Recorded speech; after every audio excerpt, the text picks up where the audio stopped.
Hi, welcome back guys. This is your friend, the Nika Fanfics. Back with amazing fanfiction. This is the series of What If Deku Had Life Exchange Quirk. Now before starting, please give this video a like and subscribe to the channel if you want more videos like this. Now let's get into the fanfic. You want us to wait? That's it?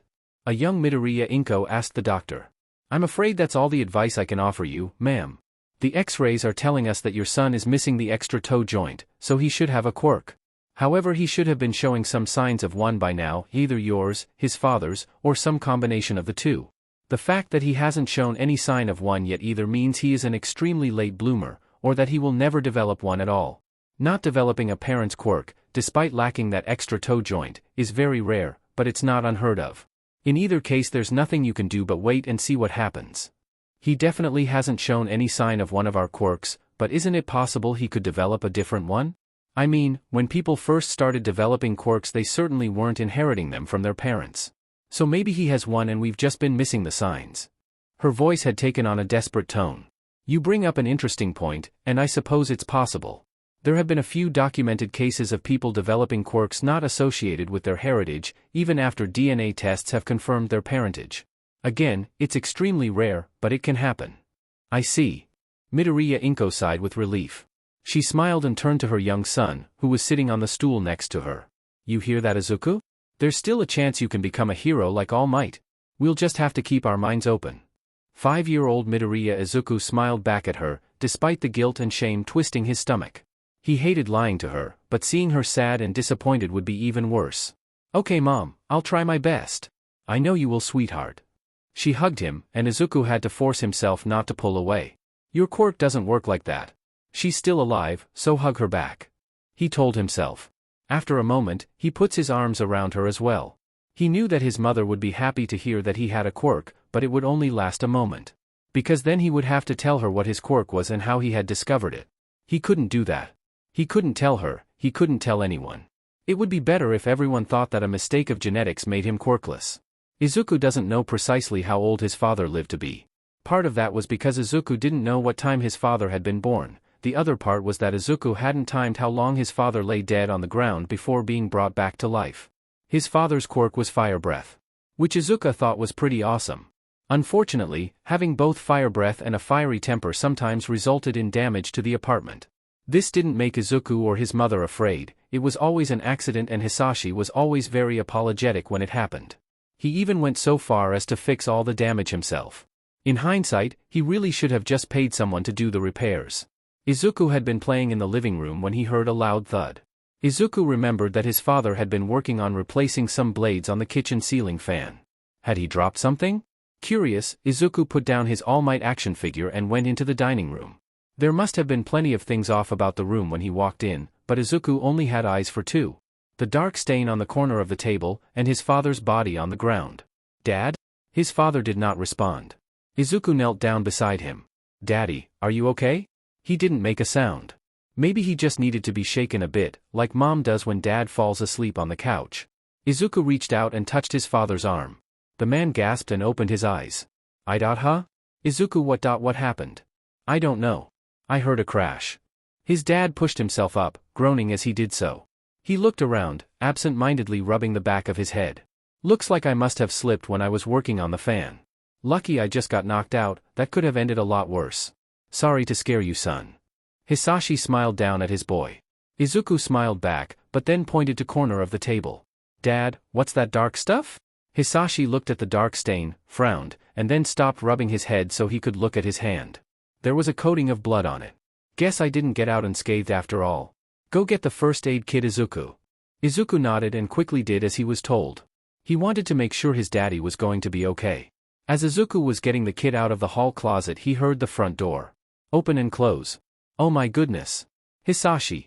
Honey, what happened? His mom cried as she entered the kitchen. Izuku grabbed the kit and ran back. Inko, dear, it's fine. I just got a little bump on the head. That looks like more than a bump to me. Inko accused. Izuku entered the room, and his mother immediately turned to him.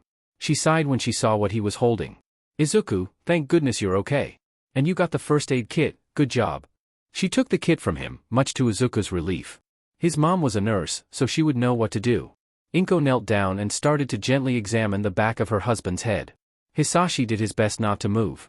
Izuku handed his mother items from the first aid kit while she berated his father on not being more careful. I really think I should take you into the hospital, Hisashi. Oh come on Inko, I feel fine. That could change quickly. And I'll let you know if it does. With you and Izuku here to help me, I've got nothing to worry about. Hisashi smiled, and then reached out to ruffle his son's hair. The moment his hand came into contact with Izuku's head the light left his eyes, and he slumped to the floor. Hisashi. Inko was by her husband's side immediately. Izuku, get me the phone, now. Everything after that was a blur.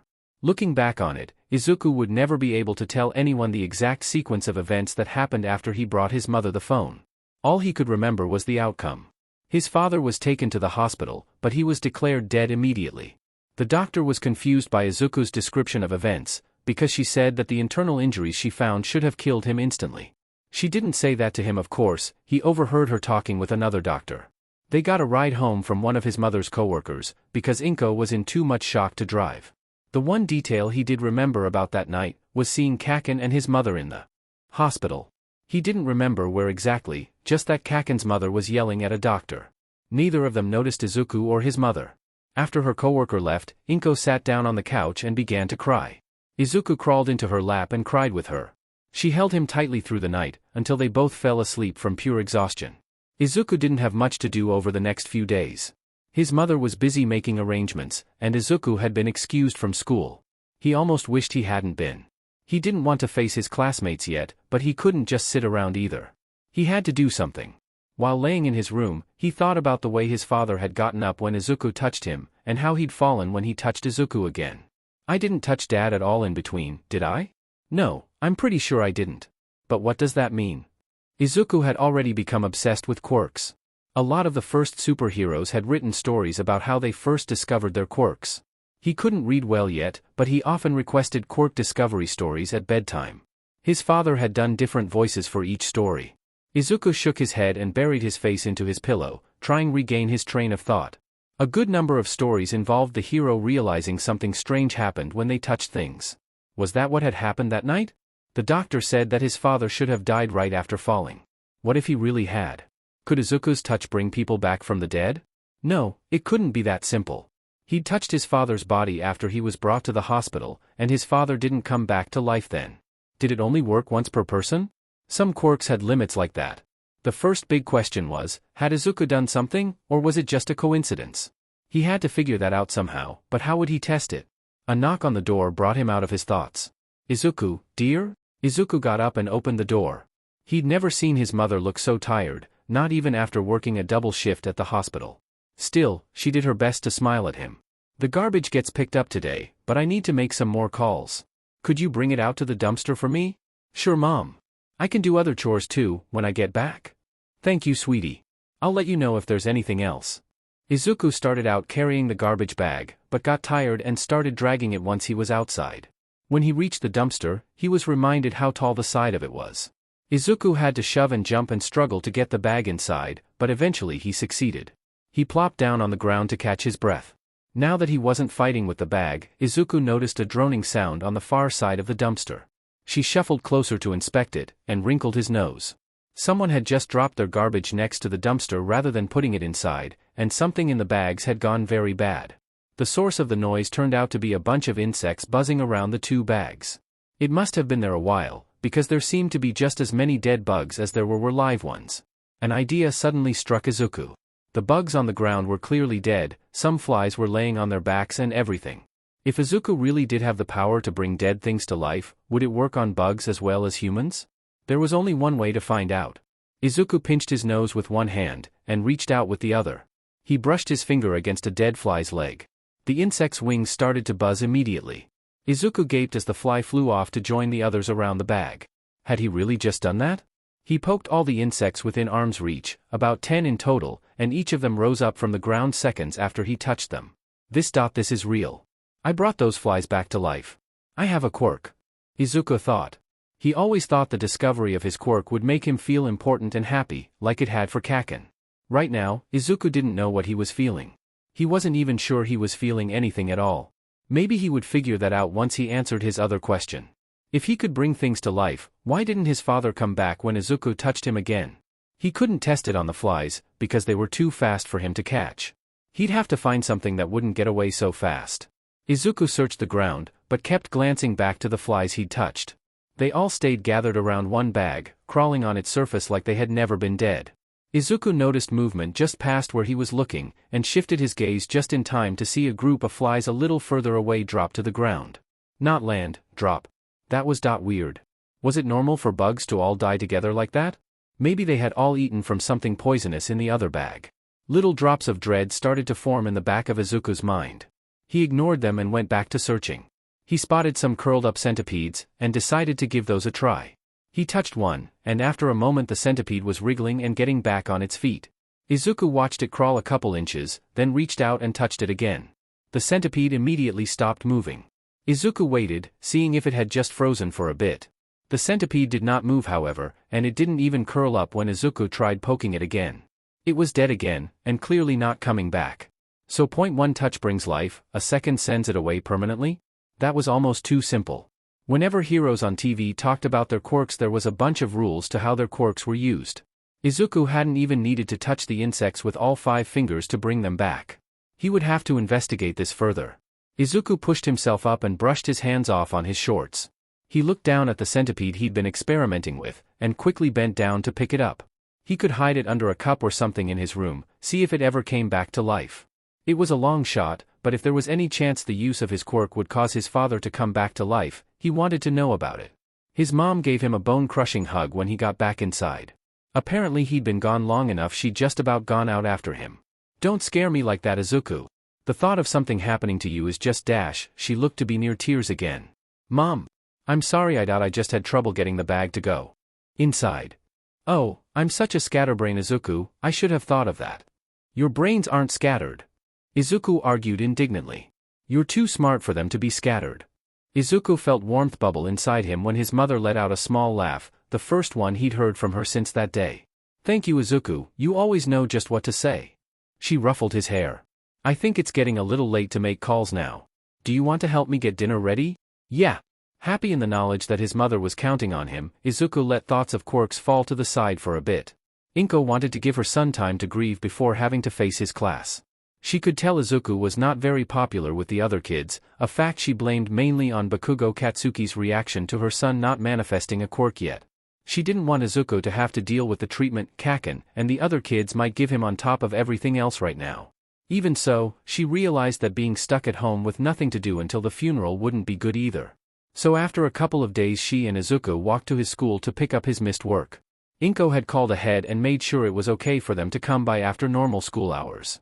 By the time they arrived the school was empty, except for a few staff members.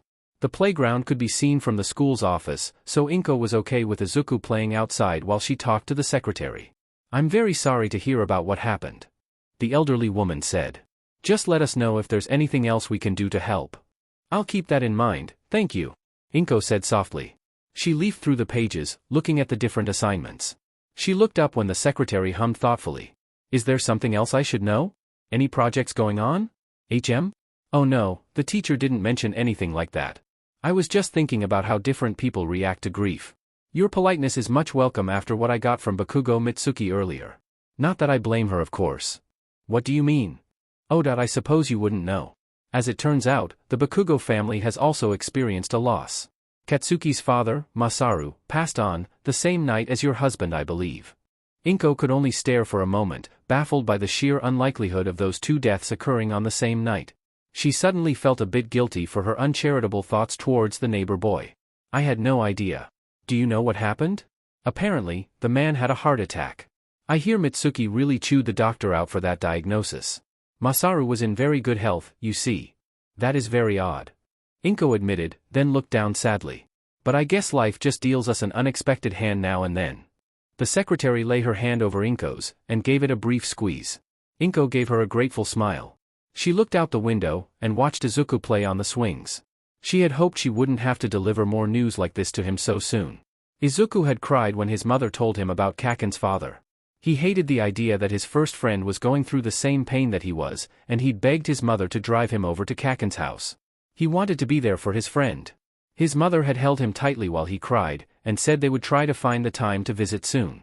Izuku felt guilty at the way his mother's voice choked up as she said it. She was already so sad, and now he was making her more sad. He really was a crybaby, just like Kaken always said. "I'm sorry, Mom. I shouldn't, I'll try not to cry so much." "No, sweetie, you don't have to do that. It's okay to cry. It's okay. Especially for something like this." Once both of them had calmed down, they headed home and made supper. Izuku had the idea to make something to bring to Kaken and his mother when they visited. Despite her tiredness, Inko happily helped her son make a pot of stew for the Bakugo family. As Izuku lay in bed that night, he finally let the full details of what his mother had told him sink in. Kaken's dad had mysteriously died the same night as Izuku's dad. The same night that Izuku discovered his quirk. The trickles of dread were starting to pool in Izuku's gut. It was just a coincidence. Of course it was. Stranger things had happened, plenty of things, plenty of times. The appearance of quirks was stranger than this, and now almost everyone had one. Even a Deku like him had one now. But that was precisely the problem. Izuku had a quirk now. He had no idea how he got it, neither of his parents had anything close to it, and that meant he was in the dark. He had figured out some of the rules, but there could be more. Lots of quirks could go bad if you didn't use them right. Even heroes, who trained so much, could cause damage with their quirks. The news always covered it if a hero agency went bankrupt because their heroes caused too much property damage. Had it only been a coincidence? Had his quirk done something to Kaken's dad? These thoughts ran around and around in Izuku's mind, and prevented him from getting any sleep. He was still awake when the sky began to brighten, and the birds began to sing outside. Izuku startled when a dull thud came from his window.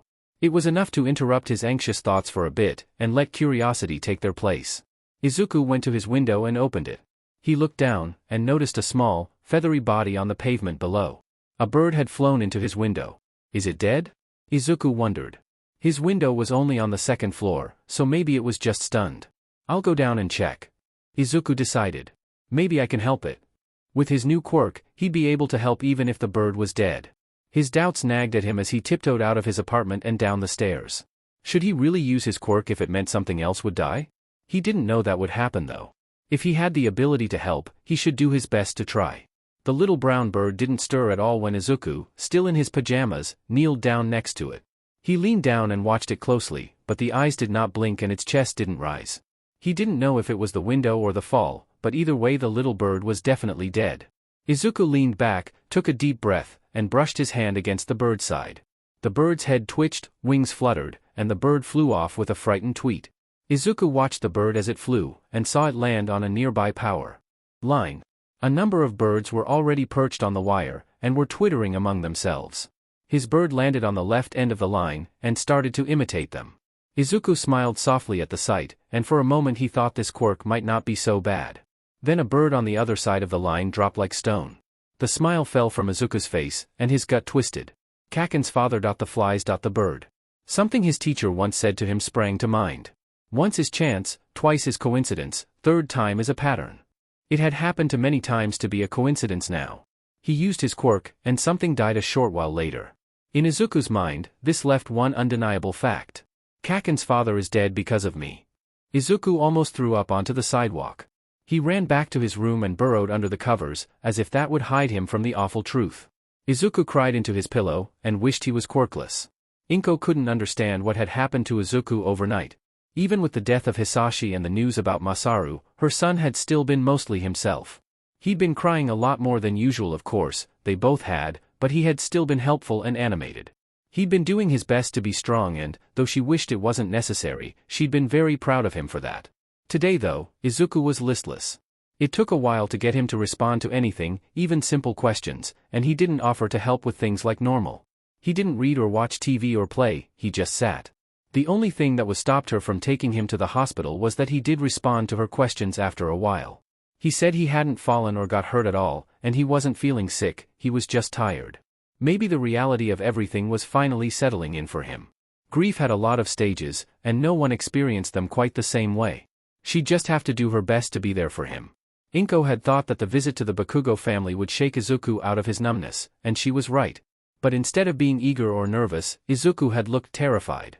She had rushed to assure him that he didn't have to come with, that she could deliver the refrigerated stew by herself. It looked like he might take her up on that offer, but at the last minute Izuku said he would come with. Inko carried the pot while Izuku marched along beside her. She sneaked a glance at him now and then, to see if he was okay. He walked with determination, but he looked so nervous. He'd been so eager to do this yesterday. What had changed? They were at the Bakugo's door before she knew it. "Are you sure you're okay, Izuku?" she asked. "Yet I have to do this." Izuku's voice trembled, and Inko mentally prepared herself to hand off the food and end this quickly if it became too much for her son. She used her elbow to ring the doorbell, and a few moments later the door swung open. "What the F, do you oh?" Bakugo Mitsuki had looked furious when she opened the door, but it morphed into confusion when she saw who it was. "Hello Mitsuki, I hope we aren't intruding, but the school secretary told us what happened. Izuku wanted to come over and make sure Katsuki was okay, and we thought you might appreciate not cooking for one night." Inko held the stew out to the other woman. "Sheet, Inko, you didn't have to do that," Mitsuki said, but she carefully took the pot. "Well, it wasn't just me. Izuku helped me make it," Inko said with a small smile. "DMN, you help your mom out with sheet like this?" she asked Izuku. He didn't quite meet her eyes, but she didn't seem to mind and turned back to Inko. "You got a real sweet boy, Inko. You said he wanted to see Katsuki, right?" She turned around. "Hey Katsuki. Get you shitty but out of bed. You have a visitor." Oh, he doesn't have to come if he doesn't want to. I know how hard this is, it's been hard on Izuku too." "What's been hard on him?" Bakugo Mitsuki asked as she turned back to them. At that point, Inko realized that the Bakugos hadn't heard about Hisashi. She did her best to explain without breaking out into tears. Saying it out loud was still so hard. Holy F-, Hisashi too? Same night and everything? God damn it. How does that even happen? F-. "I don't know," Inko said softly. She didn't notice that Izuku had started trembling. "I'm here Beach, what the F, do you want?" Katsuki's voice sounded from behind his mother. "Watch your FING language." When Mitsuki turned to address her son, Katsuki was able to see the Midoriyas in the doorway. He scowled. "What do you want, Deku? Your friend came here to make sure you're shitty but was okay, and that's on top of his own dad being dead. Show some FING gratitude." This actually gave Katsuki pause, and he looked more closely at Izuku. "Your dad too?" Izuku nodded, but didn't look at the boy. Katsuki scowled more and looked away. "The world is so effed up right now." Izuku didn't say anything. Inko looked down at him, and saw how much he was shaking. "Izuku? Sweetie?" She knelt down and put a hand on his back. His breath hitched and Inko's heart stuttered. She looked up at Mitsuki. "We should probably go, there's a lot to attend to. As I'm sure you know." "Yeah, they gotta make dying so FING complicated." Mitsuki growled, but it didn't have much fire. "Is there anything you want to say to the Bakugos before we go?" Inko asked softly. Izuku raised his head slowly. He looked up at Mitsuki, his eyes filling with tears. He turned his gaze to Katsuki, and when the boy looked back at him, the DMN broke and tears streamed down Izuku's face. "I'm sorry, Kaken. I'm so sorry." Izuku went back to school after his father's funeral, as did Kaken. Facing the rest of his class wasn't as bad as Izuku had feared it might be.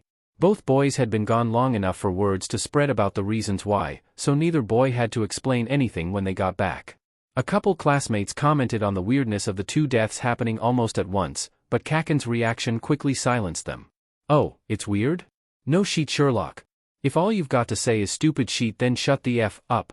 It was strange to see Kaken go off on the other students, and not Izuku. During the time after their father's funerals, his old friend actually laid off him for a while. Kaken would still call him Deku if he ever had to address him, but otherwise Kaken would ignore him or send him weird looks. It was unexpected, and it made Izuku feel dissatisfied, somehow. So it was actually kind of a relief when he was officially declared quirkless. The law dictated that you could only leave the quirk-type section of your papers blank until the age of 6. You could go back and change it later if new information about your quirk came up, but by the age of 6 you had to fill in the blank with something. It didn't take long for word to spread throughout the class, and that's when Izuku's world shifted back to what he now considered normal. His classmates either teased him or avoided him, the teachers pitted him, and Kaken cornered him after school to make sure he knew what a worthless Deku he was. Even with everything saying you should have a quirk, you still can't get one? You really are pathetic, aren't you, Deku? Kaken sneered down at Izuku. Kaken's buddies snickered behind him. Izuku lay on the ground, holding his hand to his cheek, and said nothing. Even a stupid Deku like you must know what this means, right? All your big talk about being a hero someday, and it turns out you're FING quirkless. You can't ever be a hero. Kaken's smile turned cruel and his words sounded triumphant. No doubt, he expected this to get a rise out of Izuku. Either the boy would cry, or he would rail against his fate and try to deny the truth. He would insist that his dream was still possible, despite the fact that he was quirkless. Under different circumstances, if Izuku really was quirkless, maybe that would have happened. But he did have a quirk, and that was why he couldn't deny what Kaken was saying. He'd realized the truth the day he and his mother visited Kaken's home. Izuku couldn't be a hero, because heroes weren't murderers. So Izuku didn't cry, or talk back, or break down. Instead he smiled, sad and accepting, and said, "I know." For once, Kaken didn't have a ready reply. So Izuku continued. "I guess you'll have to become a hero for both of us, Kaken. I know you'll be a great one, someday." Kaken's mouth worked silently for a moment. Then he grabbed Izuku by the collar, hauled him up, and snarled into his face. "Stupid fing Deku, I'm not doing shit for you. I'm already great, and one day I'll be the greatest hero ever and I don't need your fing permission to do it." Kaken threw Izuku back against the wall and stomped off, leaving the boy behind in the alleyway's trash. After Izuku connected the dots surrounding his quirk, he began to feel unclean. He knew what his touch was capable of now, and he was constantly aware of it. He covered up as much as he could and avoided touching people, as though the deadly rebound could somehow seep out of his skin and affect those around him. It wasn't much of a problem at school. His classmates avoided him, and the teachers weren't the kind to ruffle hair or pat backs. There was no way to avoid physical contact with Kaken, but he generally hit areas that were already covered up. It became a very major problem at home. Midoriya Inko expressed so much love through physical contact, through hugs and kisses and pats and nudges. So when Izuku started to shrink away from those touches, Inko became very distressed. "Are you feeling okay? Are you alright? Are you having troubles at school? Would you like to talk to someone about everything that's happened? Did I do something wrong?" Izuku wanted to reassure her, but he also didn't want to outright lie to her. He usually just gave her a simple yes or no, and then tried to move on. She was trying to find an answer without being too pushy. He appreciated that, but he could also tell how much strain it was putting on her not to have a satisfactory answer. She was barely holding it together over dinner one night, nearly sobbing over the meal she prepared when he once again tried to avoid the subject. That's when Izuku knew something had to change. He couldn't stand seeing her in pain, not when he knew he could do something about it. "Mom?" Inko looked up at him. His heart clenched when he saw the unshed tears in her eyes. When Dad just before he touched my hair. I've been avoiding that stuff because it reminded you too much of that night?" she asked quietly. Izuku bowed his head, neither confirming or denying his mother's interpretation. She took the gesture as confirmation though. "Oh my baby. I'm so sorry. I should have thought of that." She was crying now, so of course he was crying with her. He got up from his chair and moved to embrace her, carefully making sure there was no actual skin-to-skin contact. "No, Mom, you couldn't have known. I should have said something but I just needed time." "Of course sweetie, you take as much as you need." Guilt twisted in Izuku's gut, but he was getting used to that feeling. He got it every time he saw Kaken after all. He had to figure out how to stop being scared, he decided. That was why he kept covering up and avoiding people. If he couldn't stop being so afraid of his quirk, then he'd keep making his mother sad. "Mom. How do you stop being scared of something?" he asked after they had both calmed down and finished supper. "Well, I guess one way is to make sure you understand it. Remember how you used to get so scared during thunderstorms? You actually started to think they were pretty cool after your father and I explained what made the thunder boom so loudly." Izuku smiled at the memory, and thanked her for the advice. He ruminated on that idea for the rest of the night. Understanding his quirk. He thought he already did. Understanding what his quirk did was what had made him so wary in the first place. But what if there was more to it than that? He only knew a couple of big rules right now, and he'd learned those through isolated incidents. What if there were a bunch of nuances that he didn't know about because he had never really explored what he could do? He'd have to be very careful, of course. He'd have to plan every little step to make sure no one got hurt. But it would be worth it not to be scared all the time, and to see his mother smile more. Just before bed, Izuku got out a spare notebook. He wrote down all the rules he knew so far, and a few ideas about how to learn more. When he was done, he wrote "Quirk Journal" on the cover in big block letters, and hid it in the back of his bookcase. The next day, Izuku took up a new hobby, bug collecting. He figured bugs would be the safest subject to use, since species seemed to be important to how his quirk was carried out. Give life to a fly dies. Give life to a bird dies. Give life to a human. He packed a couple of plastic containers in his school bag and stopped by the park on his way home. In one container he put live insects, and in another he put dead ones. He wasn't able to grab a whole lot, he needed more practice, but it would be enough for a start. His mom wasn't home when he first got back, so it was easy to sneak the bugs into his room. Then he got some clear disposable cups from the kitchen. He almost lost the live bugs when he opened the container, but he was quick to trap them all under the plastic cups. He opened up the container of dead bugs and separated them using the plastic cups as well. Lastly, he took a stopwatch out of his desk drawer. Let the testing begin. Izuku lifted up the cup covering a dead cricket and touched it before setting the cup down again. The cricket sprung to life and Izuku hit a button on the stopwatch. Then he carefully watched the living insect group. As soon as one of the living crickets dropped dead, he hit the button again and looked down at the display. It read 1 minute. He repeated the process over and over. 1 minute, every time. He made a note in his quirk journal, it takes exactly 60 seconds for the replacement death to occur. With the few remaining insects, he tried touching them again before the 60 seconds were up. When he did this, none of the living insects died. Quirk journal note, touching the bug again, before the 60 seconds are up, stops the replacement death from happening. Izuku tried touching the bugs that had been killed by the replacement death, and found that they sprang back to life just the same as the others. Another bug still died after 1 minute though. Izuku replenished his stock of bugs every day as best he could, eventually buying a bug net with his allowance, and tried not to look suspicious when his mother complained about how the Tupperware always seems to go missing. He would eventually wash it and put it back. Over time, he discovered several new things about his ability. He forced himself to stay still when his mother wanted to hug him, and found that nothing bad happened to her. Or any of their neighbors. Quirk note, my quirk has no effect when I touch a living being. He noticed that it wasn't just beetle for beetle or spider for spider. The replacement death always happened to the exact same kind of insect that he'd brought back. Quirk note, the replacement death always happens to something of the same species. He kept one of the crickets he brought back to life as a kind of pet, and didn't notice any side effects of using his power on it, as long as he didn't touch it again. Quirk note, the creatures I use my quirk on seem to have a normal lifespan. He found that his quirk worked on a bug that had been stepped on, but then he accidentally stepped on it again. Quirk note, my quirk seems to prevent previous injuries from affecting the subject, but won't protect them from future injuries. One of the plants in his classroom had gone too long without water, and had withered. He touched it out of curiosity, and suddenly it was lush and green again. Thankfully he was the only one in the room at the time. Quirk note, my quirk affects plants as well as insects and animals. Also, my quirk will activate without me directing it to, so it's a passive quirk. While experimenting with his bugs, he realized that the replacement death always happened to the individual that was closest to the one he'd touched, even if it was by less than an inch. Quirk note, the replacement death is not random. It will occur to an individual of the same species that is closest to the subject I used my quirk on. When he realized it wasn't random, Izuku began to wonder, could he control the replacement death?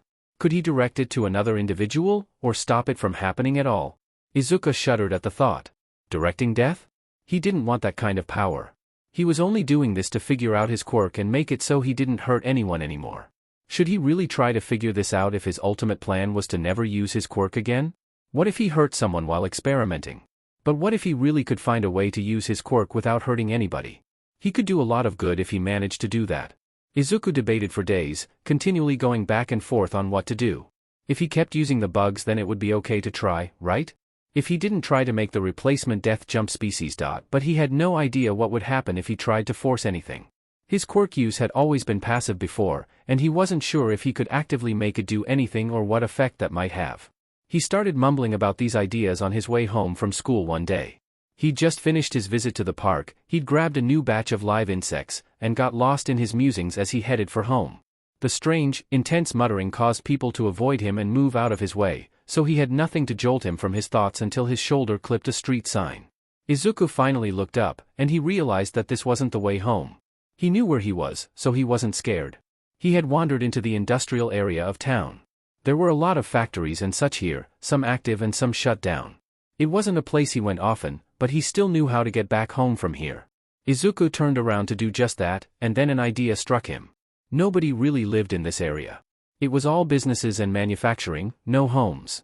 Right now it was late enough that none of them were open, which meant that everyone should have gone home for the day. There were no other humans around. No one to get hurt if his quirk went haywire. This would be the perfect place to test out his theories. Izuku turned back and went deeper into the district. He decided to just set up in an alleyway, since he wasn't keen on breaking in anywhere. He found one that had a few trash bins big enough to hide behind, and brought out his 2 containers. He'd had a good catch today, finding a large crop of Japanese beetles. They were common, so he had a good amount of them in the dead box too. Izuku got some plastic cups out from his pack and managed to get a couple live beetles under 3 different cups. Once he'd done the same to the dead ones, he went over the plan again. He'd try redirecting the replacement death first, because that seemed like it should be easier. If he figured out how to do that, it might lead him to being able to stop it altogether. Izuku grouped the cups with the dead beetles together, and then put the live ones at varying lengths. He'd bring a beetle back to life, and then try to make the replacement death happen to the ones further away rather than the one that was closest. He tried a few different things. He tried moving the beetles around after he used his power, he tried getting closer to the one he wanted to drop dead, he tried to simply will it to happen to the one he wanted, but none of it worked. Finally, Izuku brought a beetle back to life, and then focused on the insect in the furthest cup.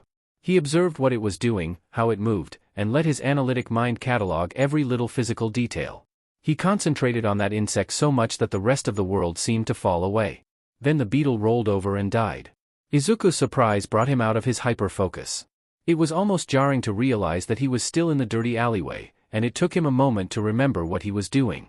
He looked into the closer cups, and found that the beetles inside were alive and well. He'd done it. He'd actually done it. He immediately reset the experiment and tried again. He allowed his hyper-focus to take over, and again he was able to redirect the replacement death. He was able to do it a 3rd time too, but by then his head started to hurt really bad. He tried to do it again, but the throbbing behind his eyes distracted him, and he couldn't concentrate enough to make it happen. That was probably enough for one day. The pain had developed into a splitting headache by the time he got home. His mother could tell that something was up right away, and Izuku didn't see the point in hiding this pain. After making sure that Izuku hadn't hit his head on anything, Inko gave him some pain relievers and sent him to bed with a large glass of water. Before going to bed he took out his Quirk journal. Quirk note: the replacement death can be redirected, but it can only happen with a great amount of focus. Doing it too much can cause headaches. Izuku felt better by the next day, and was ready to experiment again. This time, he would try to keep the replacement death from happening at all. He found his alleyway again, and set up everything just like before. Since intense focus caused death's target to change, then maybe clearing his mind would stop it. He tried deep breathing exercises that his mother had taught him. He tried focusing on the concepts of nothingness and emptiness. It didn't work. He went home and researched meditation techniques, and taught himself the ones based on clearing the mind. Using those didn't have an effect either. Lastly, he tried focusing on an inanimate object. He chose a rock near the beetle he brought back, and focused on it as intensely as he had the beetles before. He was rewarded with a sharp stab of pain behind his eyes, and the closest beetle still died. No matter what he tried, the replacement death always happened. Izuku could find no way to stop it. The little bit of control he'd managed to find wouldn't make his quirk any less deadly. Izuku thought about that, as he lay in bed that night. It was like some sort of balancing act. If one being was given life after they had lost it, then another similar being had to lose it to maintain the balance. It seemed his quirk naturally went for the most similar life as possible, since it went next door to find another father of a young child after his father had been brought back. He could now change what individual was used to pay the price for that balance, but the price still had to be paid. But why did Kaken's father have to die? Izuku had brought his own father back, but he'd lost him again shortly after the 60-second time window. If it really was about balance, then shouldn't Kaken's father have come back to life after his own father went back to being dead? Only one of them was supposed to die. Why did 2 lives have to be lost? How was that balanced? Izuku's dad died in an accident. It shouldn't have affected anyone else. Kaken should have gotten his dad back after Izuku made his own dead again. Or his dad should have been able to stay around because the price for his life had been paid. It shouldn't have been both of them. It wasn't fair. Despite this thought, the centipede he'd kept from before the funeral was still dead.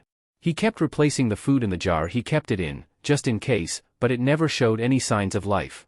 He kept one of the beetles that was a victim of replacement death, and it never came back either. One of his teachers had told him about a Latin saying, Memento Mori. It meant, remember that you must die, though most just shortened it to, remember death. It was meant to be a reminder that everyone was mortal. All things must die. Breaking that rule, even if it was for little more than 1 minute, would have consequences that could never be undone. That's what Izuku's quirk had taught him. The next morning, Izuku added something to the inside cover of his quirk journal. Quirk type, Memento Mori chapter text. Life was unfair. That's what Izuku had concluded after much experimentation with his quirk. The other thing he came to conclude about life is that inevitably it goes on. Years passed, and Izuku's life fell into a steady rhythm. He went to school, he avoided Kaken, he went home, stopped to watch a battle if there was one, spent time with his mother, and studied before going to bed. A couple of things tended to break up the monotony. Izuku couldn't always avoid Kaken, of course, and he'd often end up being verbally or physically assaulted by his former friend after class. Heck, sometimes it happened during class. Thankfully Kaken kept it to mean comments while there were lots of people around. Izuku would have hated for bystanders to get hurt from Kaken fighting with him. The teachers sometimes tried to scold Kaken for his words, but most of the time they let it slide. The staff seemed to have accepted long ago that nothing they did would change Kaken's behavior. Izuku didn't hold that against the teachers, not really. Kaken could be both an unstoppable force and an immovable object depending on his mood. Besides, Izuku deserved every ounce of former friend's ire. Izuku could not stand for it when Kaken aimed his vitriol at other people though. He may have deserved Kaken's abuse, but no one else had hurt him like Izuku had.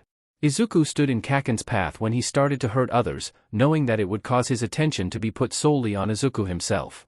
Thankfully he didn't have to be a human shield for very long. Parents started calling the school, wanting to know if the student who hurt their child had been punished. After so many incidents the school threatened Kaken with suspension if he didn't start holding himself back. Kaken cared too much about going to UA after middle school to risk a suspension, so he went back to using Izuku as his punching bag. His own mom probably would have called the school as well, if he ever let her see the bruises. The other thing that broke up routine was when Izuku occasionally came up with a new test for his quirk. Those occurrences were much more rare compared to his clashes with Kaken. After his original manic test his ideas for what to do with his quirk began to dwindle, but he did manage to parse out a few more details. For example, he discovered that he could only direct the replacement death to something that was within his sight. He tried placing his target bug out of sight and then using his hyper-focus on the memory of it, but he always failed to change anything. He did discover that any level of visual was enough though. He was able to direct the replacement death how he wanted when he used his phone to look around a corner at his target. It had to be live feed though, it wouldn't work with just a picture or past video. One of the more disturbing aspects of his quirk came to light when he tried to use his hyperfocus to kill the insect he'd brought back to life, rather than just touching it again like usual. He figured being able to stop replacement death from a distance could be useful if he ever accidentally used his ability on something other than bugs. He expected the bug he'd touched to drop dead after he focused for a few seconds. But instead his vision grew dark and when it brightened again it was like he was looking through a kaleidoscope. There were multiple images of everything, and he was surrounded by the tallest plants he'd ever seen. The fractured images bounced around and then there was a bug as big as he was and it was biting him and there was a dull pain in his abdomen, and then he was back. Izuku had blinked rapidly, making sure his eyes were working right. He realized he was still in his chosen alley with his experiment set up. The closest bug to the original had died, as usual. He set up the experiment again, and ended up with a very similar dream. This one ended differently though, with enormous unseen pressure. Izuku spent quite a while puzzling over what exactly happened when he focused on the being he'd brought back. His best theory was that doing so allowed him to see their last few moments of life. The first bug had died in a fight with another insect, while second had been crushed. He made a note of this in his journal and then did his best not to think about it. There was one truly enjoyable thing that had come as the result of all his quirk testing, the creation of additional quirk journals. Despite having given up on being a hero himself, Izuku was still obsessed with quirks. He'd start mumbling to himself while watching heroes work and fight villains, trying to figure out precisely how different quirks worked and if they could be used in other ways. One day it occurred to him that he could start keeping journals like he did for his own quirk, rather than just jotting down his thoughts on whatever paper was nearby. Before long he had an entire collection of them taking up space on his bookshelf. He kept the one for his own quirk hidden behind them. His quirk journals also inspired his new goal in life, partially at least. Izuku watched the news every night, which commonly featured villain attacks and interviews with pro-heroes. He noticed that many heroes, be they well-known or obscure, took a moment to thank everyone at their hero agency at the end of interviews. His curiosity piqued, Izuku decided to look into what kind of positions were offered at hero agencies. There were a lot more options than he realized. He found a website that posted job openings at various hero agencies. A lot of the positions dealt with public relations, which he'd been expecting. Image was important to pro heroes, and someone had to schedule media appearances and such while the heroes were out fighting crime.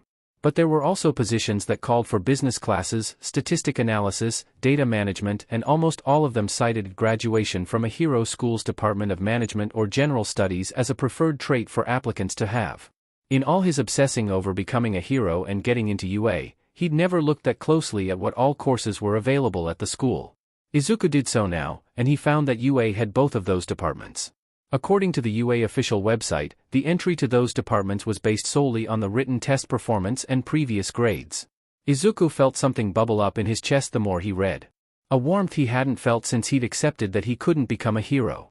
His actions made him unsuitable to stand on the same level as people like All Might or Present Mike or Kamui Woods, but what if he shot for a few steps lower? If he couldn't become a hero himself, then he could still help people by helping the heroes, right? Izuku was great with numbers and data, not just recording but also extrapolating. His quirk journals were a testament to that. He could remember every single public fight All Might had been involved in, and had a good catalog of all the major villain fights in his lifetime and which heroes had participated in them. This might actually be something he could do. This would be a way for him to still go to his dream school.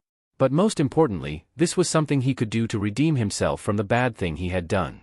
Not to Kachin obviously, he'd never be able to make it up to Kachin, but he could make up for part of it, right? His quirk was unfair by nature, and the least he could do was find a way to do good and balance things out better. He told his mom about what he'd discovered over dinner one night, eagerly explaining the various jobs one could get on the sidelines of the hero business. She frowned at first, which confused him until she said, "Are you sure you don't want to be a hero anymore?" Oh, that's right. He'd never actually told he wasn't aiming to be a hero anymore, he'd just stopped talking about it. "I'm sure, Mom. I guess I just realized I needed to start thinking realistically. I can't be a hero with my .quirk status, but I really think this is something I could do. Helping out the heroes would still be pretty cool. Right?" She smiled proudly at him. "That does sound pretty cool, and you are bound to make it amazing. A smart boy like you, any hero agency would be lucky to have you." Izuku blushed. He didn't think words would ever be able to describe how much his mother's support meant to him. "Thanks, Mom." She quickly stood up and moved to embrace Izuku. "But I think what matters most is that you're doing something that makes you happy." Izuku had felt lost after he gave up on his childhood dream, but coming up with this new goal gave him a tie to it.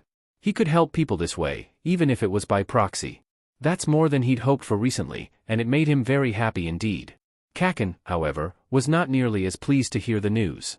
The teacher just had to go and bring up that Izuku was the other student in class who was planning to apply to UA. When Kaken heard that, he whirled on Izuku so fast that the student sitting next to them barely had time to get out of the way. "What? I'm going to be the only kid from this shitty school going to UA. Were you bullshitting me when you said that you weren't trying to be a hero anymore?" Kaken snarled at him. "No. I wasn't lying. I'm going to apply to UA for the general and management departments. You'll still be the only one here going for the hero course. I'm not trying to go against you, honest." Thankfully the teacher intervened before the fight could go any further. Izuku knew that his old friend wouldn't let that be the end of it though, so he was hardly surprised when Kaken and his friend's lackeys cornered him after class was let out. "What the F were you going on about, Deku?" Kaken demanded. "Huh? That stuff about general department and management, the F, was that?" Oh, well, UA is most known for the hero classes of course, but they also have a general department and a management department for people who want to work with heroes but not be one themselves. I was thinking, maybe, that if I graduated with classes from those departments then I could work at a hero agency." Izuku fiddled with the quirk journal still sitting on his desk. "I'm pretty good at making observations, at least I think I am, so I was thinking that if I got more training in that then maybe I could finally put them to some good use, and help heroes find new ways to fight villains, or at least help the agency help them dash." Izuku was getting dangerously close to extensive mumbling territory, which Kaken must have sensed because he cut Izuku off. "Those FING journals again. You're even dumber than I thought, Deku. Who the F would want to listen to the dumbass ideas of a quirkless loser? And where the hell do you get off thinking you could tell pro heroes what to do?" Izuku blinked in confusion. "What? But I didn't mean it like dash." Kaken snatched the journal out of Izuku's hands. He slapped it between his palms and activated his quirk, covering the journal with burns and reducing parts to ash. Izuku's heart stuttered seeing his hard work, and the results of his one talent, being destroyed. Before Izuku could move to stop him, Kaken threw what was left of the journal out the window. "That's what I think of your shitty observations, Deku. Go ahead and try to show off at UA, you'll just end up embarrassing yourself. With that, Kaken and his followers left. Izuku waited just long enough to make sure the group was gone before barreling out of the room.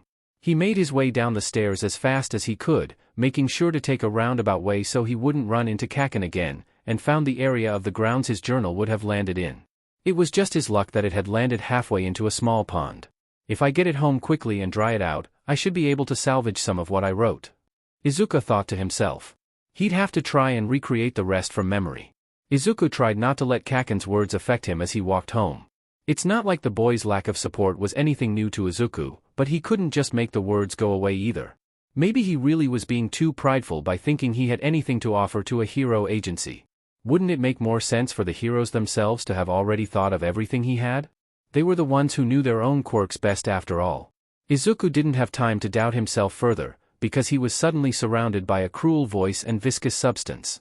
The slimy material was shoved into his mouth and nose, making breathing impossible. That didn't stop his body from trying though, and its efforts made him SCK in more of the disgusting fluid. His vision was dimming fast, and a distant, hysterical part of his brain wondered if his own quirk would be able to bring him back from the dead. Izuku wasn't sure what happened next, but it felt like a small explosion had gone off. The next thing he knew he was free and gasping for air on the ground. Something turned him on his side, which allowed him to cough up whatever was clogging his lungs. Someone was rubbing back, and murmuring reassuringly to him. It felt like an hour before he was able to really breathe again, but it was probably only a minute. The reassuring voice asked if he was okay, and Izuku managed to nod. The voice then told him to rest for a minute, until his breathing was back to normal. Izuku was too exhausted to think of doing anything else. He tried to piece together what happened while his breathing evened out. The voice he heard earlier could have been a villain, so did that mean he had just been saved by a hero? Izuku heard movement behind him, meaning that the possible hero was still there. He should really thank them for saving him. Izuku turned over to do just that, and nearly had a heart attack. All Might. All Might was here. He was here and he probably just saved Izuku's life and even stayed around afterward to make sure Izuku was okay because he was amazing like that. All Might was crouched on the ground, looking through Izuku's damaged hero journal. Self-consciousness spiked, and Izuku made himself sit up. Ah, young man. Thank goodness you are all right. I had feared the worst when I caught you in the clutches of that viscous villain. Yeah, it was I thought, thank you so much All Might. Smooth Deku, real smooth. Izuku thought with a wince. It was no trouble my boy. What's important is that you are safe. Do you feel you need any help getting home, or to a doctor? And no. I feel fine. Izuku answered without really thinking about it. There had always been so much he wanted to say and ask All Might about if he ever got to meet him. Why wasn't any of it coming now? See, could you can I have your dash autograph? Already done. All Might carefully opened the notebook and showed Izuku the last page. The paper was smudged and battered, but All Might's large signature was very clear. Oh my god, thank you so much. Izuku had to stop himself from actually squealing in delight. You're quite welcome.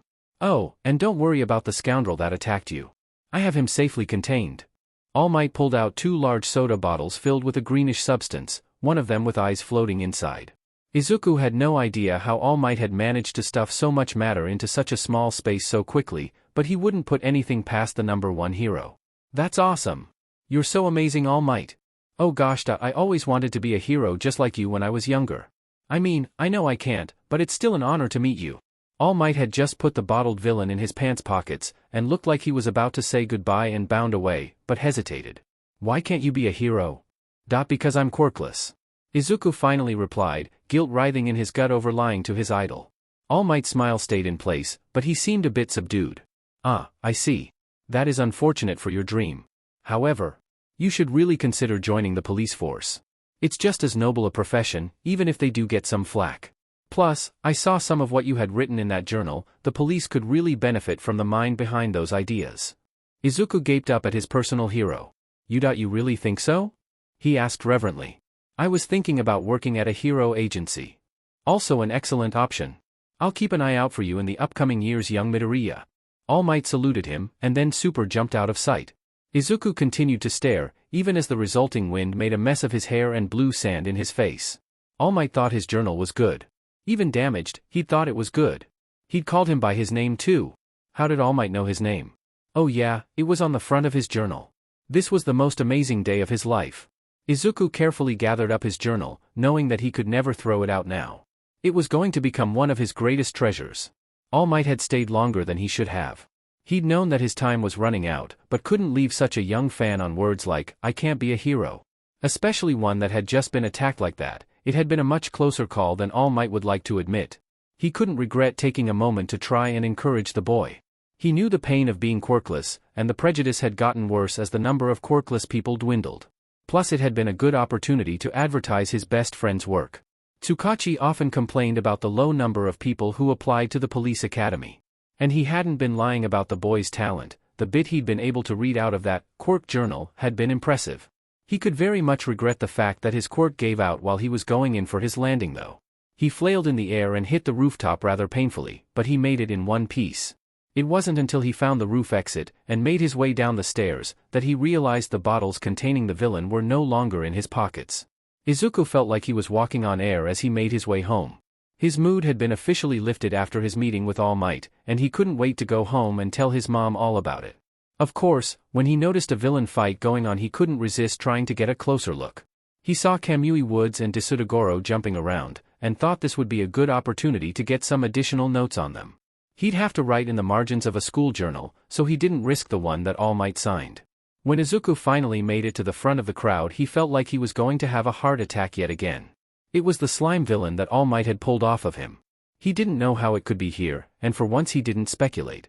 He was too distracted over the fact that Kaken was now the one struggling to breath. Izuku was used to seeing all sorts of expressions on Kaken. They'd known each other for as long as he could remember. But Izuku had never seen him wear such a look of pure fear and desperation.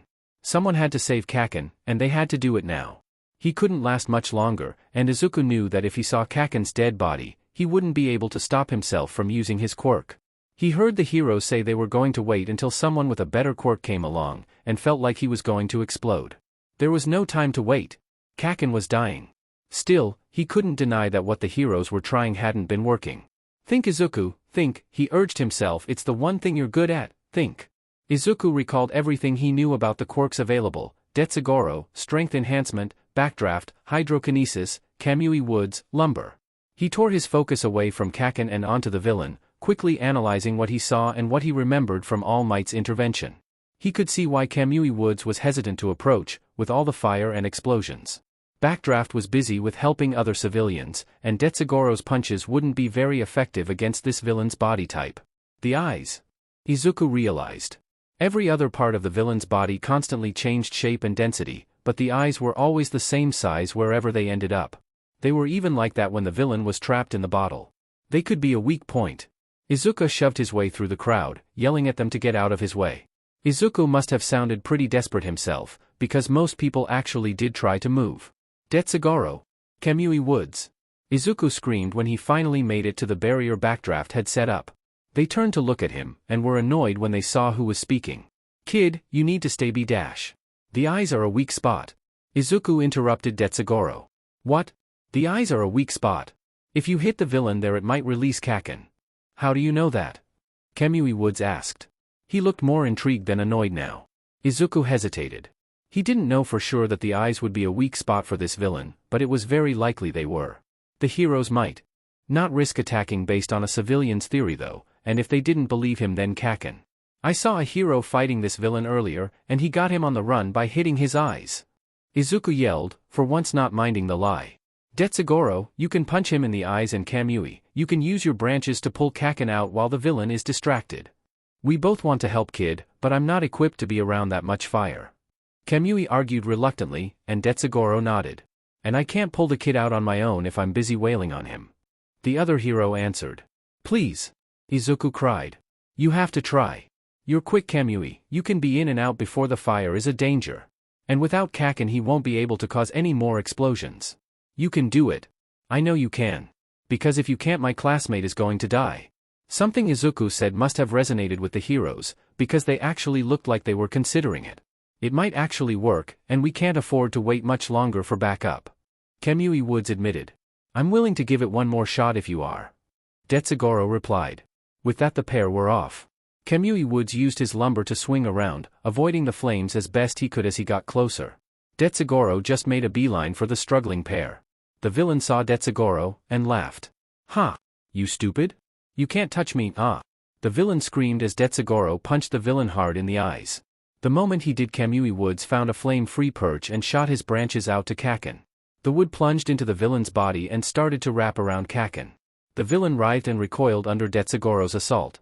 This freed Kaken's face and allowed him some precious mouthfuls of air, but it also pulled on Kamui Woods' branches. The hero extended his other arm and wrapped it around the streetlight he was standing on, anchoring himself.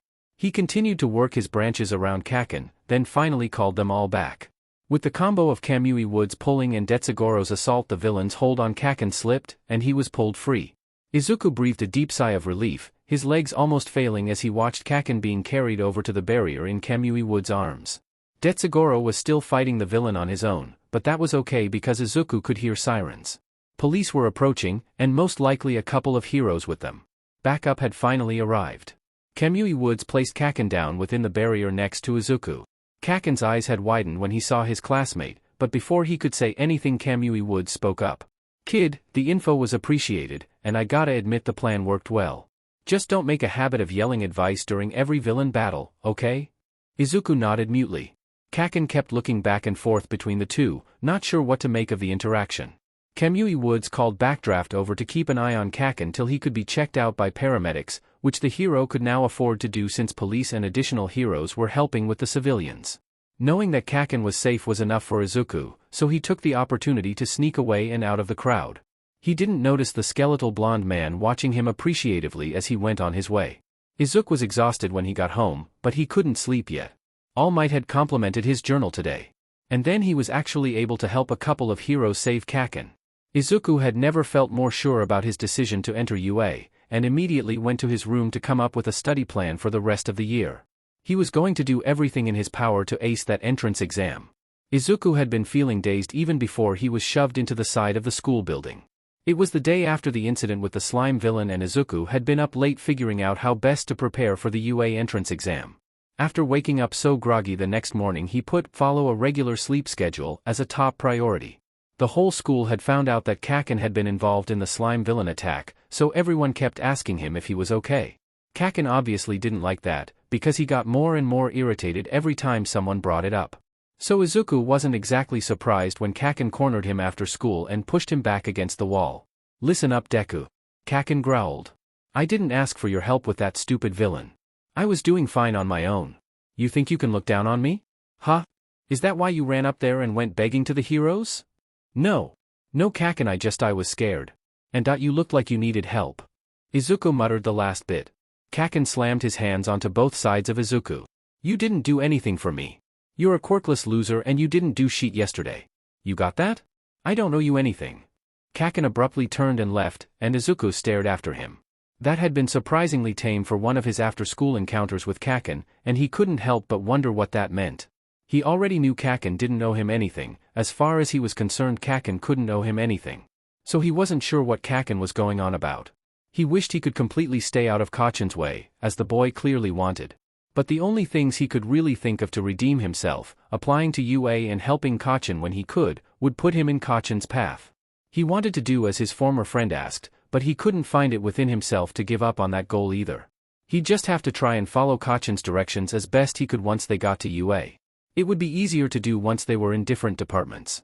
In any case, Izuku couldn't dwell on it for long. He had an entrance exam to pass. During his last year of middle school, Izuku devoted himself to studying. He also started following an exercise program. While putting together his study plan, Izuku found several articles describing how regular exercise could help someone become a better student.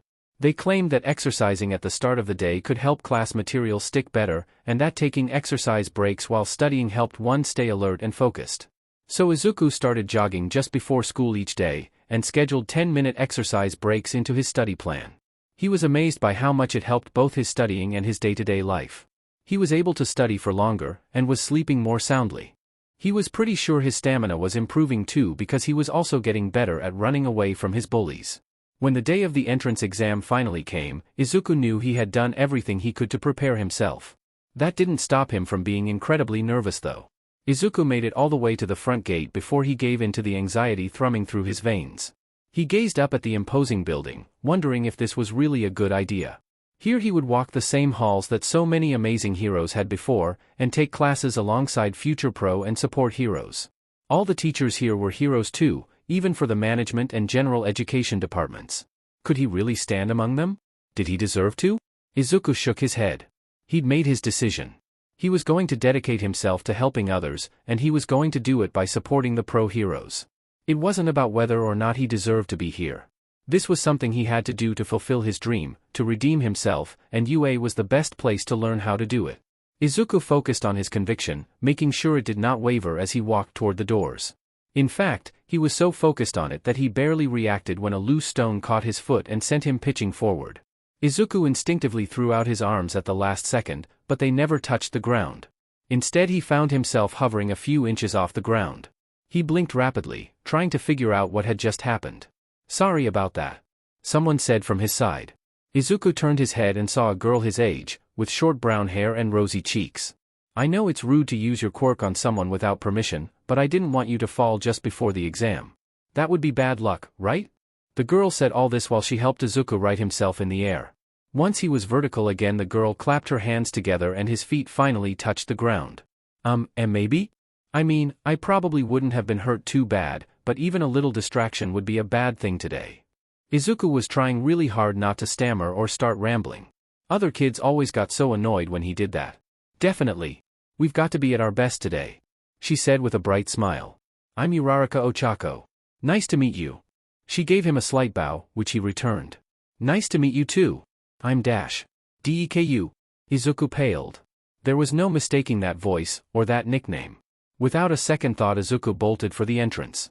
Kaken had gone a bit easier on Izuku ever since the slime villain incident, but Izuku wasn't taking chances today. He didn't want to get in Kachan's way again, and make him use up stamina he would need for the practical exam. Plus, he really didn't want to take the entrance exam with bruised skin and burnt clothes. Izuku made it all the way to the registration table before he stopped, panting lightly. "Wow!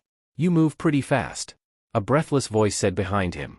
He turned to once again find Uraraka watching him. "You followed me? I thought you heard the bell ring or something. I didn't want to be late.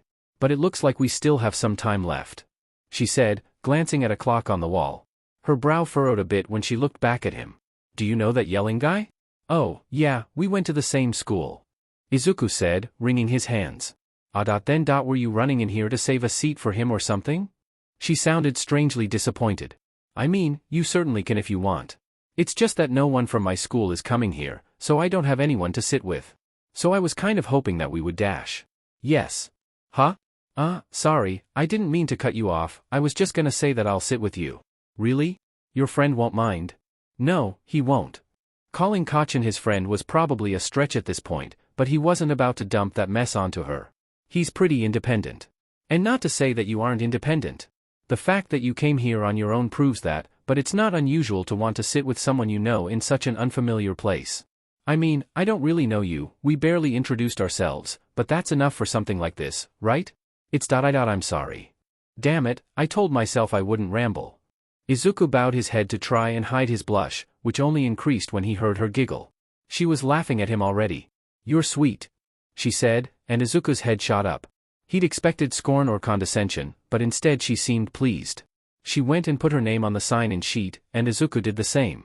She looked down at the name once he finished writing it. "Midoriya, is that right?" Izuku nodded. She smiled at him and bowed, much deeper and more formal this time. "Thank you for agreeing to keep me company, Midoriya. It is most appreciated." Then she straightened up. "Shall we go in?" Izuku followed Uraraka into the exam hall. He was blushing again, but this time it made him feel light rather than heavy. While they walked she chatted with him about the upcoming exam and what she had done to prepare for it. He told her a little bit about his study plan and how he'd gotten into exercising, and she actually sounded impressed. They found a place to sit in the middle part of the left section. They went down the row as far as they could, to make it easier for other people to file in. This resulted in Uraraka on Izuku's right and a stranger on Izuku's left. Izuku glanced at the stranger while Uraraka was digging through her bag for a pencil. His neighbor was a boy, and he looked very tired. He was slumping in his seat, he had bags under his eyes, and his purple hair went in all directions. Izuku wondered if the boy had been nervous too, and had a hard time sleeping as a result. Izuku must have looked a little too long, because the boy's eyes suddenly turned to him. Izuku froze, unsure if he should look away, apologize, or do something else. Hey, the boy said, his tone matching his looks. Izuku gave him a small, nervous smile. Hi. That's all the interaction they had time for before they had to cover their ears. A high-pitched note loudly sounded throughout the room before being abruptly cut off. Sorry about that, everyone. A tall man in a tan trench coat stood at the head of the room. He had a dark helmet covering his head, making his eyes seem blank and his teeth fixed in place. Oh my gosh, that's pro-hero ectoplasm. Izuku fawned as quietly as he could. Ectoplasm had halted his introduction to fix the microphone, muttering something about present mic as he did so. It's pretty impressive that all of UA's teachers are heroes too, Uraraka admitted. Izuku nodded enthusiastically. I know. They all have so much real-life experience. You see the way Ectoplasm's legs end in a point while he's in costume? That's because they're specially made prosthetics. He got them after he lost his legs to a villain. Really? I had no idea. Pro heroes put a lot on the line, don't they? They do, but that's what's so amazing about them. They go through so much, fighting villains and helping with disasters, but they don't let it beat them down. They keep going out there to help people, and help future heroes by teaching here. Uraraka had previously been looking at Ectoplasm with wide eyes, staring his prosthetics. But after Izuku finished speaking, her gaze softened and she leaned back to take in the hero's whole frame. You're right, that is pretty amazing. Conversation ceased when Ectoplasm finished with the microphone and proceeded with his introduction. He explained how everyone applying for UA entry would be taking the written exam now, and that after it was done there would be a short break before those applying for the hero course would transfer over to a different exam hall. There would be a separate exam for those applying for the support course, and anyone applying for management or general education would be free to leave after the written exam was finished. Ectoplasm turned around to write on the chalkboard behind him, listing off the room numbers for the hero and support exams. You want to sit together during the intro to the hero exam too? Uraraka asked in a whisper. Izuku's skin suddenly felt a little too tight. Well, you see, I'm not Izuku cut himself off as he, and everyone else, jumped at the sight of multiple ectoplasms appearing at the front of the room. Clones? That's what his quirk is. I've never seen him use it in person before. Izuku gushed. Uraraka moved a hand to her mouth to hide her smile. The purple-haired boy finally sat up straight. My clones will now hand out your exams. You have exactly 1 hour to complete it, and you must do so on your own. My clones will be patrolling down the aisles and between rows to make sure no one is cheating. The clones glided up and down the aisles. They handed a pile of papers to the person at the end of each row, and that person would pass them in toward the center. Izuku was handed his exam by the purple-haired boy. Good luck, Izuku said as he took the 2 tests. The boy looked startled, but it passed quickly. Thanks. You too, he said in that same tired tone. Izuku nodded, then turned and gave Uraraka her test. Let's do our best, Midoriya. Yeah. For the next hour the only sounds were scratching pencils and shifting paper. Every now and then a clone would pass behind them. The footsteps were so light you could only hear them when they were right behind you, but Izuku also noticed that the clones gave off a low-pitched hum. You could usually hear that before the footsteps. Izuku had thought that the whole hour would be harrowing, with him constantly wondering if he was giving the right answers. But after he got started the nerves that had plagued him since he'd woken up began to fade. The multiple-choice answers were first, and those came to him the easiest. He began to feel uneasy when he got into the short answer and essay questions though, since he became self-conscious of his wording and handwriting. He did his best to shake it off, and remind himself that he'd had more practice writing than anyone he knew. Eventually, Izuku's anxiety faded and he found himself lost in the familiar ground of analysis. He was just finishing his last sentence when Ectoplasm called out that time was up. Izuku let out a long breath and put his pencil down. Now the only thing to do was wait. Chatter picked back up as the Ectoplasm clones gathered up the tests. The purple-haired boy got up as soon as he handed his test over, and headed for the exit. Izuku wasn't in any hurry, and took his time putting his things away. How do you think you did? Uraraka asked him, twirling her hair anxiously.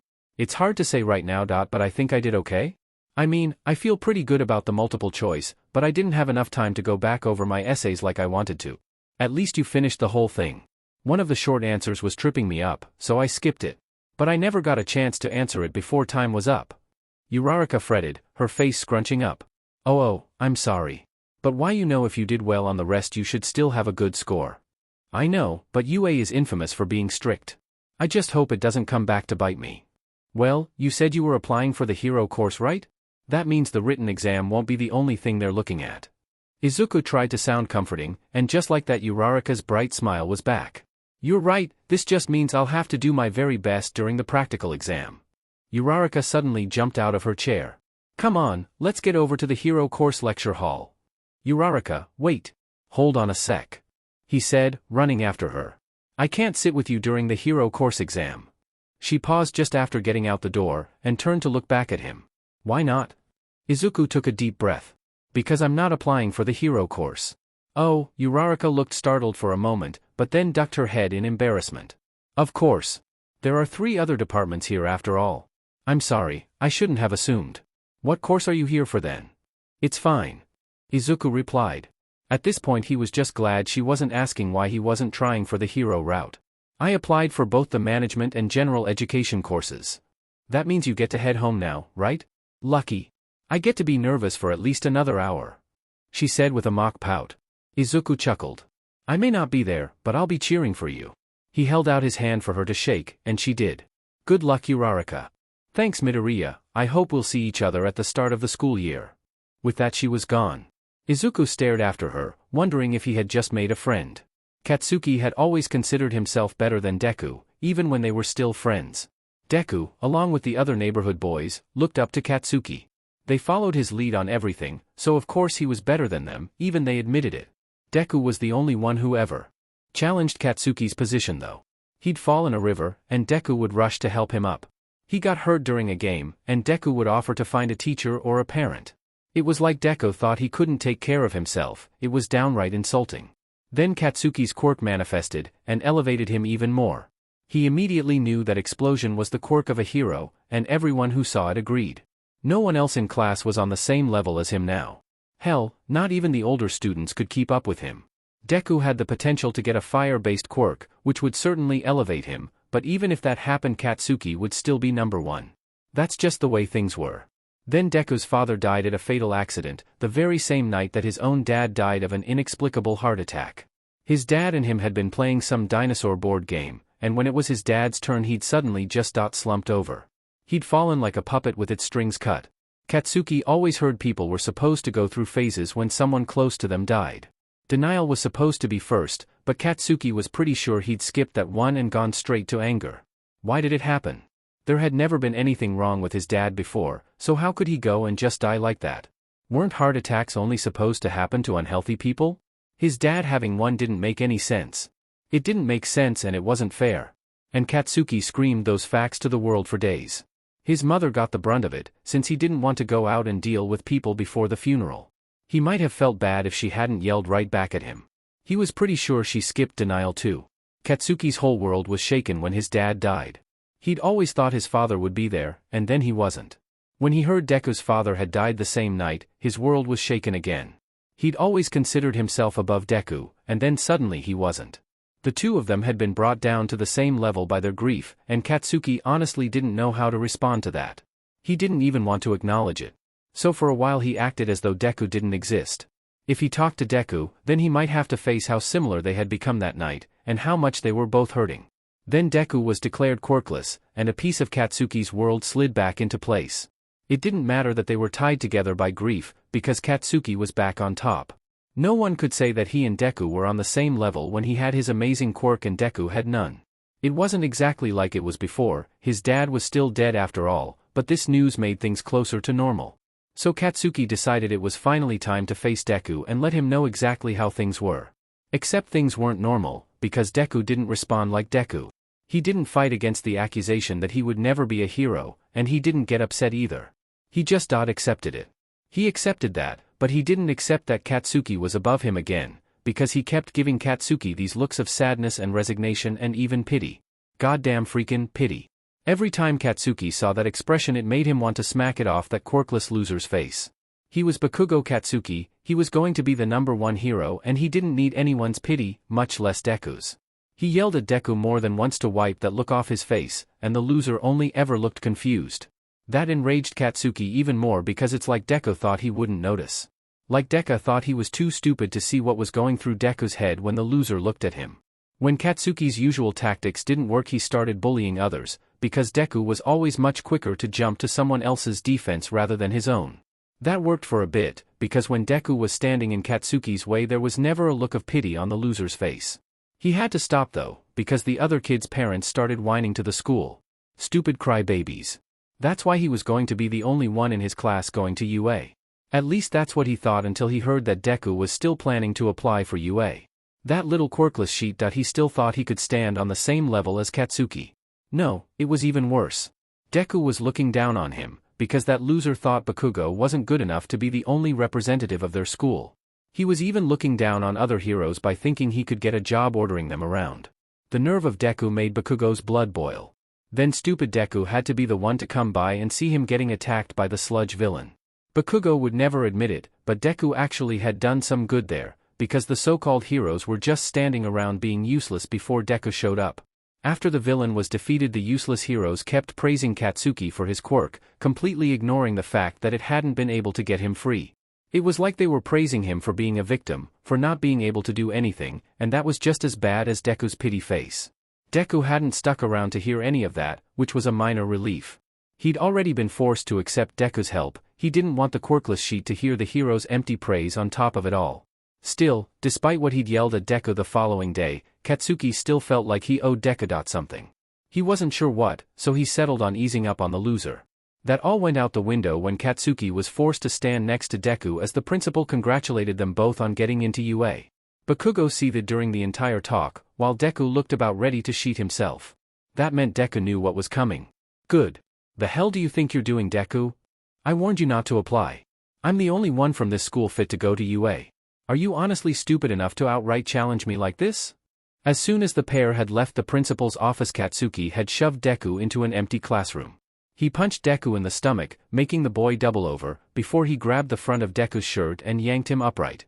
Katsuki yelled in his face, demanding a reaction from him. Deku wouldn't meet his eyes for a moment, and Katsuki growled. He wasn't letting Deku get away with the silent treatment. He'd pulled that far too many times since their fathers had died. But then Deku's muscles stiffened, and he raised his head to look Katsuki right in the eyes. I don't know why you always think I'm challenging you, but that's not what this is. I'm entering UA for my own reasons, because I feel like I need to. That's all. We're in different departments anyway, so we won't even see each other. Deku's voice is surprisingly steady. There's only a little of the high-pitched, nervous tone that Katsuki is used to hearing from him. Katsuki hated it when Deku did things that surprised him.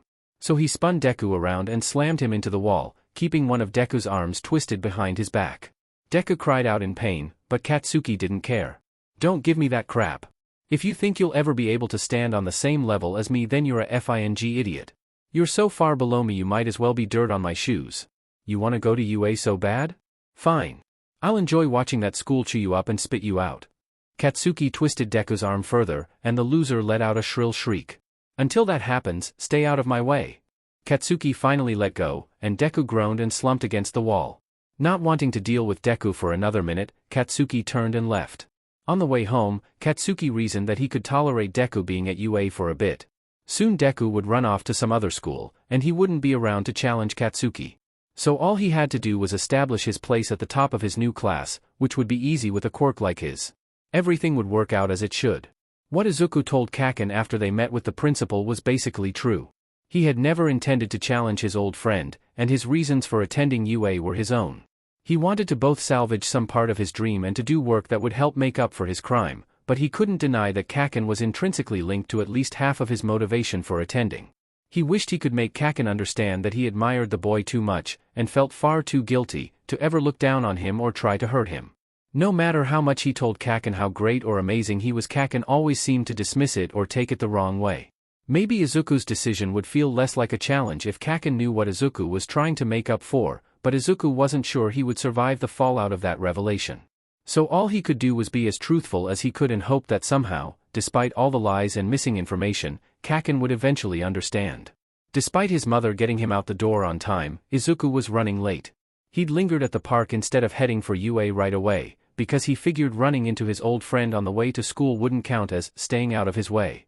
He hadn't seen Kaken at all on the way to school, so that had worked out, but now he was jogging through the halls of UA trying to find his new classroom before the bell rang. He never realized how huge this place was before. Deku. Izuku instinctively flinched at the name, but quickly realized that it had been said in the wrong tone and voice. He turned around and saw Uraraka jogging down the hall towards him. She was waving and smiling at him, and he couldn't help smiling in return. You got in.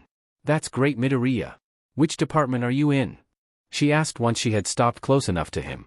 Management, but my acceptance video explained that the management course shares some classes with the general education department. So I guess it'll be a little bit of both. What about you? How did you do on the hero exam? Let me tell you, it got intense. She said with a laugh. But I made it. I'm in class 1A. That's awesome. Izuku gushed. Congratulations. Thank you. She was so excited it was almost a squeal. Good thing I caught you from falling, huh? The bad luck from missing could have ruined both our chances, she said, playfully punching him on the shoulder. Izuku chuckled nervously. It'll probably be bad luck to be late on the first day of class too. Yeah, probably. Uraraka said with a slight grimace. Have you seen 1A? I'm having trouble finding it. I think I remember seeing it earlier. Izuku said, mentally retracing his steps. I don't suppose you saw 1J on your way here? Oh yeah. I saw that one just a minute ago. The two gave each other directions and went their separate ways. Izuku managed to get in the door just before the bell rang, and sat in the nearest available seat. All right everyone, class has started. Izuku looked up when he heard the sultry, and rather familiar, voice. There was a woman with layers of long black hair standing at the front of the class. She wore a tight white dress that ended just above her knees, a short-sleeved black cardigan, and a dazzling smile. He could only assume she was their homeroom teacher, though he'd never had a teacher that dressed quite like that. He was a little more concerned with figuring out why she looked familiar though, rather than studying her outfit. The same could not be said for some of his other classmates. My name is Namuri Kayama, and I will be your homeroom teacher for this year. Some of you may know me better by my hero name, Midnight. That was it. Izuku knew she had to be a hero if she worked here, and everything clicked once she gave her name. He was familiar with her of course, she was quite well known for her hero work, and her revealing outfit. Plenty of his classmates had taken to looking up pictures of her during their last year of middle school. Not that Izuku was among them. At least, not for the same reasons. Her 18+ hero costume was eye-catching he would admit, but he'd always been more interested in the great amount of control she had over her quirk, a sleep-inducing gas that she could emit from her skin. It couldn't be easy to direct a quirk like that. Let's make sure everyone is here, shall we? Then we can get to know each other a little better before getting into orientation.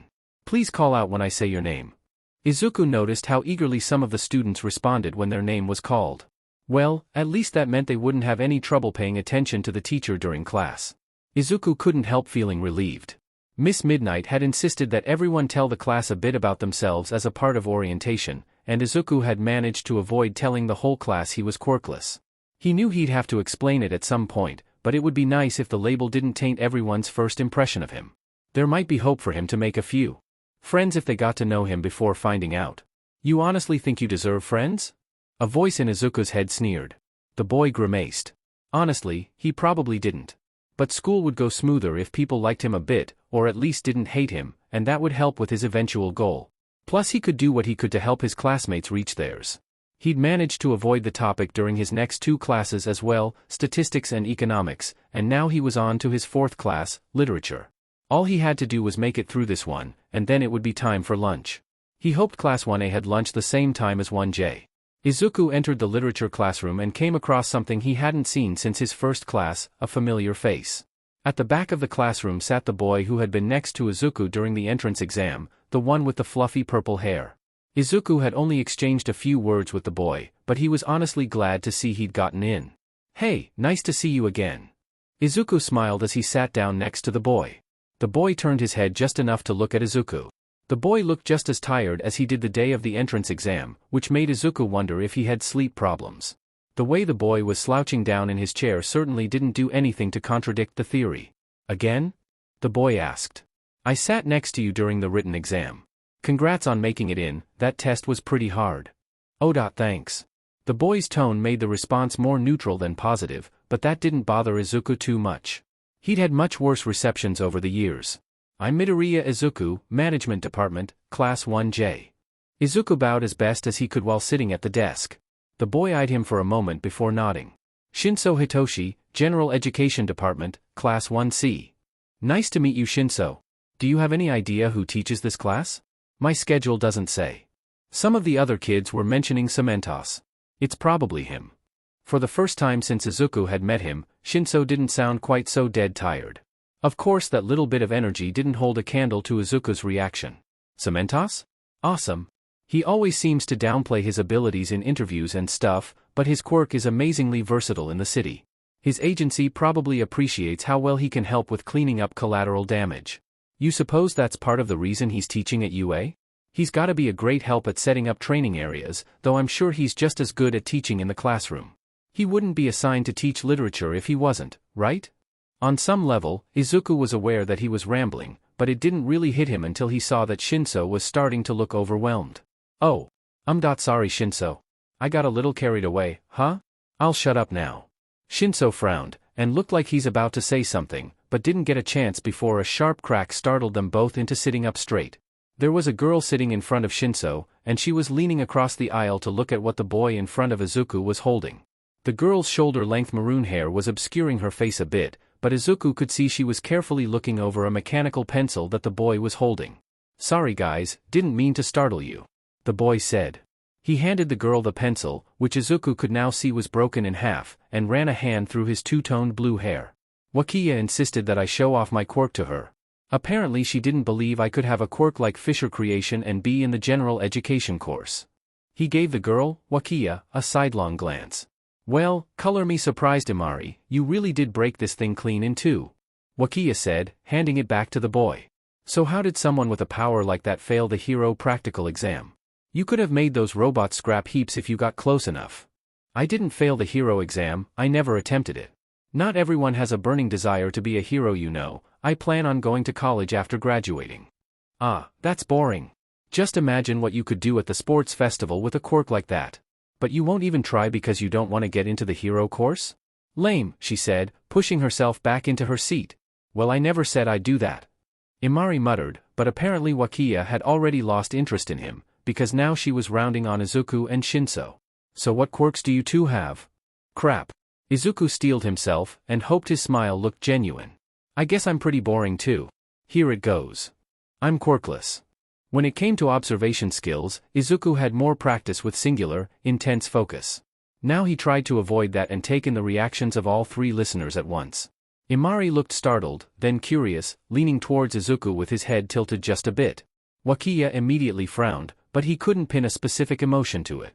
Shinsu's eyebrows lowered, but he looked more thoughtful than angry. Seriously dude? Wakiya was the first to speak. Aw man, that's gotta SCK. Definitely no hero course for you huh? There was a part of Izuku that wanted to rebel at what the girl was implying. Izuku had always thought that his actions were what had made him unsuited to be a hero, not his supposed quirklessness. But he'd been shoving down that part of him for quite some time now, and was able to stop it from rising to the surface. He smiled again, a simple curve of his lips, but it took so much more effort now. Yet I've known for a while that wasn't really an option. So I decided to go into the management course instead. Hero isn't the only occupation where you help people, you know? My thoughts exactly. Imari chimed in. Did they say anything about your quirklessness when you got in? I was just thinking you might actually be UA's first quirkless student, which would be pretty cool. You know, I never actually thought about that. Izuku said, surprised that the possibility hadn't occurred to him sooner. That would be an interesting claim to fame. Wakiya admitted. Maybe you could ask one of the teachers about it, or get permission to look in the school archives. Maybe I'll do that. So what about you? What's your quirk? He asked Wakiya, hoping to change the subject. Mine's pretty handy, just not for hero stuff, unfortunately. Wakiya then reached under her seat and pulled out a notebook. Izuku's eyes bugged out when he noticed that there was no bag sitting under her chair or desk. It's great for classes though. I call it hammer space. I have access to a sort of pocket dimension, and I use it for storage space. As far as I can tell, it's endless. When I go on vacation I can pack everything in my room and take it with me if I want to. That's so cool. Izuku leaned forward excitedly. You could use a power like that for just about anything. You could even use it for hero work, if you had the right setup. Wakiya looked skeptical, but Izuku continued. You could carry around any number of support items, and that could make you prepared for just about any situation. You'd probably have to ask the support department, but if you started investigating it now maybe you could get permission to use some support items during the sports festival. Wakiya looked stunned, but then she started furiously scribbling down notes in her notebook. Izuku briefly wondered if that's what he looked like when he was writing in his quirk journals before turning to Imari. You said your quirk was fissure creation, right? How does that work? Imari explained that he had the ability to create fissures, aka cracks, in whatever non-organic material he touched. If it was thin enough it would break apart, like the mechanical pencil, but something bigger would just gain a crack, and a lot of damage. Apparently this had caused his early school teachers quite a lot of grief, and he was eventually banned from handling any school equipment without cotton gloves. I have better control now, so it's not really a problem anymore, but I still carry a pair of gloves with me to be on the safe side. Izuku nodded along, soaking in the new information. He'd left his current quirk journal at home, because he'd been worried that he'd get too distracted trying to make new entries for each new quirk he came across. Now he realized that an inability to write everything down was making it worse, because he was afraid he'd forget something important by the time he got home. Maybe he could take some pages out of the back of a different notebook and use that as a substitute. My quirk manifesting made me strangely obsessed with the ground.so. I've been thinking of going to college for geology, though being a seismologist sounds interesting too. Ho-hum, back to the boring stuff. Wakiya suddenly interrupted. Izuku hadn't even noticed that she'd finished writing. Imari shot her a glare, but she was already looking at Shinszo. What's your quirk then? It's not rock-related too, is it? Shinszo sighed. Definitely not. My quirk is brainwashing. When I talk to someone, and they reply to me, and can order them to do things. And they'll just go do it? Without question? Wakiya asked in awe. Yep. Oh man, a quirk like that would let you get away with so much. You the mischievous type? Because if you are, your elementary and middle school days must have been a riot. Wakiya said with a laugh. I can definitely think of some times when I would have liked to have a quirk like that, mainly with my siblings. Imari muttered. That sounds like an amazing quirk, Shinszo. Would you use it on me sometime? Izuku asked eagerly. His mind was buzzing with ideas, all the possibilities a quirk like that provided and all the ways it could be tested. He was so distracted by it, that it took him a moment to realize Shinszo was staring at him. When did he get all hunched over like that? He was sitting up pretty straight before. And why is he staring at me like that? Did I say something weird?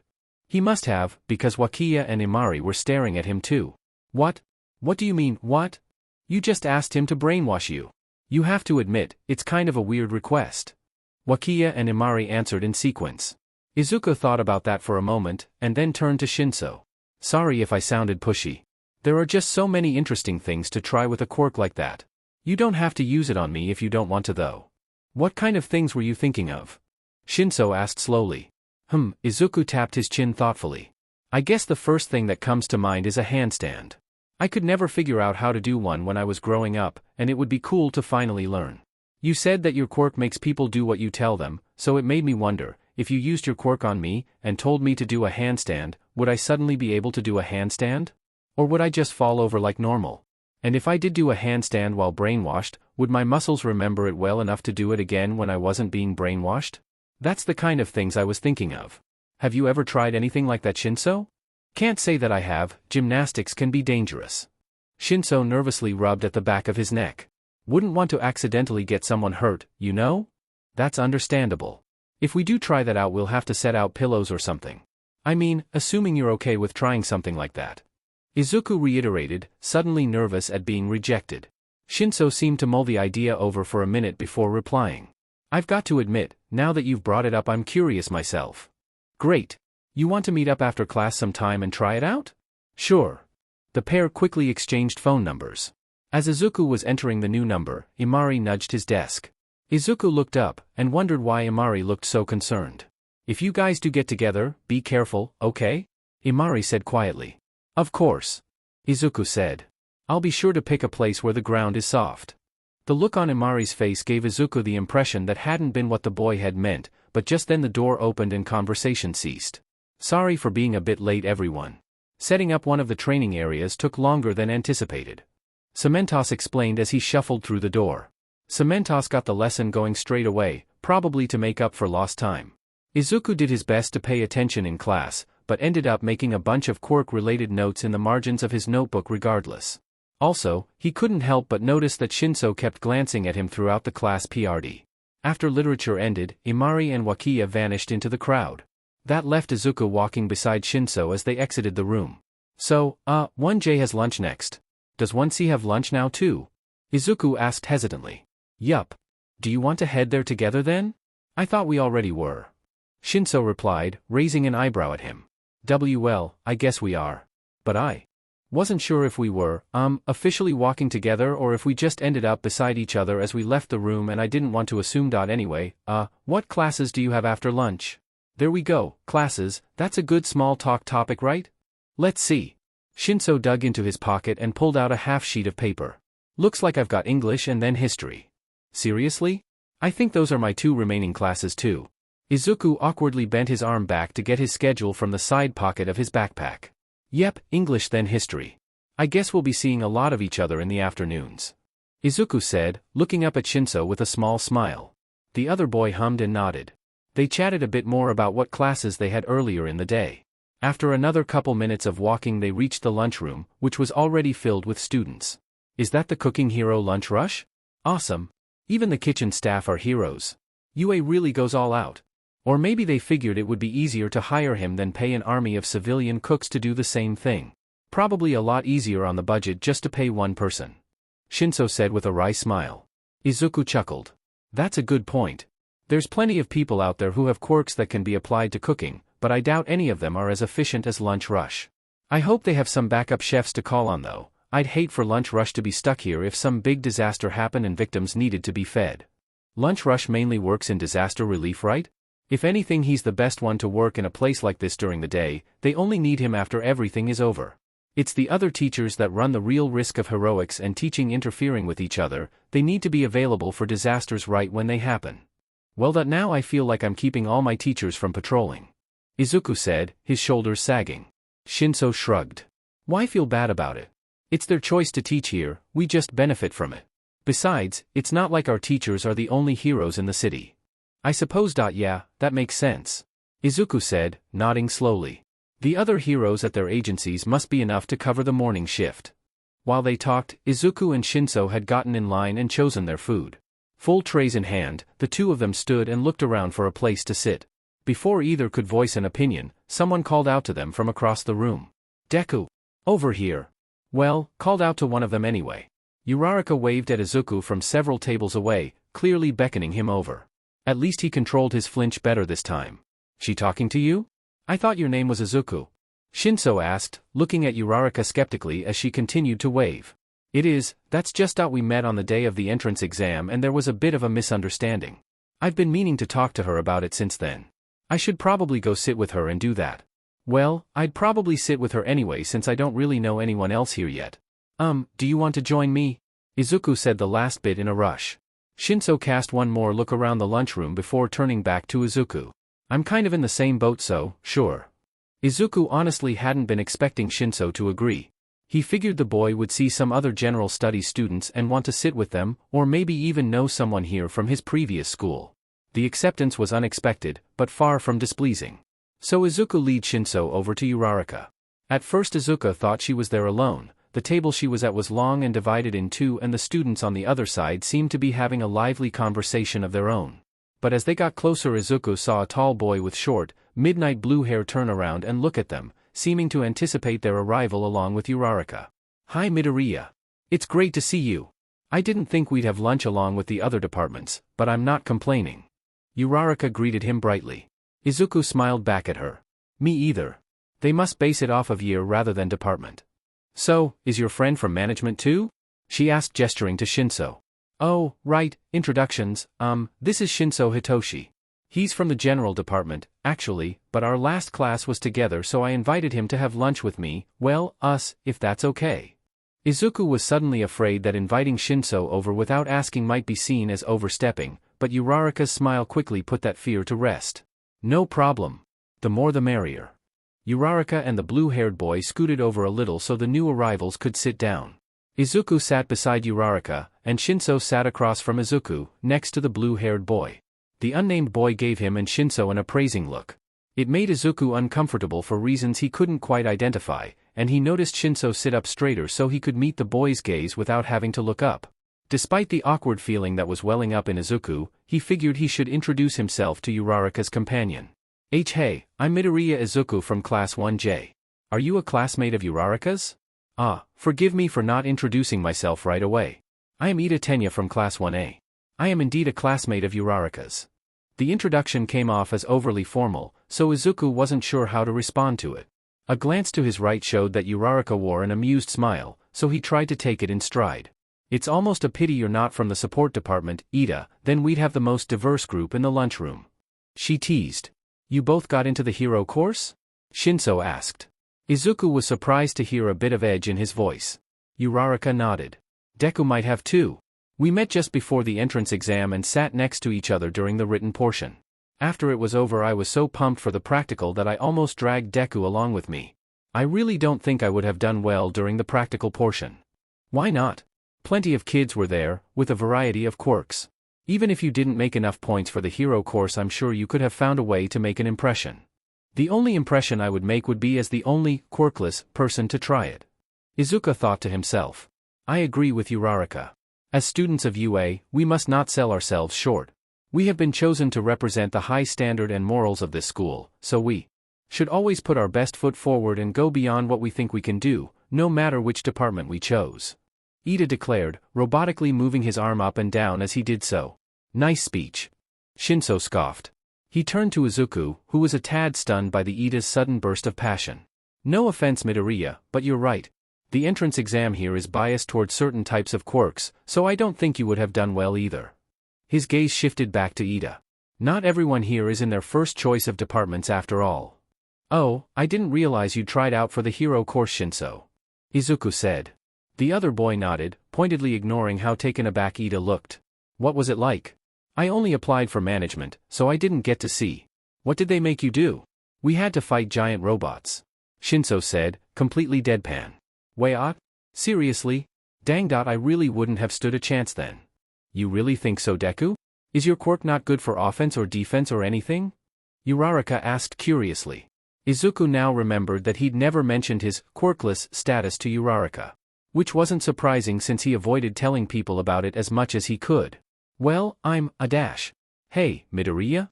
Weren't you saying you were going to mention something about your name? Shinszo interrupted suddenly. Izuku couldn't help feeling relieved by the change in subject. Oh, right. Uraraka, I've been meaning to tell you that dash. Deku. Izuku's flinch this time was so visceral he had no hope of stopping it. He began berating himself instantly. He should have put the dots together, should have thought about what Uraraka's presence here would mean, he should have realized who else would be here before a pair of familiar hands slammed down on the table in front of him. The hell do you think you're doing, shitty Deku? Huh? I tell you to stay out of my way and now here you are getting buddy-buddy with kids from the hero course. What?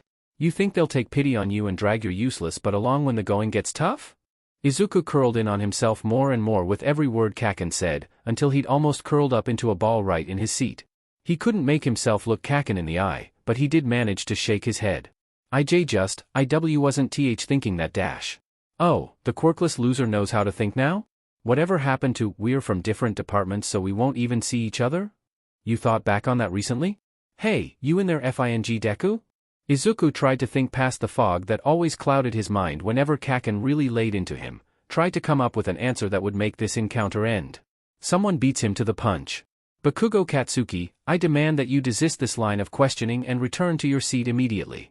Whatever grievance you have with Midoriya does not justify causing a scene in the middle of the cafeteria. Yeah, shut up Bakugo. You're the one that came storming over here, so if you don't want to see my friend you can just storm right back. Izuku uncurled just enough so that he could fully gape at Uraraka and Ida. No one Izuku's own age had ever talked to Kaken like that before. Hell, he was pretty sure the only adult to ever do so was Kaken's own mother. Keep out of this round-face speech. You're the one that brought me into it. Hey, asshat. Shinsu's voice cut through the argument. Bakugo turned to him with a snarl. What did you? Bakugo's face suddenly went slack, and the anger leached out of his eyes. He stared blankly at Shinszo, who smirked back at him. Go back to your seat and eat your lunch.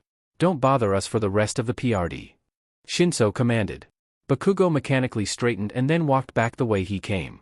Izuku watched as Kaken sat down at a table across the room, where a boy with spiky red hair unsuccessfully tried to talk to Kaken as he ate. Was that your quirk? Izuku asked, finally turning back to Shinszo. The boy nodded stiffly, and shoved some food into his mouth. That was amazing Shinszo. I've never seen anything get Kaken to calm down that quickly. Izuku declared, beaming brightly.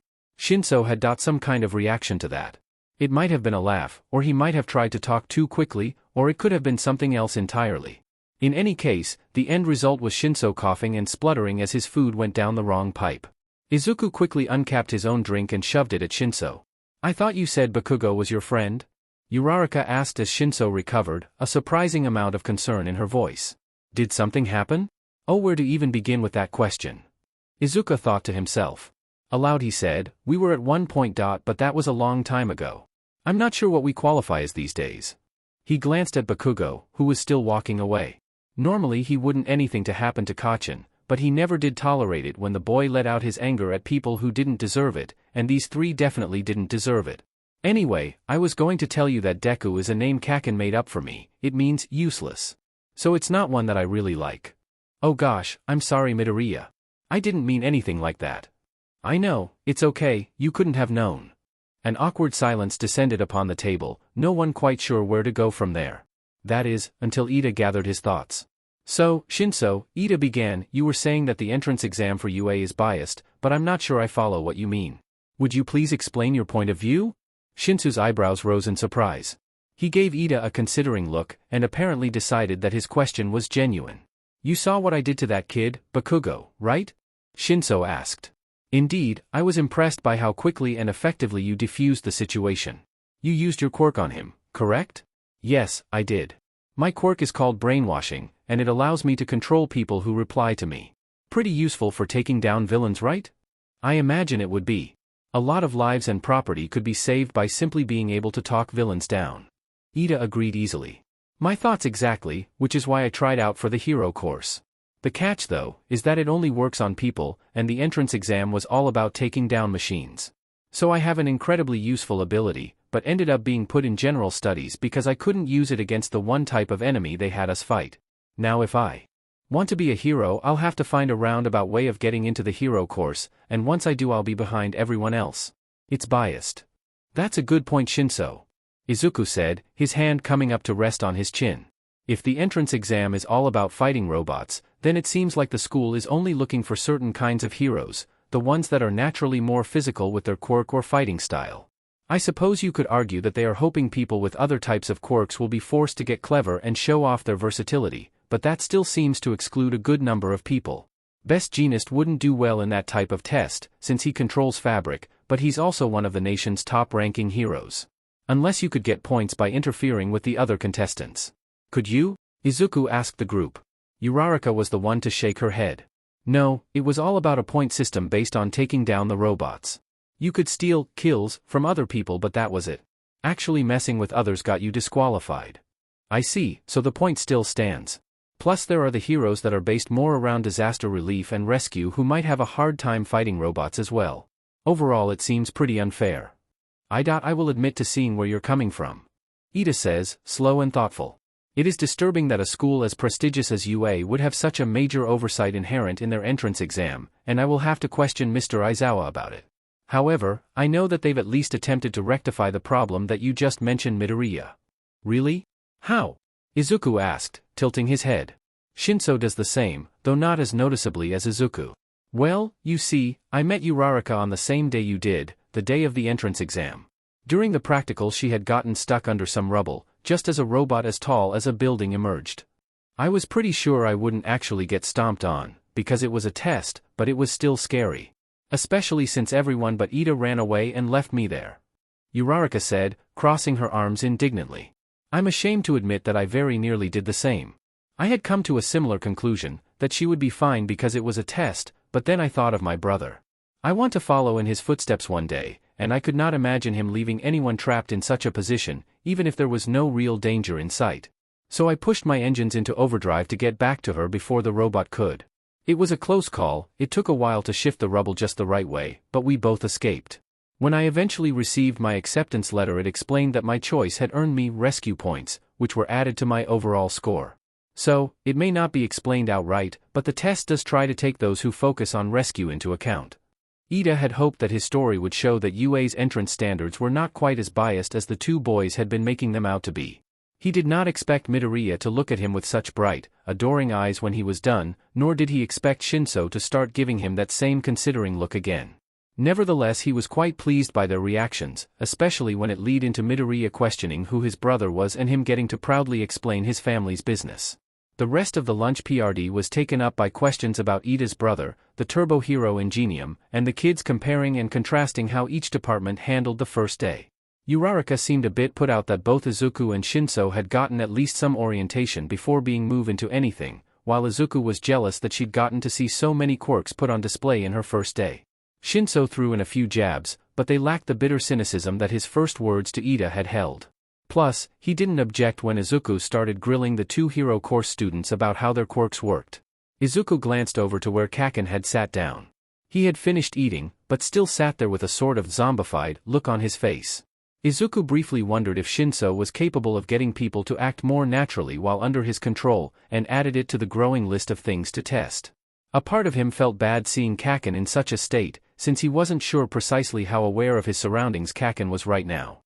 But he reasoned that, if the altered mind state was truly harmful to Kaken, then Shinszo probably wouldn't leave it in place for the entire PRD. So he decided to let it go for now, and added a few more quirk questions to his mental list. Eventually the lunch PRD did come to an end, and they had to go to their respective classes. As Izuku was getting up to follow Shinszo, Uraraka pulled him off to the side. I don't know if it really changes anything, but I wanted to let you know that when I heard that nickname Bakugo gave you, I didn't ever think of it as useless. To me it sounded a lot more positive, like, you can do it, and that's what I thought of when using it. Does that make any sense? It took Izuku a moment to process how she would have made such a connection, but eventually he nodded and a goofy grin slowly spread across his face. That was enough for Uraraka, who gave him a quick goodbye before running off. Izuku was familiar with the feeling of his entire worldview shifting, but he never imagined it could feel quite this good. Midoriya Inko watched her son as he went about making breakfast, and realized she should have expected this.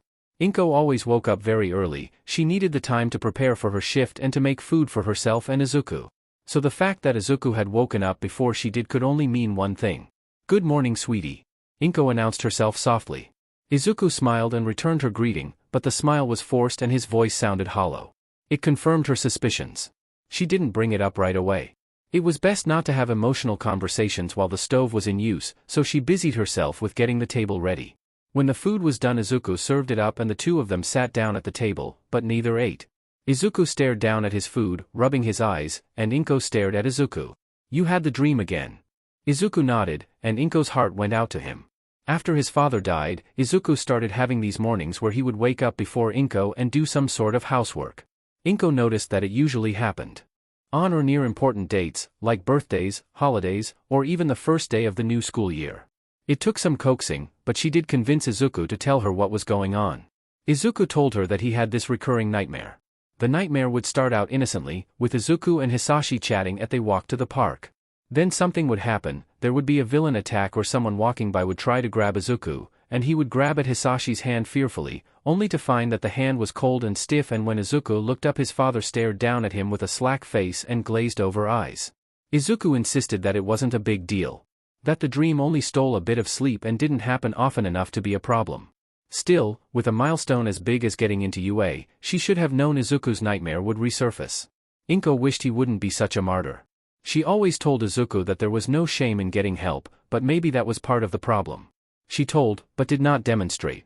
She never saw anyone about the times she would stare forlornly at the empty side of the bed at night, or the stress of relearning all the tasks Hisashi had once been responsible for. Maybe they were both too self-sacrificing to ask for help, but the great thing about family was that you didn't always need to ask. Which was why no prompting was required for Inko to take her son's hand. I miss him too. I wish he could be here to see you now, I know he'd be so proud of you. While the Midoriyas cried over their food, a similar scene was happening across the street. It too involved a single mother with a high school-aged son. This scene was not as soft as the first, there was no crying and a lot more yelling and petty insults. But the ending was basically the same.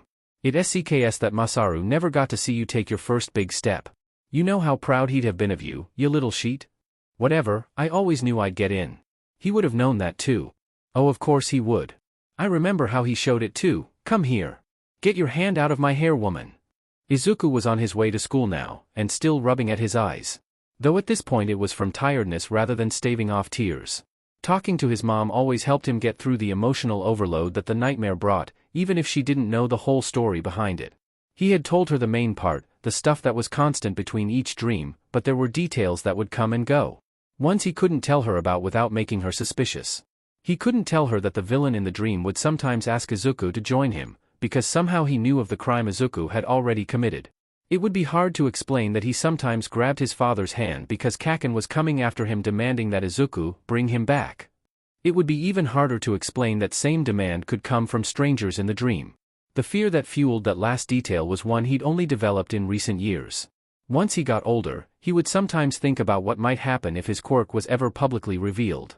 If people knew what he could do, would they demand he use it? Would people beg him to bring loved ones back to life for one last word? One last "I love you"?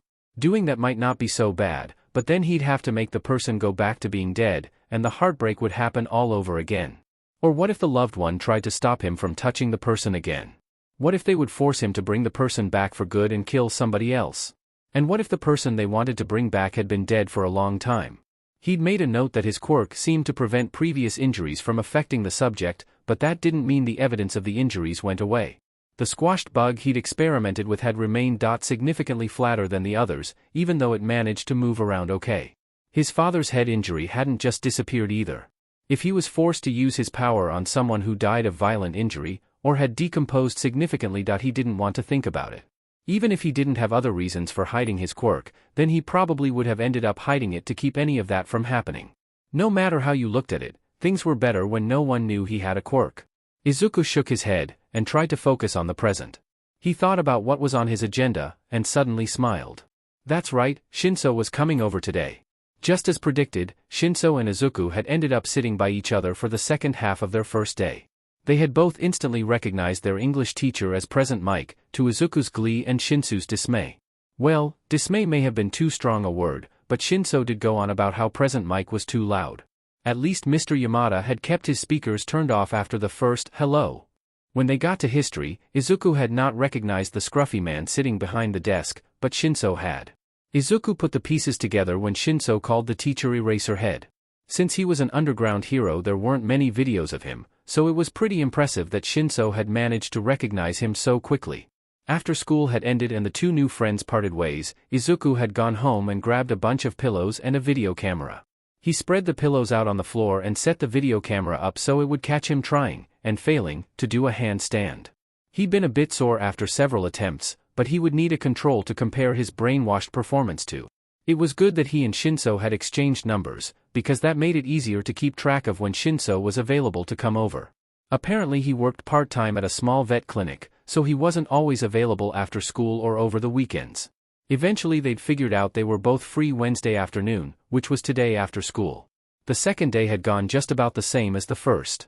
Seeing pro heroes was still awesome, though he'd managed to stop going into full fanboy mode, as Shinszo called it, by now. He and Shinszo chatted with Wakiya and Imari at the start of literature class, and they sat with Uraraka and Ida during lunch.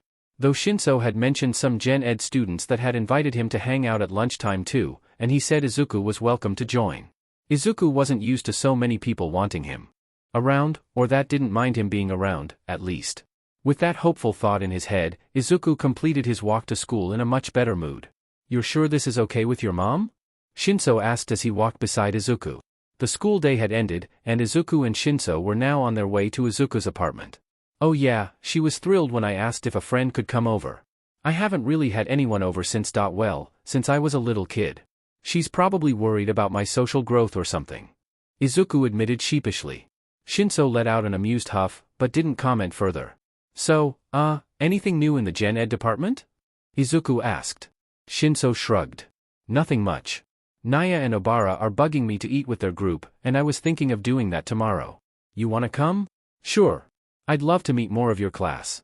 Gives you a chance to interrogate more people about their quirks, right?" Shinszo asked with a smirk. Izuku laughed and rubbed the back of his neck. "Well, hopefully we do more than just that, but if they were up for it I wouldn't be opposed. Maybe he could even help them think of new ways to try their quirks, like he and Shinszo were doing now. Oh, I'm sure you could convince a couple of them. There's this one kid, Tuju I think, who likes to tell this story about using his quirk after a villain attack. It's only the first week and I've already heard it twice. Is it a good story?" "It's not bad. How are things in management?" "Well, Ms. Kayama gave us this big group project to work on today. We're supposed to come up with ideas about how we could improve the way agencies are run, or how agencies could deploy their heroes more effectively. We need to write up a fully developed proposal by the end of the first semester, and then work on making it a reality during the second semester. We've already been assigned teams, but we've only just met, so I don't know much about my group members yet. Kure definitely has a mutant-type quirk, which I think is based off of a seal, or maybe an otter. Okabe looks younger than most of the class, so she might have skipped a grade in school, but I haven't asked her yet. I also saw her playing with these dark, sticky strings in class, but didn't see where she got them, so she might produce them. And then there's Tahara. Despite having little information, Izuku went on about the project and his new teammates. Shinszo never tried to stop him, and instead just listened until the onslaught of words ran dry. The pair arrived at Izuku's door, and he blushed when he realized how long he'd been going on. "Oh, we're here. Wow, sorry about talking your ear off." "Don't worry about it. It's kind of nice having someone else carry the conversation," Shinszo replied, smiling lightly. Izuku felt his blush deepen, and quickly turned away to open the door. "What's up with the video camera?" "It's part of the experiment," Izuku explained. Shinszo was helping arrange pillows and cushions in the living room while Izuku set up the same camera he'd used before. "I've already filmed myself trying to handstand on my own. I tried 10 times before stopping, then calculated the average amount of time it took me to fall over. So now I'm going to record myself again, and see if that average increases while I'm being brainwashed. And then you can do it again later to see if you've improved because of the brainwashing?" "Right," Izuku beamed. Shinszo shook his head. "You know, I've never understood people who got excited about math." "Well, I'm not really excited about the math. I'm excited about what the math will tell me." "Ah, so the math is a necessary evil. That makes more sense." Izuku laughed. Shinszo wasn't the kind of person to crack jokes, but his deadpan deliveries could be just as funny. "All set then?" Shinszo asked. Izuku nodded. "Yep, just let me get into position." Izuku wound his way around the pillows and to the center of the room. "The camera's recording, right?" "Looks like it." Shinszo stood beside the camera, which was propped up on an end table. "You ready? Do it." When Izuku had been trying to figure out how to manipulate replacement death, one of the things he'd experimented with were meditation techniques. Among those techniques was self-hypnosis, which he still used to help himself fall asleep at night. Whenever Izuku had thought about what Shinsu's brainwashing might feel like, he'd thought about the feelings he got while hypnotized. He would feel heavy, sort of disconnected from his senses, and the world around him gradually became distant. He hypothesized that Shinsu's brainwashing would feel similar, since hypnosis was also supposed to make you open to suggestion, and he was right. Partially. The moment Izuku replied to Shinszo, the world around him suddenly felt distant. Like his conscious mind had sort of fallen back in on itself, but the effect was instantaneous and jarring rather than relaxing. It felt like there was fog filling his head, and everything he saw looked like it was on a TV with bad reception. Low-pitched static filled his ears, but he could still hear Shinszo order him to do a handstand. He felt both of his arms raise up, felt himself tilt back, and then start to throw himself forward as one of his legs stepped forward as well. He felt his hands plant themselves into the carpet, and the momentum started to carry his legs upwards, and it all felt familiar. Despite the strange sensations, a part of him recognized all of these movements as things he'd recently done. But then something new happened. His abdominal muscles and glutes tightened in a way he hadn't tried before, and suddenly he was balancing on his hands with both his legs straight up in the air. "I'm actually doing a handstand," Izuku thought with glee. "Well, sort of, but it's still cool." It only lasted for a couple seconds before he felt himself pitching backwards. He landed among the cushions, so the fall didn't really hurt, but it still sent a physical jolt through him. When that happened, the static disappeared and he was back in control. "Whoa!" was Izuku's eloquent reaction. "Hey, you okay?" Shinszo asked, leaning over him nervously. His head blocked out the light above Izuku, and he was reminded of just how tall Shinszo was. "Yeah, I feel fine." "You sure?" Shinsu's persistence made Izuku frown. "Positive," Izuku replied. He stood up and stretched his arms out to the sides. "See? I'm good." "Did it look that painful?" "Well, no.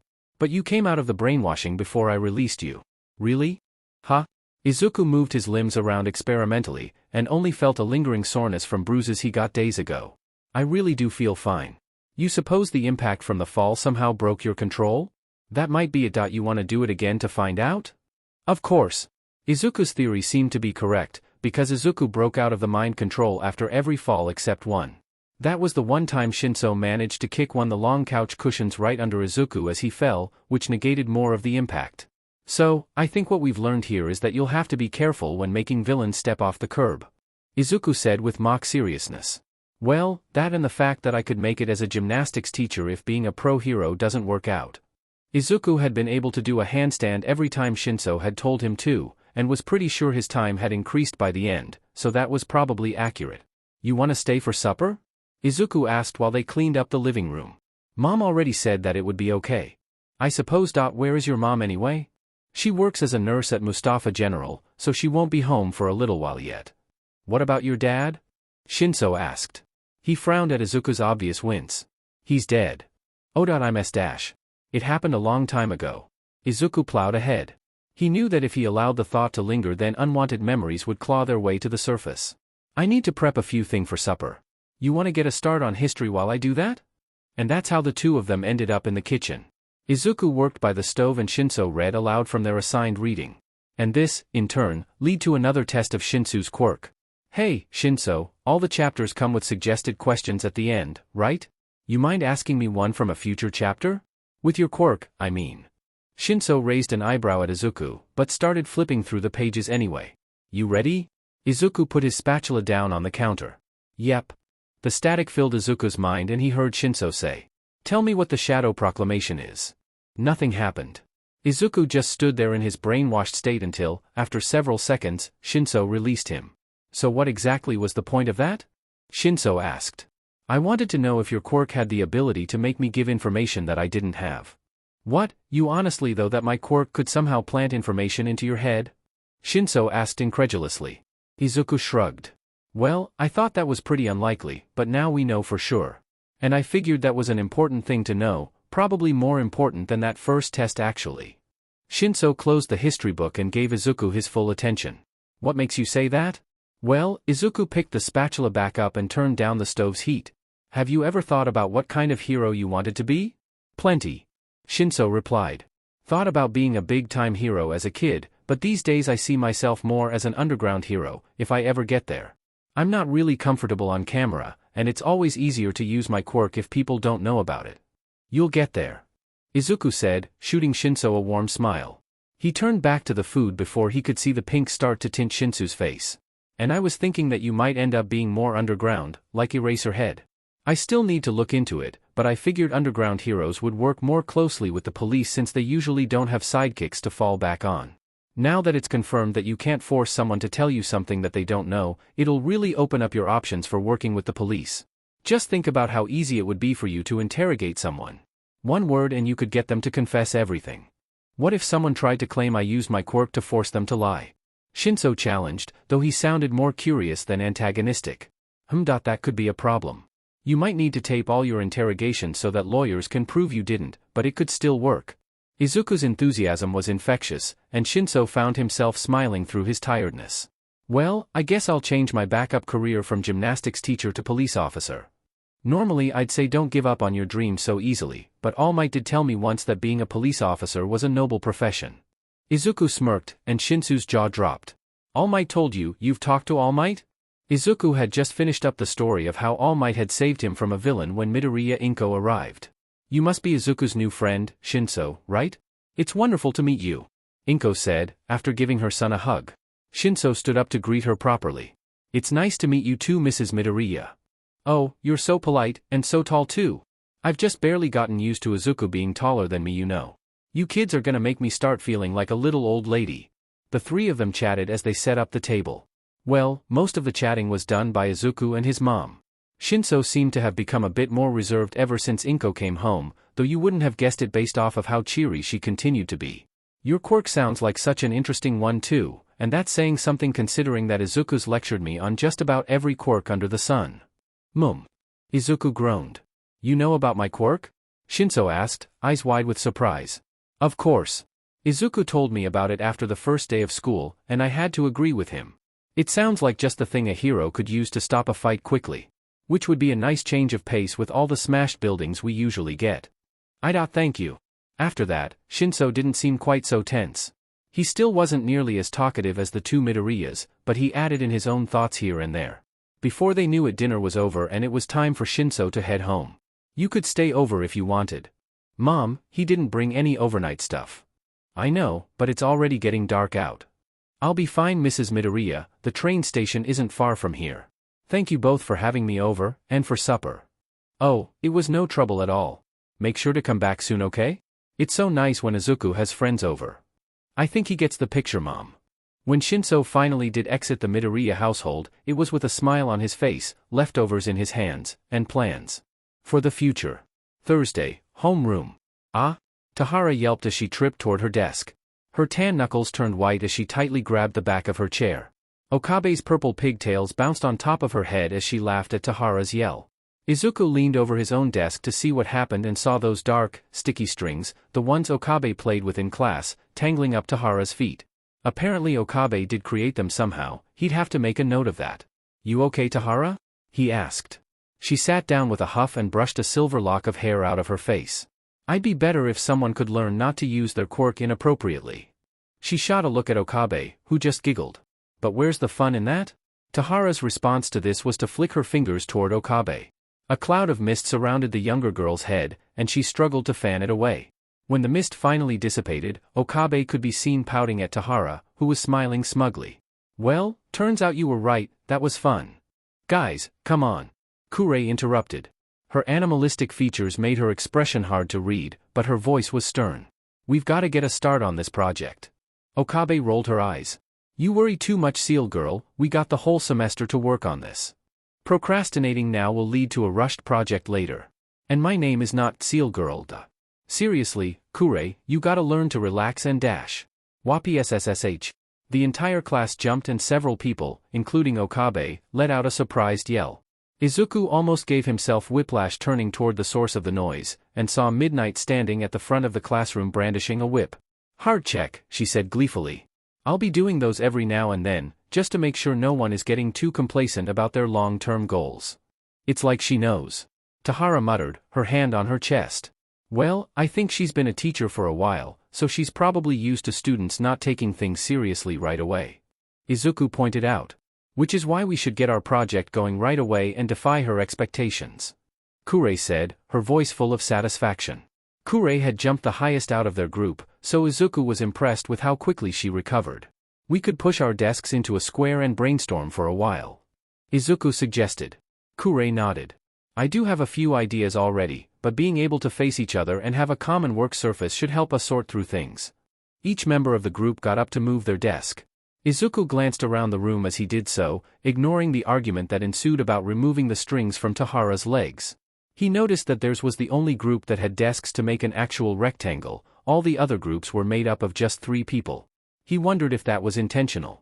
Izuku shook off that thought and focused on the group. As they threw ideas out, Izuku began to notice that each girl had a different interest when it came to management. Tahara's ideas all seemed to focus on improving the way public relations were handled, such as giving the heroes more protection from crazed media. Okabe wanted to talk about organizing an agency's heroes so the best people for the job would be sent to the right location, and Kurei's ideas all seemed to revolve around optimizing the use of technology. Izuku was a bit jealous. Each of his teammates seemed to have an idea of what they wanted to do within the management department, while Izuku hadn't given it much thought beyond wanting to work at a hero agency. However, the downside to their conviction was that none of them wanted to work on what the others wanted to work on. Izuku would have been happy to give any one of their ideas a try, and let them know it, but the group as a whole couldn't agree on a direction. What about improving the way heroes are summoned? Izuku asked, an idea striking him. The others looked confused, so Izuku rushed to continue. The most common way people call for help during villain attacks is to call the police, right? I mean, people tend to know the numbers of agencies close to their home, but they can't memorize all of the agency numbers, so they call the police when they are away from home. That gets the police into motion quickly, but it also means the police have to work as a middleman and let the local heroes know what's going on. If you could alert the heroes directly, it could save time and lives. Interesting. Kurei said, tapping her chin thoughtfully. It showed off the webbing between her thumb and pointer finger. I think agencies usually have a mass texting system that helps get the word out for big attacks, but I'll bet we could improve on that. So, it would be something that would automatically send out updates to heroes? Like those apps that send you all the latest sale coupons or major news articles? Tahara asked. Kurei was nodding now. An app could work out great actually. We could make 2 different versions, one for civilians so they could report villains, and one for heroes so that could receive those reports. Or maybe just one that could do both so people could avoid where attacks are happening. Well, that last option might just encourage people to go to those areas. Izuku pointed out, thinking about his own childhood. And if we go for 2 different apps, then we'd want to make the hero version available to the police too. Wouldn't want to accidentally cut them out. That's a good point, Midoriya. We'll have to think of some precautions, but you are definitely onto something. Kure gave him a sharp-toothed smile. Oh. If the app sent out updates to all heroes that have it, then even heroes that are outside their usual jurisdiction would get it. Heroes might not have to wait so long for backup that way. Okabe said excitedly. Tahara jumped in right afterward. We'd have to make sure that the reporting portion was detailed enough so that heroes have an idea of what they are heading into, but not so detailed that it would take a lot of time to fill out. Izuku smiled, and started jotting down all the potential app features in his notebook. Now it felt like they were getting somewhere, like he was taking his first real steps toward his goal. Thursday, literature class. Hi guys. Wakiya greeted them with a bright smile. Izuku returned the greeting, while Shinszo raised an eyebrow at her. Imari just looked tired. What's got you in such a chipper mood? Shinszo asked, which prompted Wakiya to smile wider and Imari to groan. I connected with someone from the support course. She's a first year too, and was ecstatic to hear about my quirk and the idea to use it in tandem with support items. Wakiya turned to singularly address Izuku. Thank you so much for giving me the idea. I think this will really up my chances. Oh, I didn't do that much. Izuku protested. And making it effective is all up to you. I mean, you gotta jump through all the hoops to get permission and figure out what to use and how to use it. Don't worry, we're already working on that. Apparently she already knew what she wanted to develop and take with her to the festival, talk about prepared. But now that she has a chance to show off even more of her work, she's gonna fight for it. And I'm gonna fight for my chance too. Typically people outside the support class don't get to bring support items, but since my quirk is the thing that would allow me access to them, we're hoping that they'll make an exception. And if they don't, then I'll figure out how to use everyday stuff to help me and pack that into my hammer space instead. Izuku listened closely to the whole explanation, though out of the corner of his eye he was aware of the way Shinszo kept looking back and forth between Wakiya and Imari. The latter looked like he was trying to get a nap in before class. I hadn't even thought about improvised weaponry. It's so cool that you're thinking outside the box, Wakiya. Izuku beamed back at her. It's not a bad plan. Shinszo admitted, a sly smile growing on his face. You might want to rein yourself in a bit though. Or else you'll drive your boyfriend here crazy by the end of the day.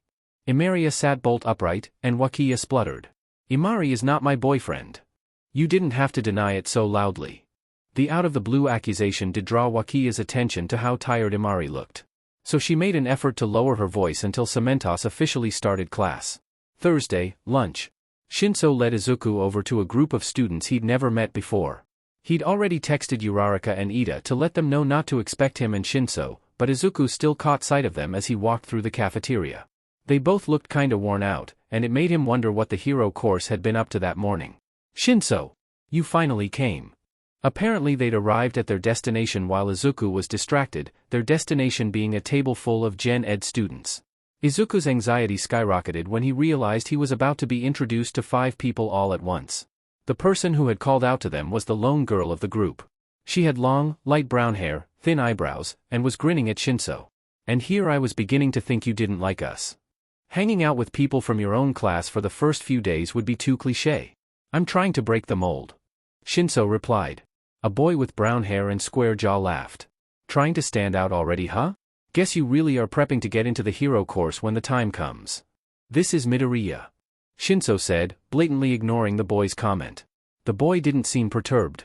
Hi, nice to meet you all. Izuku said, and gave a small bow over his lunch tray. I'm Naya. The girl replied. Now sit down already, your food is gonna get cold. I'm Obara.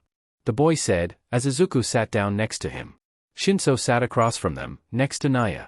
Shinszo mentioned you were in management. He hasn't been bugging you for tips on how to market himself, has he? Oh, and no, nothing like that. We just, have classes together, and stuff. Izuku felt his face heating up, and wondered what the others must have thought of his oh-so-eloquent response. And you thought they might want your help, he scolded himself. At least he wasn't muttering yet. Hey Midoriya. Izuku looked across the table to a tan, red-headed boy, sitting next to Naya. I'm Nyakura. The boy held his hand out to Izuku, so he took it. The moment he did, Izuku felt a calm emptiness wash over him. He blinked, and Niakura smiled and took back his hand. Feel better?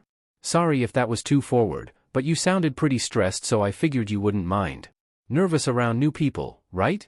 I don't understand. Izuku stated. Niakura's quirk is emotion banishment. Shinszo explained, giving Niakura a side-eyed glance. That's why he went as far as a handshake, so he could calm you down.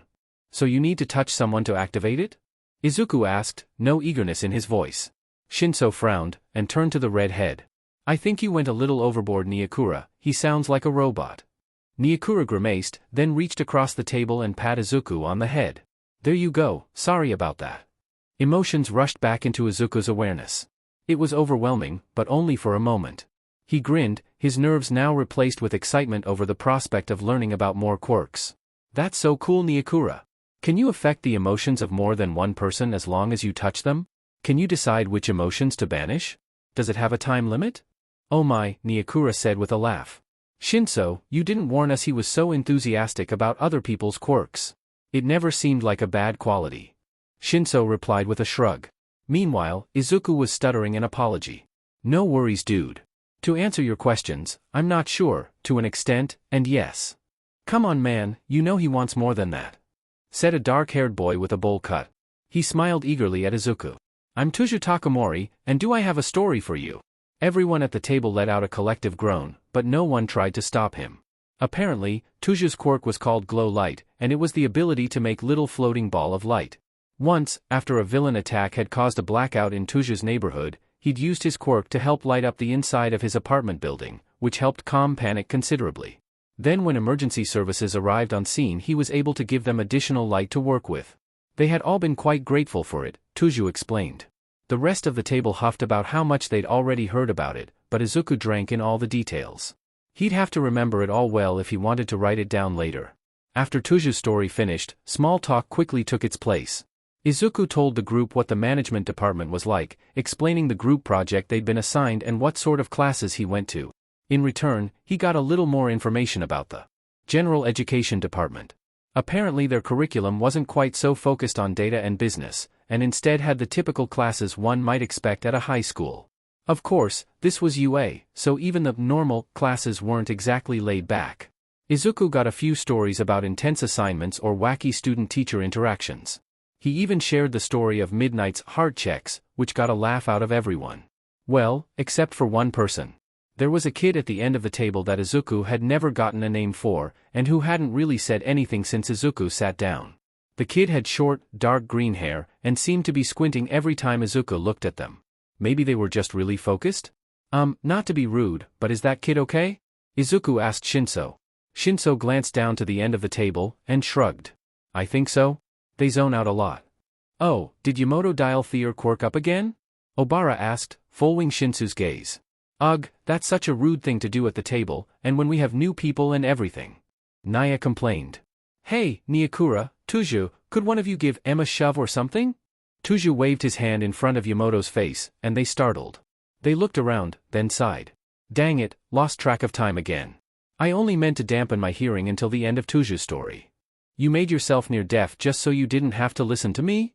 Tuju was nearly shouting in outrage. Yamoto just shrugged while Niakura laughed and teased Tuju about how he needed new stories. Naya and Obara explained that Yamoto's quirk was protected senses. They could nullify things meant to affect their senses, so they wouldn't be affected by things like strobe lights or loud bangs. Apparently they were in the habit of dialing it up on just one sense if they felt things were too annoying. It was a fascinating ability, and Izuku immediately theorized that Yamoto would be able to get close to present Mike even if the hero was yelling. So of course Izuku spent the rest of the lunch hour quizzing Yamoto about the extent of their quirk, and suggesting ways they could use it to get out of tough situations. Thursday night, Midoriya. Hey Shinszo, are you awake? Shinszo. Unfortunately, yes. Why? Midoriya. Can I call you? Shinszo. Sure, don't see why not. Hi Shinszo. Izuku greeted over the phone. He was laying down in bed, and vaguely wondered if Shinszo was too. Hello Midoriya. Meow. Hush you. Mero. Is that a cat? Izuku asked. No Midoriya, it's a dog. Shinszo said sarcastically. Izuku could picture him rolling his eyes. I gave him food an hour ago, there's even some left in his bowl, but you'd think he was starving. Shinszo sighed. Baby, why do you think sitting on my chest will help? You named your cat Baby? No, but he's being a whiny baby, so that's what he gets called. Huh. That makes sense. So why exactly did you call me? Oh yeah. I wanted to tell you that I finished the handstand test. After you used your quirk on me, I was able to do a handstand on my own, though I didn't stay upright as long as I did when you were brainwashing me. So my hypothesis was correct. That is an interesting result. Shinszo admitted. But couldn't that revelation have waited for school tomorrow? It is pretty late and all. Alright, sorry about the time, but that wasn't all I was calling about. I also thought of a new quirk test for you, and it's one we can do right now. Okay, I'm curious. What did you have in mind? We're gonna see if you can use your quirk on someone over the phone. You want me to brainwash you into doing something right now? Or at least try to. Shinszo sounded skeptical, but that didn't deter Izuku. Yeah. Just think about the potential applications. You could resolve hostage situations in a snap if this works. Shinszo hummed thoughtfully. That would be pretty cool. Let's give it a shot then. A few minutes later, Izuku stood in the bathroom, staring resentfully at his own reflection. Maybe he should have waited till tomorrow to test this, tomorrow after school. Izuku rubbed at his forehead, trying to wipe away the words Hero Otaku, which he'd just written in black marker. Well, it could be worse. Izuku sighed into his phone. It's not like everyone doesn't already know. Shinszo laughed. Friday, lunch. Thankfully, Izuku was able to wash the marker off by the time school started. So, he didn't have to suffer through explaining it to Uraraka and Ida when he and Shinszo joined them for lunch.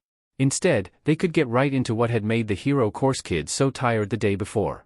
It was a battle trial. A battle trial taught by All Might. UA really didn't do anything by halves.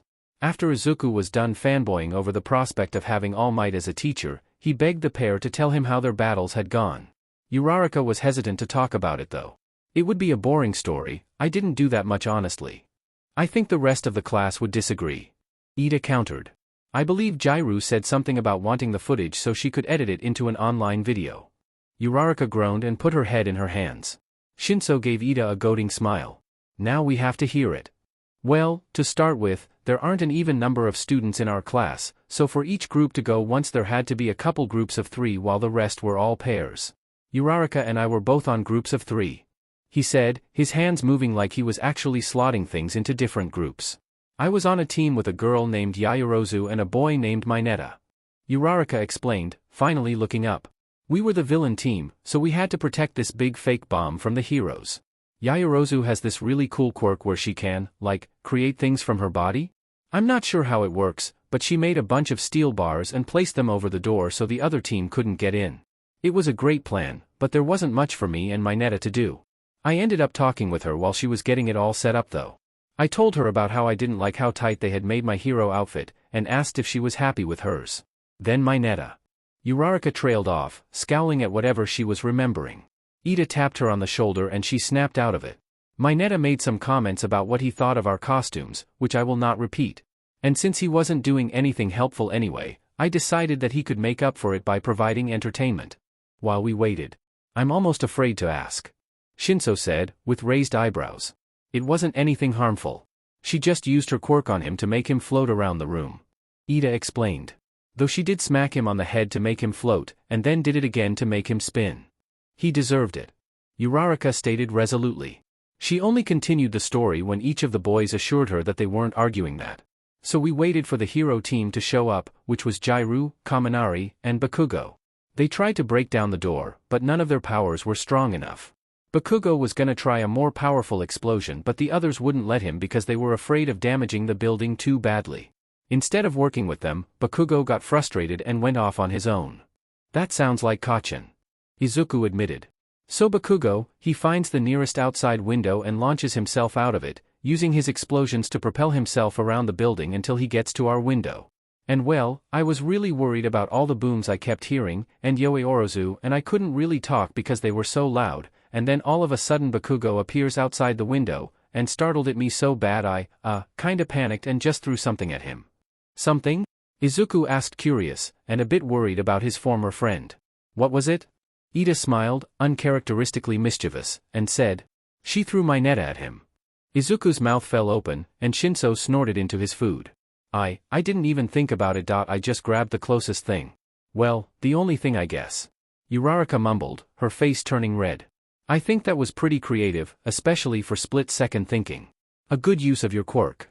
Izuku encouraged, trying not to giggle. Shinszo didn't bother holding back. That's great, he cackled, brings whole new meaning to teamwork. Funny you should say that, All Might said something similar after the trial was done. Ida said. Uraraka groaned again. So what happened next? Izuku asked. Uraraka rushed to explain, all too happy to bring an end to the story. Mineta ended up smacking into Bakugo's face, and stuck there. So they both fell down, but Bakugo broke the fall with his explosions. It gave Yoiorozu just enough time to create something to cover up the windows, so Bakugo couldn't just fly right back in. He did get up there again and tired to get through, but time ran out before he was able to, so we won. Awesome. Congratulations. Izuku gushed. Should have known Kacchan would find a way to deal with something like that. He's so talented. Hope he wasn't too upset by the loss, and didn't take it out on anyone. Shinszo smiled. That was a wild ride. Yeah, not the most glamorous way to win. Uraraka said with a sigh. But we did get praised for technically working together when the other team didn't. And Yoiorozu and I are better friends now, so I guess it all worked out. What about you, Ida? How did your team do? Izuku asked. Now it was Ida's turn to sigh. Not nearly as well, I'm afraid. I was on a villain team with our Ojiro and Hagakure against Shoji and Todoroki. We were quite handily beaten. Todoroki, that name sounds familiar. Izuku thought. But not before Ida worked up an impressive villain speech, Uraraka said with a playful smile. That's what I want film of. It can hardly be called impressive if it cost me the match. Ida argued. You lost by, what, monologuing? Shinszo asked incredulously. Ida pushed up his glasses. Todoroki's quirk is half cold half hot. His first move was to freeze the entire building, which put my companions out of commission because they were both barefoot. I ran a short ways when I realized what was happening, and was only partially frozen. Given that, and the design of my hero costume, I was able to free myself. However, I could not release my companions without injuring them.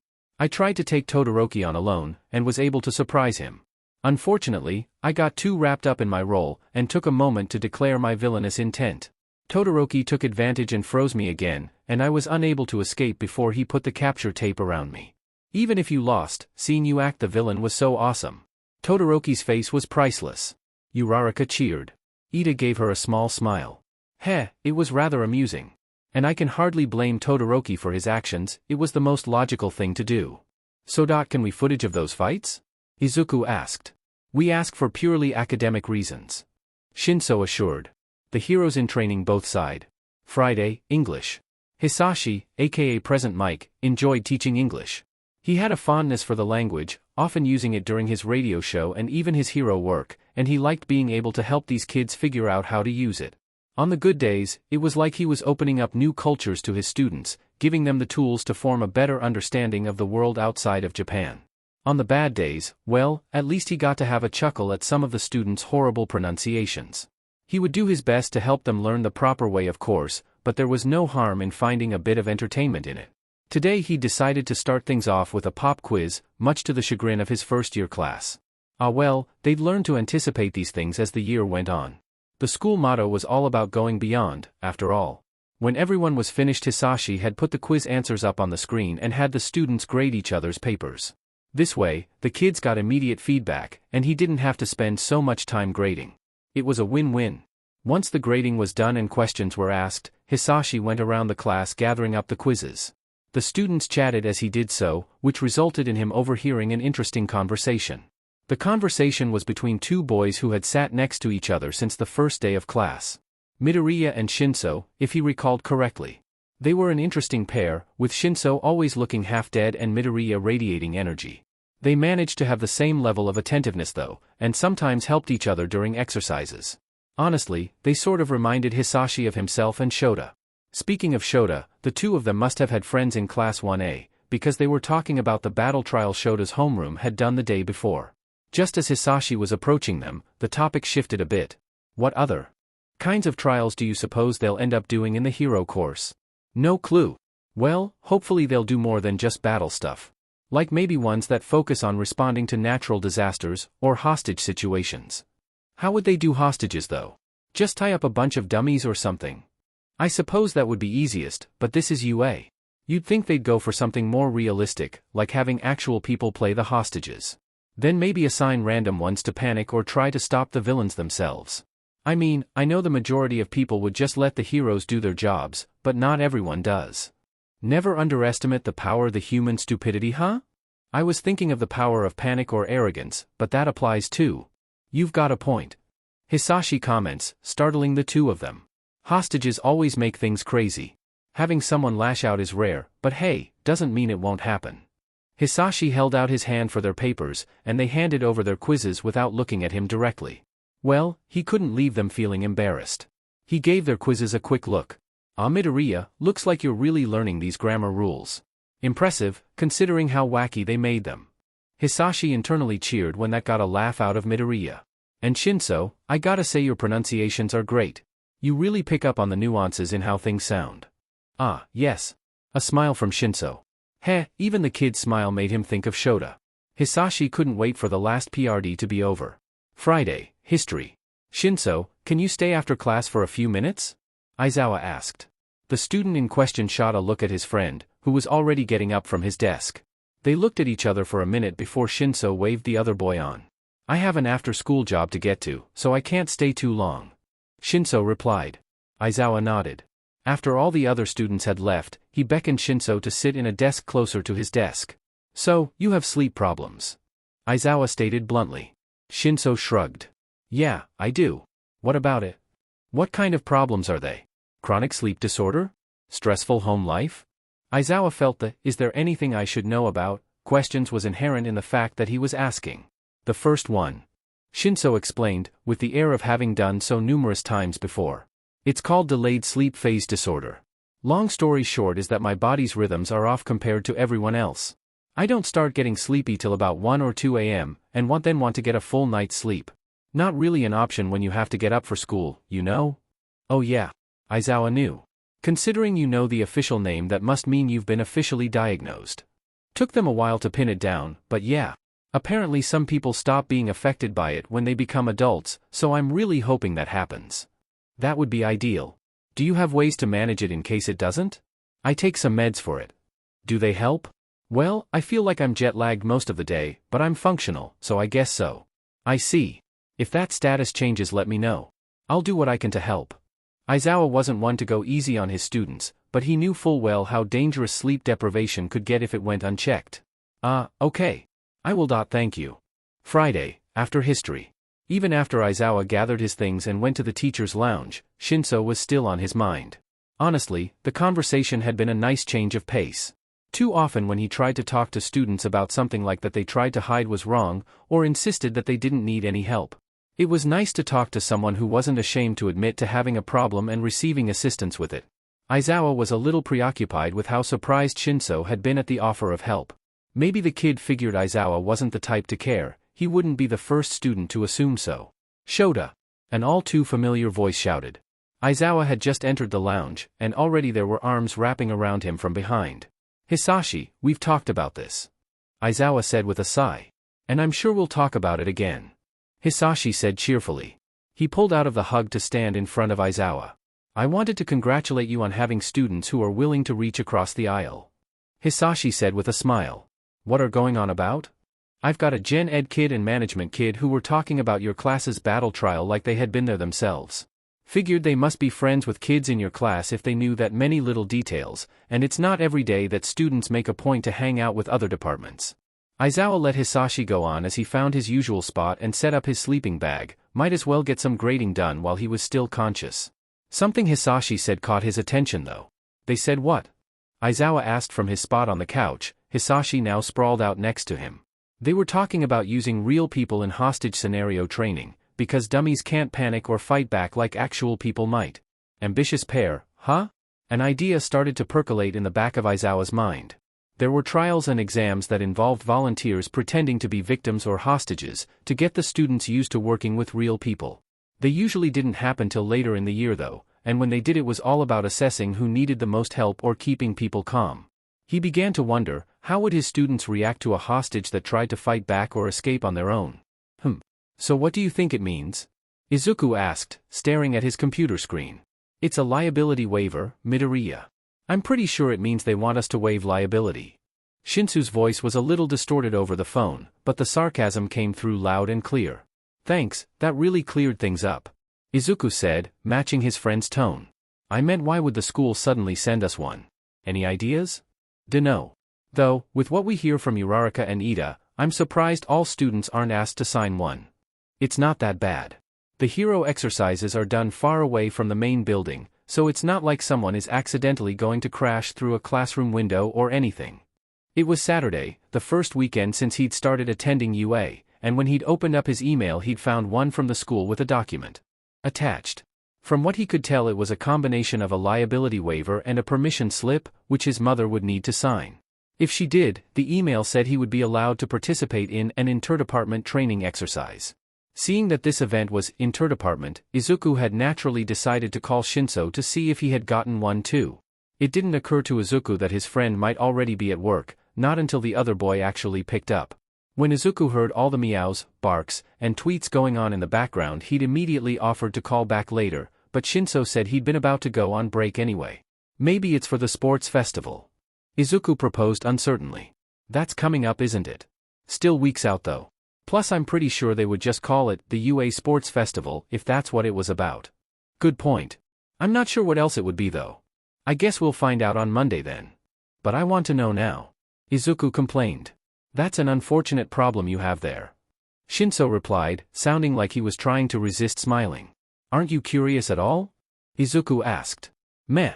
Izuku could practically see Shinszo shrugging. I am.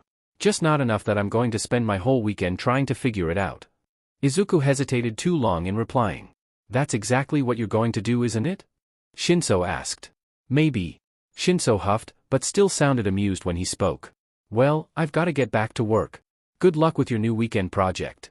Izuku let out an exaggerated sigh, and was rewarded with catching a bit of Shinsu's laughter before the line went dead. Izuku now turned his full attention to the waiver, his eyes shining with excited curiosity. Just as predicted, Izuku spent the rest of his weekend trying to parse out what this training exercise might be. First he texted Uraraka and Ida. Neither of them had gotten a form referring to the exercise, or had heard anything about it from their teachers. They did both confirm that their families had been sent a more generalized waiver at the start of the school year though, so it was probably standard for the hero course students. If UA felt the need to send a waiver for this training thing, then it could mean the management and general departments were going to be doing something with the hero department. To make sure, Izuku had also called and talked to his homeroom group about it, and texted a couple of people from Shinsu's Gen Ed group. Apparently they had all received the same thing, and were pretty curious as well. None of them had any additional information though. He tried looking up stuff on the school's website, but it didn't give specific enough details on what the hero course did, and there was no information that implied the different departments had any joint field trips. The fact that Izuku could not give his mother any more details about what this trip would be was not encouraging to Inko. However, when she saw how curious and excited Izuku was about this training, she couldn't find it in her to deny him, and she signed the paper. When Monday finally came, Izuku was so eager to finally get answers that he practically flew to school. Which meant he had to come to a very abrupt halt when he saw the large crowd of people surrounding the school's front gate. It didn't take long to figure out what was going on. All the adults there held either a camera or a microphone, and they kept pulling aside any kid they could and asking about All Might. On the one hand, Izuku was impressed that the school had managed to keep All Might's teacher status low-key enough that it took a week for the media to arrive. Izuku managed to get through mostly unscathed by repeating that he didn't have any classes with All Might, but he saw several hero course students struggling to navigate their way around people and out of conversations. I hope no one recognizes Kacchan from the slime villain incident. He always got so angry when people asked about that, or even mentioned it. He didn't see Kacchan anywhere though. Uraraka was among the ones he did see though, and he thought about going back for her. Fortunately for him, Ida chose that moment to give a long-winded speech which distracted a good number of reporters and allowed Uraraka and the others to escape. Does Ida get extra credit for saving you all from the clutches of the media? Izuku asked when Uraraka caught up with him. She gave a breathy laugh. I certainly hope so. Aizawa really doesn't like the media, but I'm not sure if that means he'll be impressed he took the bullet or scold Ida for giving them too much to work with. Might not be as much as it looked. I only caught part of it, but it sounded like he was talking a lot without really saying much, you know. Whether or not that had been intentional was up for debate. Just then there was a loud clang that made them both whirl around. Ida was now halfway between them and the gate, but the gate had slammed shut, concealing the reporters on the other side. Ah, that's right, the gate wouldn't let anyone without a student or staff badge in. It was a smart design, and one Izuku found himself immensely appreciating now. The first thing Ms. Kayama did during homeroom was announce that they would be choosing class representatives. Students immediately started vying for the position, but Ms. Kayama quickly assumed control of the situation. A sharp crack of her whip was enough to quiet the room, and then she commanded anyone interested in the position to stand up. Several students did, and Kure was among them. In Izuku's mind, it wasn't much of a contest. He knew Kure better than any of the others who had stood up, enough to know that she was very organized and could recover quickly from unexpected changes. So when Midnight passed out ballots, he immediately put down her name. Turned out Kure had made an impression on the majority of the class as well, because she was the one who got elected as class representative. Congratulations! Izuku told her as she returned to her seat. Thank you, she gushed, I'm so excited. My parents and uncle are going to be so proud when I tell them. Do they work in hero management too? My mom does, Dad's an accountant, but not one that works for hero agency. My uncle's a hero though. He's an actual hero? Which one? You gotta tell me. Kure held a finger up to her lips, and Izuku immediately ducked down in his seat when he realized how loud he'd been getting. They glanced up at Ms. Kayama, but she wasn't looking at them. His hero name is Selkie. I'll tell you about it at the next group meeting. Kure promised, then returned her attention to the ongoing lesson. Izuku turned forward too, even though he knew he wouldn't be able to focus for a while. Seriously? Izuku asked, staring at Uraraka and Ida. Everyone in your class tried to vote for themselves as class rep? Well, not everyone obviously, else we wouldn't have reached a consensus. Ida pointed out. I was one of the few who voted for another classmate. And as a result he was one of the only ones to get 0. Uraraka said, patting his hand sympathetically. I take it that's not what happened with your class? Izuku had joined Uraraka and Ida alone today. Shinszo had opted to sit with the other Gen Ed students, and had invited Izuku, but Izuku had wanted to see if the Hero Course kids had gotten any further information about their joint field trip. Yeah, ours was definitely more focused. I mean, there were a few people that seemed to vote for themselves, but not many. Which makes sense, when you think about it. It sounds like the Hero Course is all about making a name for yourself and standing out, so it would make sense for everyone to jump at the spotlight. The management course is more about learning how to do things like market others, delegate, and manage resources. So not everyone would be interested in the position and would vote for someone who they thought would do well instead. Shinszo made it sound like the Gen Ed class acted a more like yours, but they also have people hoping to get into the Hero Course, so they probably had a similar mindset dash. Did Shinszo vote for himself then? Uraraka asked, interrupting Izuku's theorizing. Huh? Oh, no, he didn't. He said he voted for his friend Naya. She and her friend Obara ended up being his class reps. Strange, with him wanting to get into the Hero Course, I assumed Shinszo would be one of the ones attempting to make themselves stand out. Ida said. Izuku frowned. I guess that would make sense, but I honestly can't picture it. I don't think he likes speaking in front of large groups, and dealing with lots of people makes him tired. Which, when Izuku thought about it, were probably further reasons why Shinszo wanted to be an underground hero. I could kind of see him leading a class, but only if he does it from a sleeping bag the way Mr. Aizawa does. Uraraka said with a giggle. The mental image Izuku got from that has him snorting into his drink, and Ida looked like he was trying hard not to be amused by a joke at his teacher's expense. I'm glad Yaoyorozu pulled ahead in our class, because she's really smart and confident, so I'm sure she'll dash. That's when the school alarms suddenly started blaring. Izuku never did get to ask if the hero students knew anything about the afternoon trip. But honestly, the way Ida got everyone to calm down after the alarms went off was so cool that he didn't even feel bad about it. He'd been worried about both Kacchan and Shinszo, that kind of crowd could easily trample someone. But he caught sight of Shinszo as everyone dispersed, and he figured there would have been more explosions if Kacchan had been in trouble.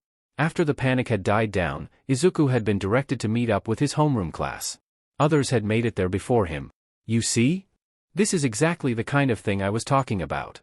Including Tahara, who was ranting to anyone who would listen about how ridiculous the media was in their pursuit of celebrity heroes. Izuku couldn't help but agree.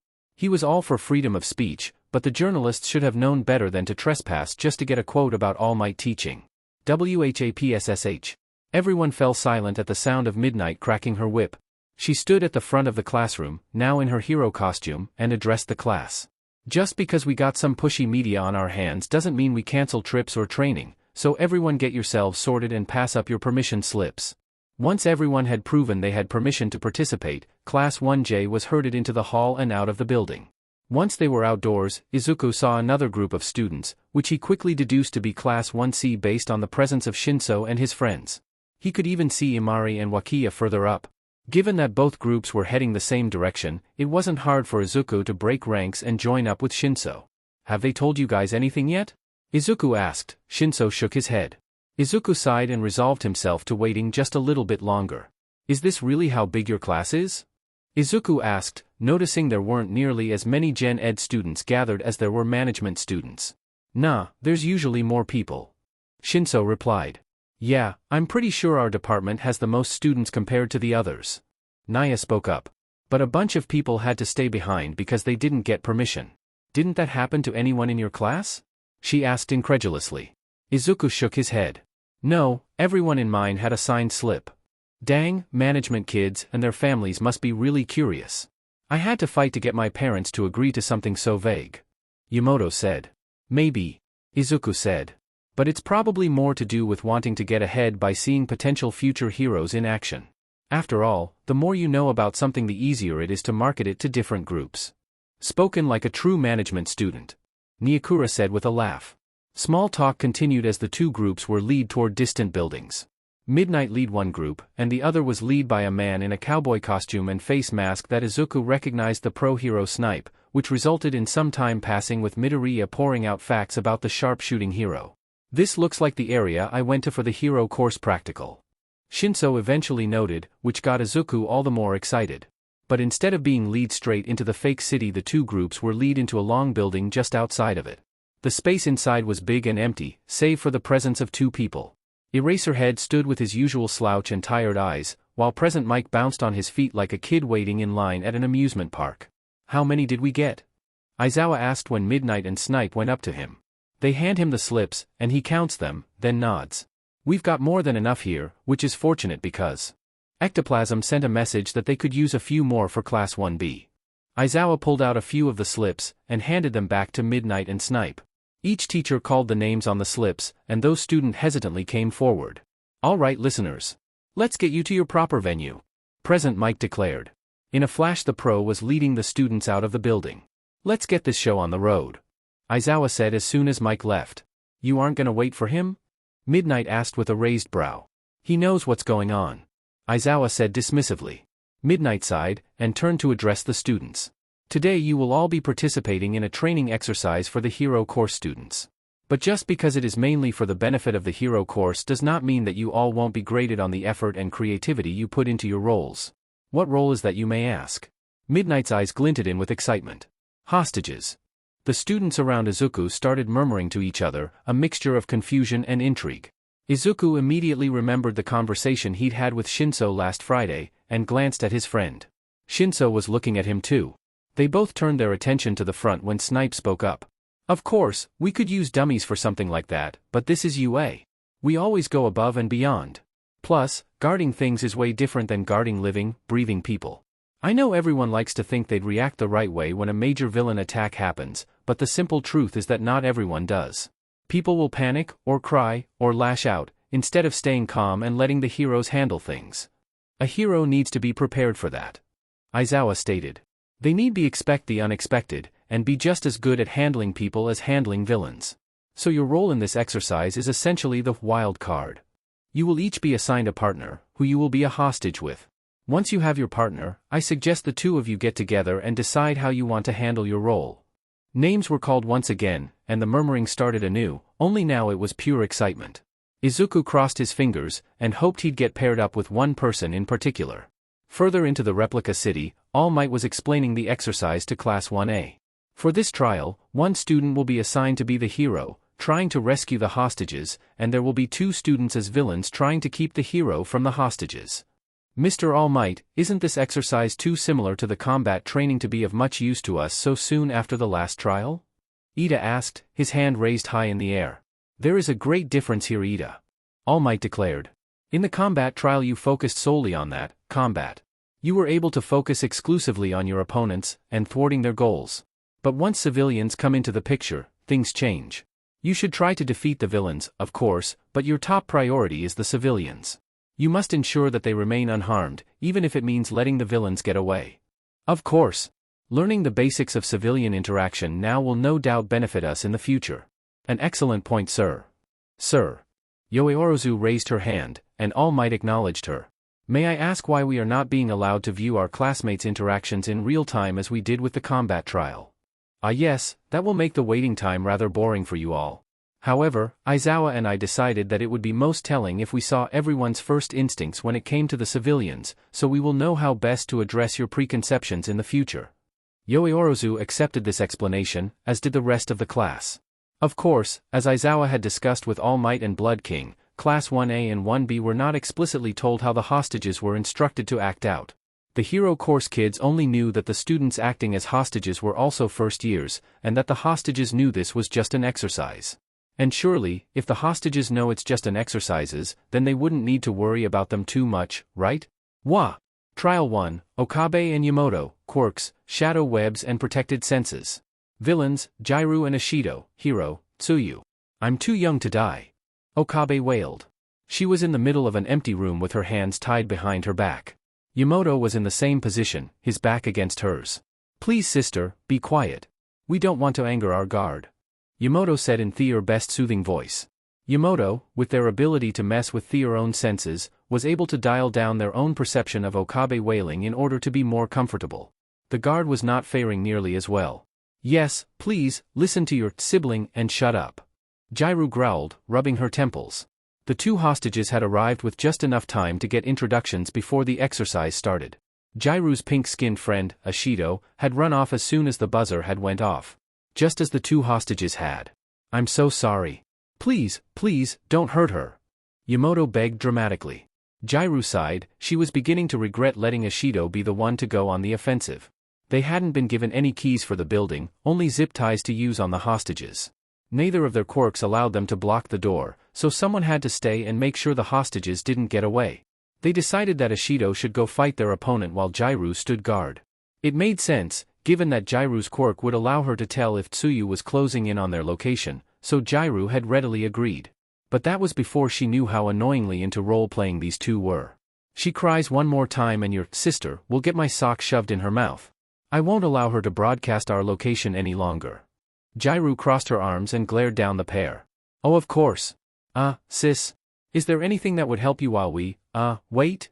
Yamato craned their neck over their shoulder to look at Okabe, who made a show of sniffling. Well, maybe if the tie was loosened? It's making my wrists hurt. You seriously think I'm gonna cut the zip tie just like that? Jairu said, raising an eyebrow. You could put another one on before taking the first one off, she'd never be free at any point. Yamato said. Jairu let out her biggest sigh yet, but knelt down. Fine, if it'll get you to shut up. Jairu grabbed another zip tie out of her pocket, and started to put it around Okabe's wrists. Suddenly, Jairu felt something slimy touch her fingers. She instinctively reeled back, only to find that her fingers were covered in dark strings. What the yuck? She tried to brush them off, but they were so sticky she couldn't remove them, and now her hands were stuck together. While Jairu was distracted, Yamato used Okabe's back as leverage to push themselves onto their feet. Jairu finally stopped messing with her hands when she saw Yamato stand and rush for the door. Oh no you don't! She yelled. She quickly extended her headphone jacks to the speakers on her legs, and blasted Yamato with a sonic wave. Which, apparently, did absolutely nothing. The hell? Jairu thought. Yamato showed no signs of the sound affecting them as they turned around and tried to open the door with their tied hands. Jairu shook it off and ran at them, figuring she could knock them over if nothing else. She took 2 steps, and just barely kept her face from smashing into the floor. Once the shock of that wore off, she twisted around and saw that Okabe had flung her own legs out to trip her, and that there were more sticky black strings extending up her legs at the point of contact. Go Yamato! Save yourself! Okabe yelled. Jairu turned her head just enough to see that the other hostage had managed to open the door and run out. DMN. Jairu thought, growling in frustration. Her hands were still stuck together, but she managed to press her hand to her comm and let Ishido know one of the hostages had escaped. Jairu looked back at Okabe, expecting her to start wailing again. Instead, she just looked satisfied. Well, now that that's out of the way, "Can I ask about your costume?" the girl asked. "It's just that is kinda nondescript right now, aside from the speakers on your legs. Have you considered making a logo for yourself? You could put it on the back of your jacket or something if you don't want to change the look too much. It could really help with merchandising when you go pro." Jairu's eye twitched. Elsewhere, Yamato ran through the building, trying to find the exit. They forgot to turn their hearing back up to the proper levels though, which caused them to narrowly avoid a fistful of acid that had been aimed at a frog girl sticking to the wall. Before Yamato had time to fully process that, something wrapped around their waist and yanked them into the air. "Don't worry, Karo, I won't let her get you." The rest of the exercise time was taken up by Ashido chasing after Tsuyu as she tried to exit the building, Yamato yelling as they was jerked through the air. Back in the observation building, Izuku, Shinszo, and the others were watching the first exercise wrap up. "You know, it's probably a good thing for Okabe that she managed to get Speaker Girl's legs," Shinszo commented. "I'm pretty sure if she had been able to move more, she would have stuffed her foot into Okabe's mouth by the end." Izuku got a mental picture of Jairu wiggling out of her boots just so she could make good on her sock threat in the last moments of the trial, and couldn't help laughing. "My ears are gonna be ringing for a week," Okabe complained as she and Yamato re-entered the building. "Well, maybe it wouldn't be so bad if you'd taken the hint after she blasted you the first time," Yamato replied. "I was just trying to help." Midnight ushered them further inside, and congratulated them on their wonderful play acting, before she picked which team would be going next. Trial 2, Tuju and Kure, Quirks, Glow Light and Seal.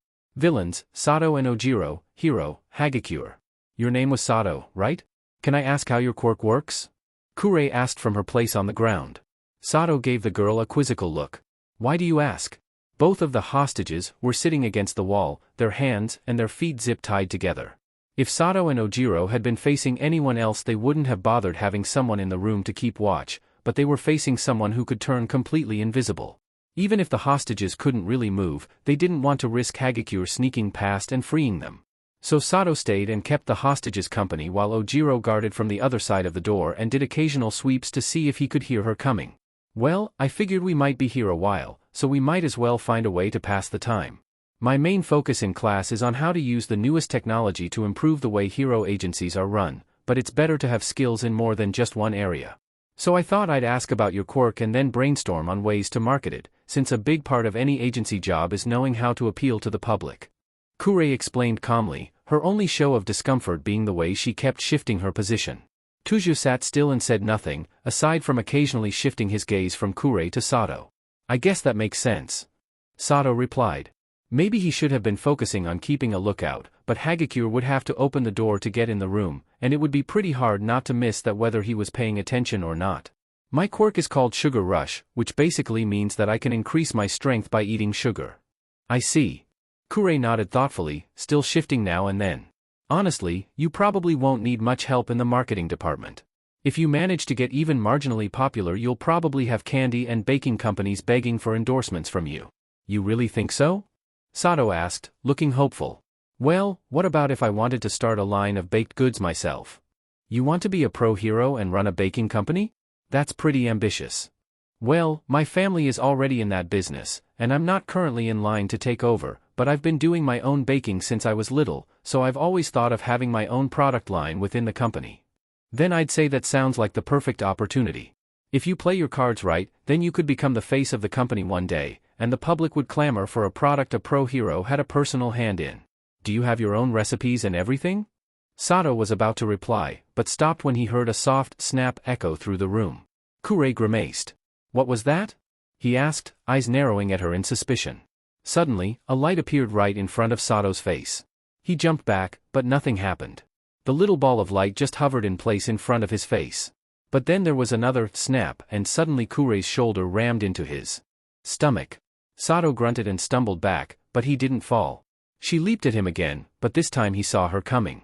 He grabbed her arm and spun her around so her back was to him, then quickly wrapped his arms around her waist.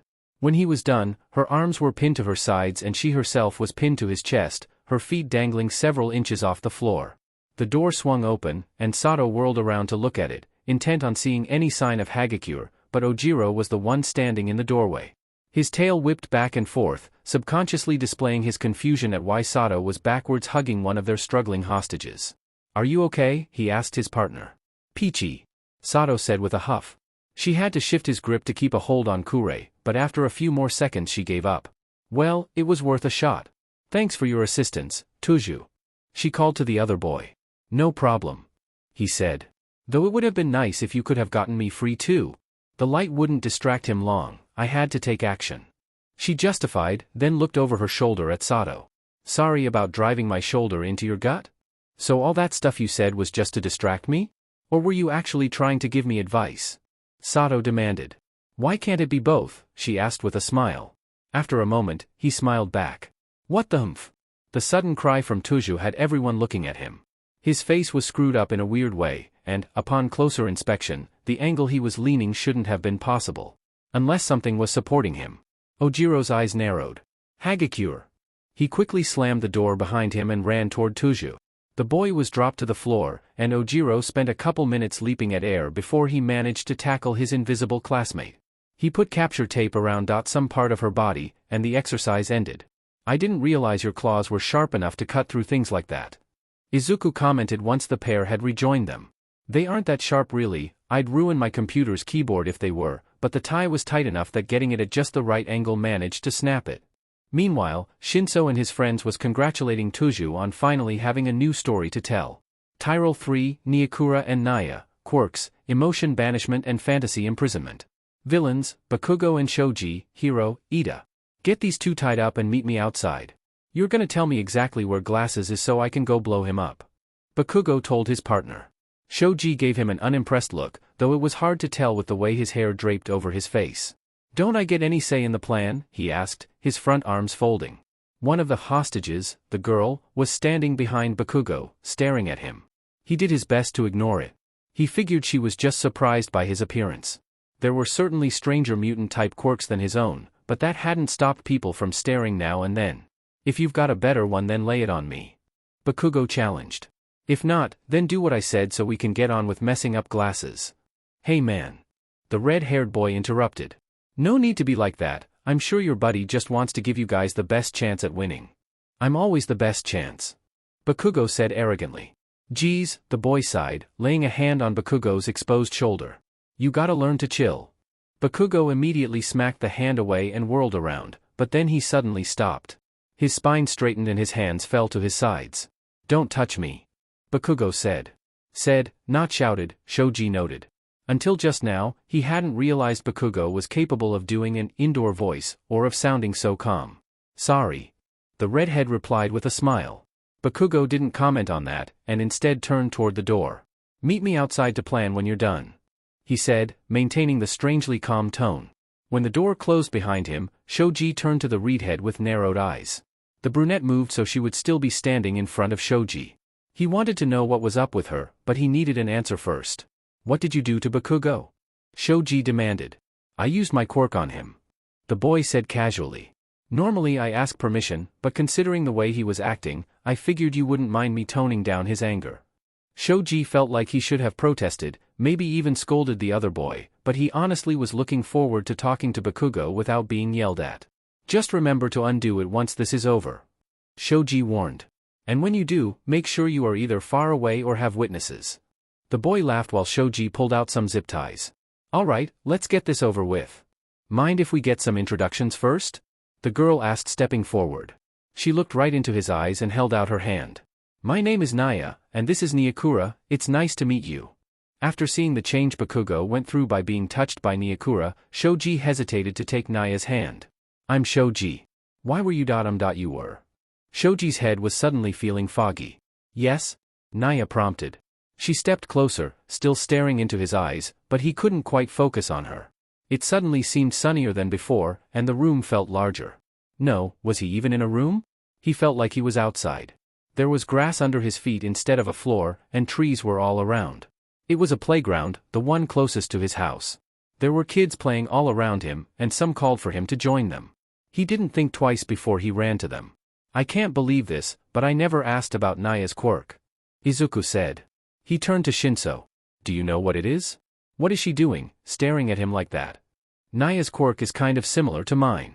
Shinszo said slowly. It's called fantasy imprisonment, and it basically allows her to trap people in a daydream or a happy memory. Really? Wow, that sounds like it could be really powerful. Izuku said, looking at the screen in awe. Yeah, it could, but there's certain things she has to do to make it work, which she said makes it inefficient. Inefficient? How? I don't remember the exact details. Shinszo said with a shrug. Something about needing a certain amount of eye contact over a length of time, and needing to maintain eye contact to keep the fantasy going.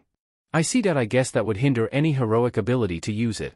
Hardly any villain would stay still long enough to just let a hero look in their eyes. But Naya managed to get a head start here because of them talking and not actually thinking she'd do something to them.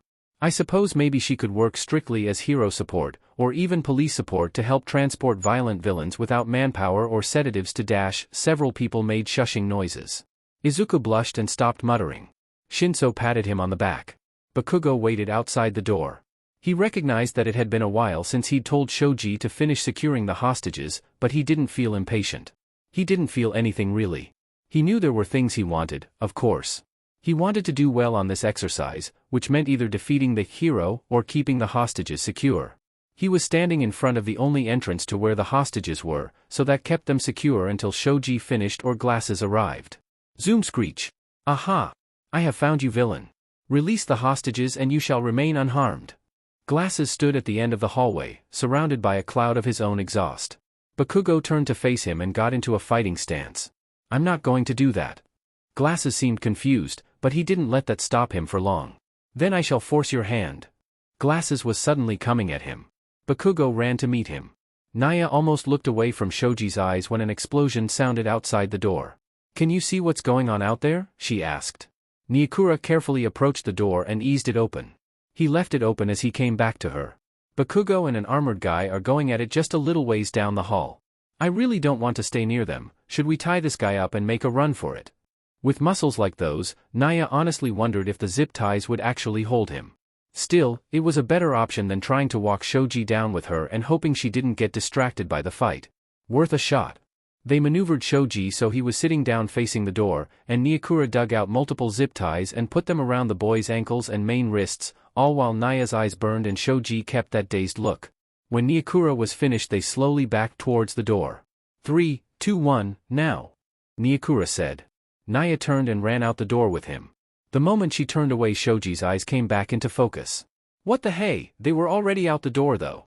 Explosions were still going off, but they didn't stop to look, just ran in the opposite direction. They were almost at the end of the hallway. They're getting away. When Shoji had realized that he couldn't break the ties, he instead morphed each of his shifting appendages into a mouth so they could shout in unison. The resulting warning was loud enough to break through to the fighting pair, and they turned to see the hostages at the end of the hall. Naya and Nyakura ran. Bakugo let his blasts carry him down the hall, but even then he wasn't fast enough. Ida pulled ahead of him and blocked his path. Run, citizens. I will stop him. And he did. It was a struggle, even with Bakugo acting less aggressively than usual, but Ida managed to get the capture tape wrapped around Bakugo's arm. Then he went back to the room and did the same to Shoji for good measure, which happened right about the time that Naya and Nyakura stumbled out of the building. Did you stop your quirk's effects on Bakugo before you left? Izuku asked. Nah, I didn't want to be around when all his emotions came back. Nyakura said, I'll let it wear off on its own. It takes about an hour, so there will be teachers and stuff around to handle the fallout. Izuku certainly hoped so. A bit of worry had whirled in Izuku's stomach when Nyakura used his quirk on Kachin, but he reasoned that his former friend would have to get used to powers like that in order to make it to the top. And he couldn't deny that things would work out a lot better if there were teachers around when Bakugo came back to himself. While he talked with Nyakura, he saw that Obara and Tahara were the pair being called forward next. I can't believe I missed too, Izuku said. At Nyakura's confused look, he clarified. I never got around to asking what Obara's quirk is. Obara? It's something to do with crystals, I think. Like, he can use his mind to move stuff made of crystal, and change the shape of crystals and stuff. He likes to use it to make sculptures. He showed me pics of some of his stuff. I think he's pretty good. Really? Did he send you any? Can I see them? Trial 4, Obara and Tahara, Quirks, Crystal Manipulation and Mist Generation. Villains, Kaminari and Shiro, Hero, Todoroki. Todoroki was both annoyed and mildly impressed that Shiro was able to generate this much tape in the little prep time that they'd had. It was less that the door in front of him was so completely covered, but that this was one of several doors being sealed. He'd been able to take care of Kaminari and Shiro pretty quickly, despite them already having seen what he did during the last exercise. He had to freeze Kaminari twice, the second time being when the boy had wriggled out of his shoes. Shiro had been harder to catch because he kept sweeping himself off the floor by latching his tape onto something, but it was only a matter of time before he slipped and Todoroki captured him. He'd tried to get them to tell him where the hostages were, but neither boy would. So he'd gone searching on his own. He thought the first door he found would be it, but it was empty. After finding a few more, he realized Shiro had set up decoy doors. Still, it didn't take him long to work his way through them. Shiro's tape became brittle when it froze, and he was easily able to tear it off after a few moments. Which is what he did with this door. His annoyance morphed into confusion when he opened the door and found that the room was filled with a thick gray mist. "Hello," he tried. No response. He stuck his hand out to feel the air. It felt like regular water-based mist, and didn't smell like anything dangerous, so he stepped inside. The mist swirled around him. Is anyone dash? There were footsteps and a sudden breeze passed by him. He quickly ran out and saw two people running down the hall, completely unhindered. Had they not been tied up at all? That was foolish. Todoroki sent out a wave of ice, thinner than what he'd used against the villains earlier. It was still enough to freeze their shoes to the floor though. "What are you running for?" "I'm not dash." Something flew at his face, and Todoroki had to make an ice to block it. Something clattered to the floor. He stepped around to the other side, and picked up the only thing it could have been, a necklace with a clear crystal pendant. Todoroki walked up to the stuck pair, and crossed his arms. "I'm the hero coming to save you, why did you run?" he demanded. "Oh, you're a hero?" the dark-skinned girl asked. "I made a bunch of mist to hide us in case the villains came back. We couldn't see you, so we just assumed you were with the bad guys. You should have said something when you came inside." Todoroki frowned, but couldn't deny the logic. If this had been a real-life situation, he should have said who he was for their benefit. Even police officers did that. "You've got a point," he admitted. Then he held up the necklace. "I assume this belongs to one of you?" The brunette boy held up his hand, smiling sheepishly. "I'm kind of surprised you didn't try to use your quirk on the ice itself," Izuku said. "Not all ice forms into crystals," Shinszo pointed out. "Well, no, but I figured some of it would. By the time I thought of that, we'd already been officially rescued and the exercise was over," Obara said with a shrug. "You guys still did pretty great. That necklace came in handy, huh? It cut through the tape really well after you used your quirk on it," Izuku praised. "That's why I always have it on me," Obara said happily. "I'll have to be more careful around you," Shinszo said with a smirk. "You went right for the face with that last attack, talk about vicious." Obara's own smile turned devious. Trial 5, Wakiya and Imari, Quirks, Hammer Space and Fisher Creation. Villains, Kirishima and Kuda, Hero, Uraraka. "Are you ready?" Wakiya whispered. "As I'll ever be," Imari replied. Imari and Wakiya had been tied up in the room and left to their own devices. However, from what they overheard from their two captors, they knew that one of them had stayed to guard the door and the other had gone to distract the hero. Since there was no one watching them, it had been easy for Wakiya to access her hammer space and get a pair of scissors. The zip ties didn't last long against that. Now, Wakiya was positioned just beside the door, wielding a frying pan. Why she felt the need to carry one around with her everywhere, Imari didn't know. He just figured she carried anything and everything she might need in there because, well, she could. Imari was crouching in the center of the room with his hands pressed to the floor. At Wakiya's signal, he activated his quirk, and a large crack appeared in the floor. Naturally, that made a lot of noise, which of course prompted the guard to open the door and check on them. The moment he stepped in, Wakiya brought the pan down on top the boy's head. The redhead barely flinched. Upon looking at him more closely, Imari noticed that the boy's skin looked like it had changed into some kind of rock. A curious part of Imari wondered if he might be able to tell what kind by getting a skin sample. A darker, more fearful part made a new rule never to activate his own quirk while this guy was around. The boy rubbed the top of his head and turned to Wakiya, who looked dumbfounded. "So, I'm guessing this means you guys aren't actually in any trouble," the boy surmised. No, we're fine. I thought that would work better," Wakiya explained nervously. The boy just grinned at her. "No problem. You guys were probably told to try and escape on your own or something, right? In that case, it wasn't a bad attempt. If I hadn't activated my quirk when I came to check on you, that blow would have hurt a lot more," he said enthusiastically. He then turned to Imari. "Awesome job with the distraction too. I didn't know the general course had any powerhouses in it. I'll have to watch out for that." Thanks," Imari said. "But if our escape attempt is done, we should maybe move to a different room. This one's become unstable." The boy looked down at the crack in the floor and nodded. Good point, let's move a few doors down. Imari carefully made his way to the door while the boy, Kirishima, introduced himself. They gave their own names too. They were just about to step out of the room when, "Hiya!" a female voice cried out. A second later a brown-haired girl went zooming by the room. Well, maybe flying would be the better word considering her speed was due to a pigeon. The girl was holding onto the pigeon's feet while it flapped down the hall, dragging the girl with it like she weighed nothing at all. A few more seconds went by, and a boy in a yellow and red hero outfit ran past the door, looking frantic. The three of them all poked their heads out of the room to watch the strange scene travel down the hall, and listen the girls' whoops of excitement. So, Kirishima started, "We could go hold up in another room, or we could follow them and see how that ends." To them, the choice was obvious. Shinszo and Izuku were still laughing when Wakiya and Imari returned, as were plenty of other people.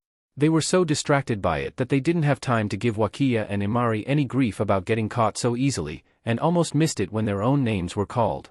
Trial 6, Shinszo and Izuku. Villains, Mineta and Tokoyami. Heroes, Yaoyorozu and Aoyama. For the last time, Mineta, you have to fight Aoyama because Dark Shadow will be weaker against the light from his beam attacks. But I was looking forward to fighting Yaoyorozu. Mineta whined. That's irrelevant. Tokoyami declared. We may tag team if the option is available, but if it isn't then our individual opponents are clear. But I won't be able to watch her run around that way. If he were anyone else, Tokoyami would have let out a long suffering sigh. But he had pride and patience, traits gathered from learning to reign in Dark Shadow. So instead he glowered at Mineta, ominously. Okay, fine, I know your plan is the better one.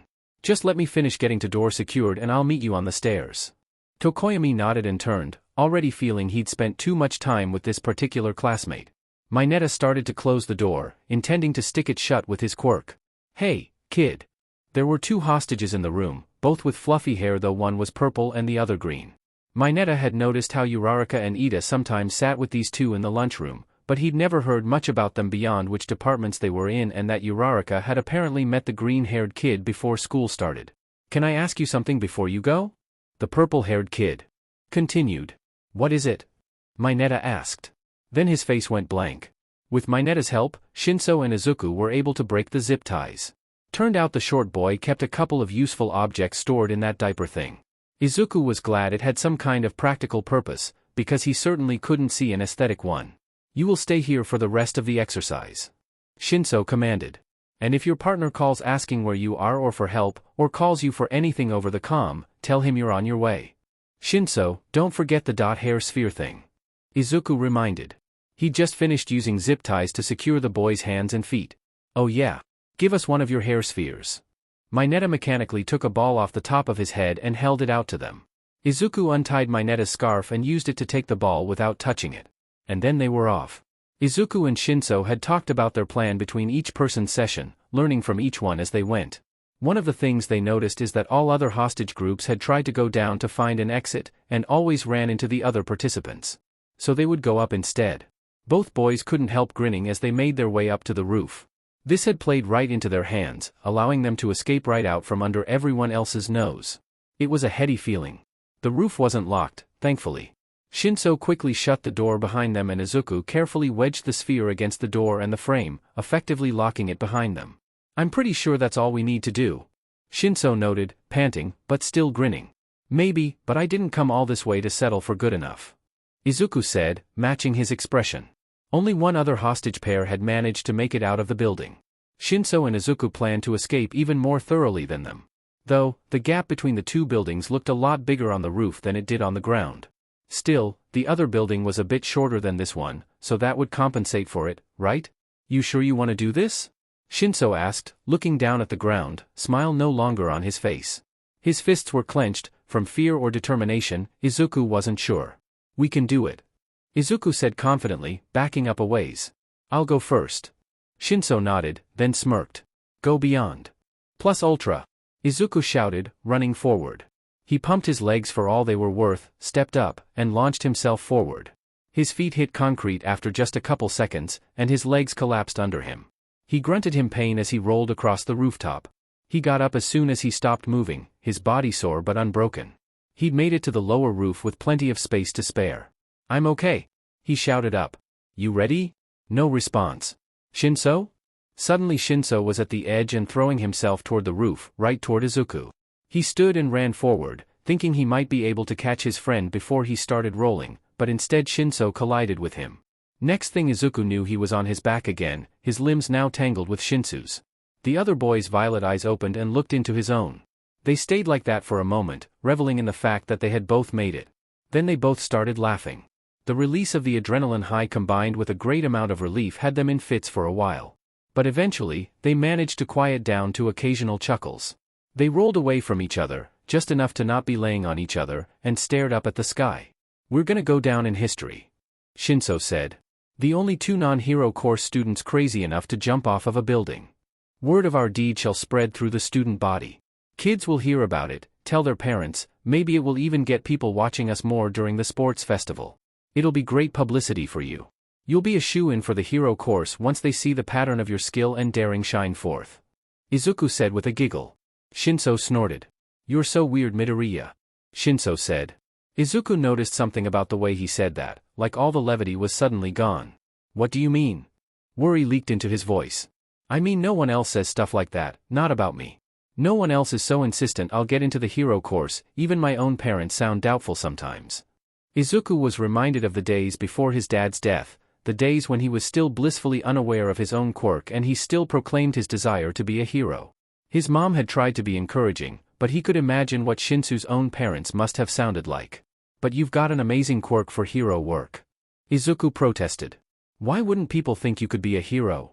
That's another reason why you're weird. Most people don't see it that way. All my life I've been told my quirk is best suited for a villain." Izuku hadn't heard him sound that bitter since the first day of class. "Whenever I told people about it, they would always lead with asking me not to use it on them. Always assuming I'd have bad intentions from the start. That's ridiculous," Izuku said fiercely. "Why are people always so ridiculous and short-sighted? In a world like ours, a world of quirks, anyone could use their power for evil if they tried hard enough. Even the people in the hero course here. Yaoyorozu down there, I'll bet she could use hers to make high-powered weapons and sell them, if she wanted to. Uraraka could make people float off into space, or let them smack down once they were high enough. I'll bet Ida could pull off some impressive robberies with his speed. The important thing is that they choose to be heroes instead." Izuku wondered, if people knew about his quirk, would they judge him the same way they did with Shinszo? Of course, the difference was that Izuku had already done something villainous with his. He'd never seen Shinszo use his quirk for anything bad, and didn't think he'd have done so in the past either. He did wonder though, in this society, would it be easier to be seen as villainous or as quirkless? "You know, I honestly expected to hate Ida when I first met him," Shinszo confessed. "He had a great quirk, and a family that was already in the hero business, so much privilege. I expected him to look down on me like everyone else had. But he didn't. He listened when I said the entrance exam was unfair, and he even admitted my quirk was useful. Uraraka was like that too, and my friends. In general studies. Maybe it's something about UA itself. That may be true," Izuku mused. "After I was declared quirkless, everything seemed to change. All the kids at school suddenly started to hate me or ignore me. Even the ones I knew forever. And the teachers got in on it too. Well, not the hating so much, but definitely the ignoring. And they always assumed I'd be less competent at things too, no matter what my grades said. Even here, I can't help but wonder if I got put into the largest group for our class projects because Midnight assumed I wouldn't contribute as much. She'd have to be dumb to think that," Shinszo said, just as fierce as Izuku had been. "And it doesn't matter what your old teachers or anything thought. You got into UA, so you've already showed them how wrong they were. And you will too, as soon as you get into the hero course. And I promise, I'll support you however I can. Yeah, we'll prove them wrong together." All Might ended up being the one to go up to the rooftop and tell them the exercise was over. Shinszo was too busy looking at All Might in auto protest when the hero grabbed each boy in one arm and jumped down to the ground. He was still trying to slow his heart down when the number one hero sped off, leaving them to meet up with Present Mike on their own. Shinszo watched Izuku as the two of them went to rejoin their class. He thought about that rooftop and the promise that had been made. Silently, he made the same one to Izuku. The morning after the hostage situation, exercise had been entirely normal for Izuku and Shinszo. They went to classes as usual, and walked to the lunchroom together. The highlight of Izuku's day so far had been talking to Kure about Selkie, her pro-hero uncle. Which was followed closely by going to lunch with Shinszo, because having someone to regularly eat with was still a bit of a thrill for him.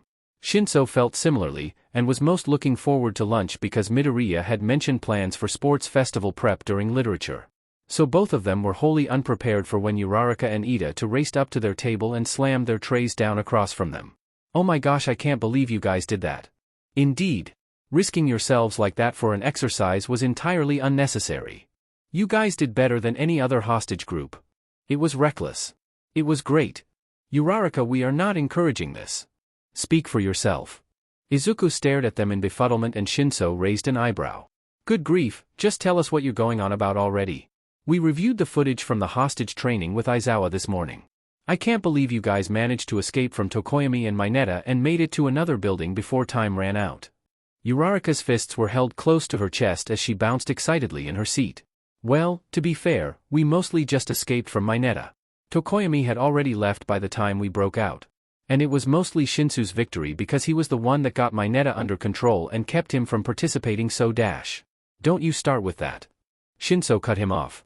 You're the one that came up with the plan to go to the roof and had the idea to use the perv's hair. So it was a team effort. Midoriya. You're the one that convinced Shinszo to jump off a roof with you? Ida looked completely aghast, and Izuku frowned. I guess? It didn't feel like I had to do a whole lot of convincing though. You didn't. It was a great way to get noticed. Was it just Izuku, or was Ida's eye starting to twitch? Hey! There they are. A couple moments later their table was surrounded by a handful of students, ones that Izuku now recognized as being part of Class 1A. A boy with spiky red hair stepped forward first. I just had to say, jumping off that roof to escape the villains was super manly. I'm Kirishima, and I look forward to seeing what you guys do in the future. Oh. Thanks. Me too. Izuku replied. Wakiya tells us you have a very hard head, which sounds like a really useful quirk. You know Frying Pan Girl? She's quite the spitfire, huh? I'll have to keep an eye on her too. Are you both trying to become pros too, Karo? Asked a girl with her hair tied in a bow. Shinszo sat up a little straighter. I am. Midoriya says he's good where he is. Seems like you have a really useful quirk. I hope you make it. Shinsu's eyes widened. Oda, thank you. You too. Could you tell us how that useful quirk works? Asked a blonde boy with a black bolt running through his hair. No. It was worth a shot. I mainly came over to congratulate you on your escape.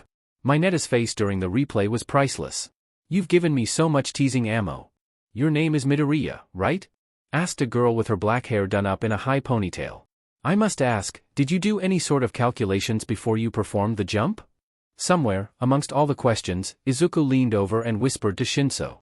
Maybe we really will go down in history. Shinszo smirked. What Izuku didn't mention was that he'd caught Bakugo watching them. He'd been glaring at them while Izuku and Shinszo talked to the 1A kids, especially Kirishima, but hadn't approached. Izuku wasn't sure why. He'd seemed to have grudgingly accepted them hanging out with Uraraka and Ida, and he wasn't sure why he'd done that either. Maybe his first outburst had been noticed by the teachers and he'd gotten in trouble? He hoped not, at least not over what he'd said to Izuku. But if he had, then Kaken probably wouldn't want to risk his position at UA over a quirkless loser. Or maybe he'd decided it wasn't worth his time to police the rest of his classmates. Theories ran through Izuku's head until the lunch hour ended. The idea that Bakugo may have been avoiding Shinszo never occurred to him. Which was understandable, all things considered. After all, Izuku did not know that, after Shinszo and Bakugo's first encounter, his former friend had tried to get Uraraka and Ida to explain how Shinsu's quirk worked. The latter had only told him to ask Shinszo himself, and the former had refused to comment on the matter entirely. He only stopped badgering them after receiving a warning about threatening his classmates. Elsewhere in the city, All Might was still on his way to work. He had meant to be there much sooner, of course. Even if the field trip wasn't until the afternoon, there was still paperwork and such he had to attend to at the school. The problem was that he kept running into people who needed help. First a hostage situation, then a purse snatcher, there was always something, and he couldn't just turn away. Although, if he did anything more he'd come dangerously close to reaching his time limit. He'd have to leave class early at this rate. Again. Aizawa had already given him grief about that yesterday. He'd used up too much of his pro-hero form before coming to UA, and just barely had enough time to get those two boys down from the roof and direct the class back to homeroom before he had to run off. Aizawa had found him in the teacher's lounge afterward. If you're serious about being a teacher and keeping your secret, then you need to practice better time management. You may be the #1 hero, but your students deserve your best, and they won't get it if you keep running yourself into the ground instead of trusting other heroes to do their jobs. Get your priorities straight, If the students aren't the first one, then why are you even here?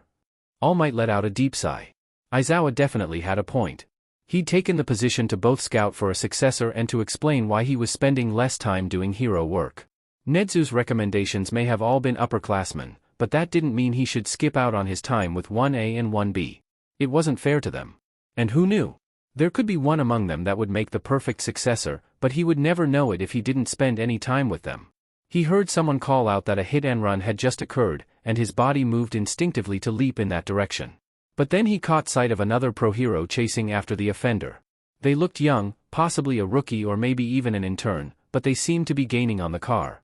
Well, they could probably do with the experience. If he hurried to UA now, he'd have just enough time left in his hero form to stay for the whole class. Hopefully. Izuku and Shinszo were in English class when it happened. The principal's voice came on over the PA system, saying that all teachers that were active pros had to report to the principal's office immediately. Present Mike was out of the door seconds later, giving them quick instructions not to leave the room until himself or another UA faculty member came to get them. The class was silent for all of 5 seconds before people were talking in nervous voices and texting friends to try and get information. Shinszo and Izuku were among the latter group. One by one their friends from GE and management replied that they were in the same boat as them. They didn't hear anything from Uraraka and Ida. It took several minutes for them to learn that much, but that was all it took for the class to start growing restless.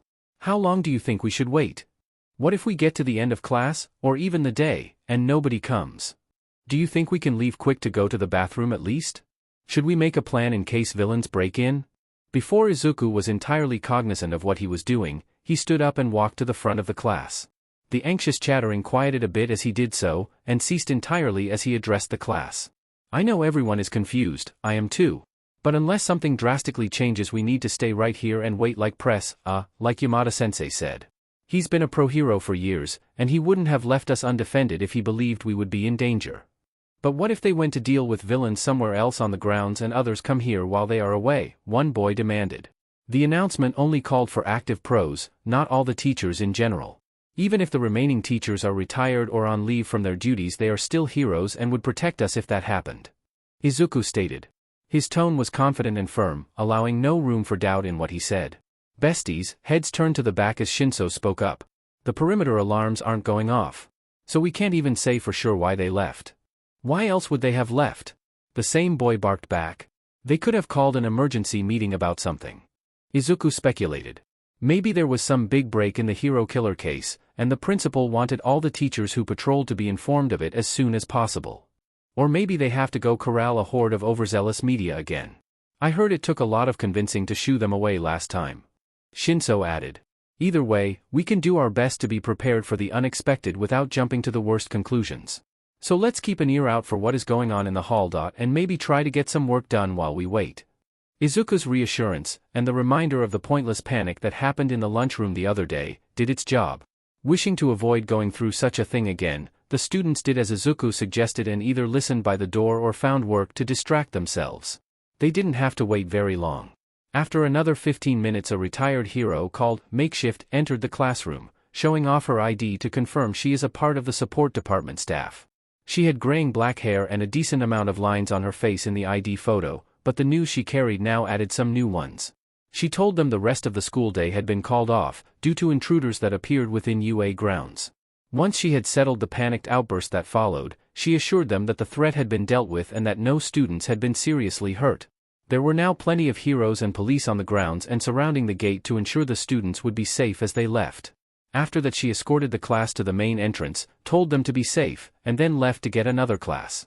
Shinszo and Izuku waited outside the gates of UA, hoping to catch Uraraka or Ida on their way out, and make sure they were okay. They waited, and waited. They saw Naya, Obara, and the rest of the gang, who didn't know anything more than they did. Izuku texted his mom to let her know he was alright but would be late, and Shinszo texted the same to his parents. They saw the kids of Izuku's homeroom, who also hadn't heard anything new. It was getting late. They're probably okay, right? They just got held up. Or left earlier than we did. Izuku reasoned. I have heard it can take a while to be questioned by the police. We should probably go and try to contact them again when we get home. Yeah, my big baby of a cat needs his medicine pretty soon. It still took them a few minutes to actually leave. They established a video call with each other as soon as they got home. Well, as soon as their respective parents let go of them long enough for them to do so. And after Shinszo tended to his cat. Have you heard from them yet? Izuku asked as soon as he saw Shinszo. Nope. Gonna send them an invite? Already on it. They both sat in silence while the application's calling tune played, echoing itself slightly as one signal was sent just a second after the other. The only other sound was the MMRP that sounded on Shinsu's side of the line. A moment later a large silver tabby cat jumped into his lap, and Shinszo automatically adjusted himself so it could stretch its legs out and rest its head on his knees. He scratched the cat's ears while they both stared at the screen. Until finally. Hey guys! Uraraka's voice chimed in at the same time her image appeared. She looked tired, and her hair was bit frazzled, but otherwise she looked fine. Izuku let out a sigh, and Shinsu's muscles loosened enough for him to fully sit back in his chair. Sorry for taking so long to respond. My parents were on the phone and didn't want to let me go, which is totally understandable, but still . Please accept my apologies. Ida was already bowing when his part of the screen lit up. I didn't hear the alert until just now. No biggie. It's just good to hear from you. Shinszo replied. Definitely. Are you guys okay?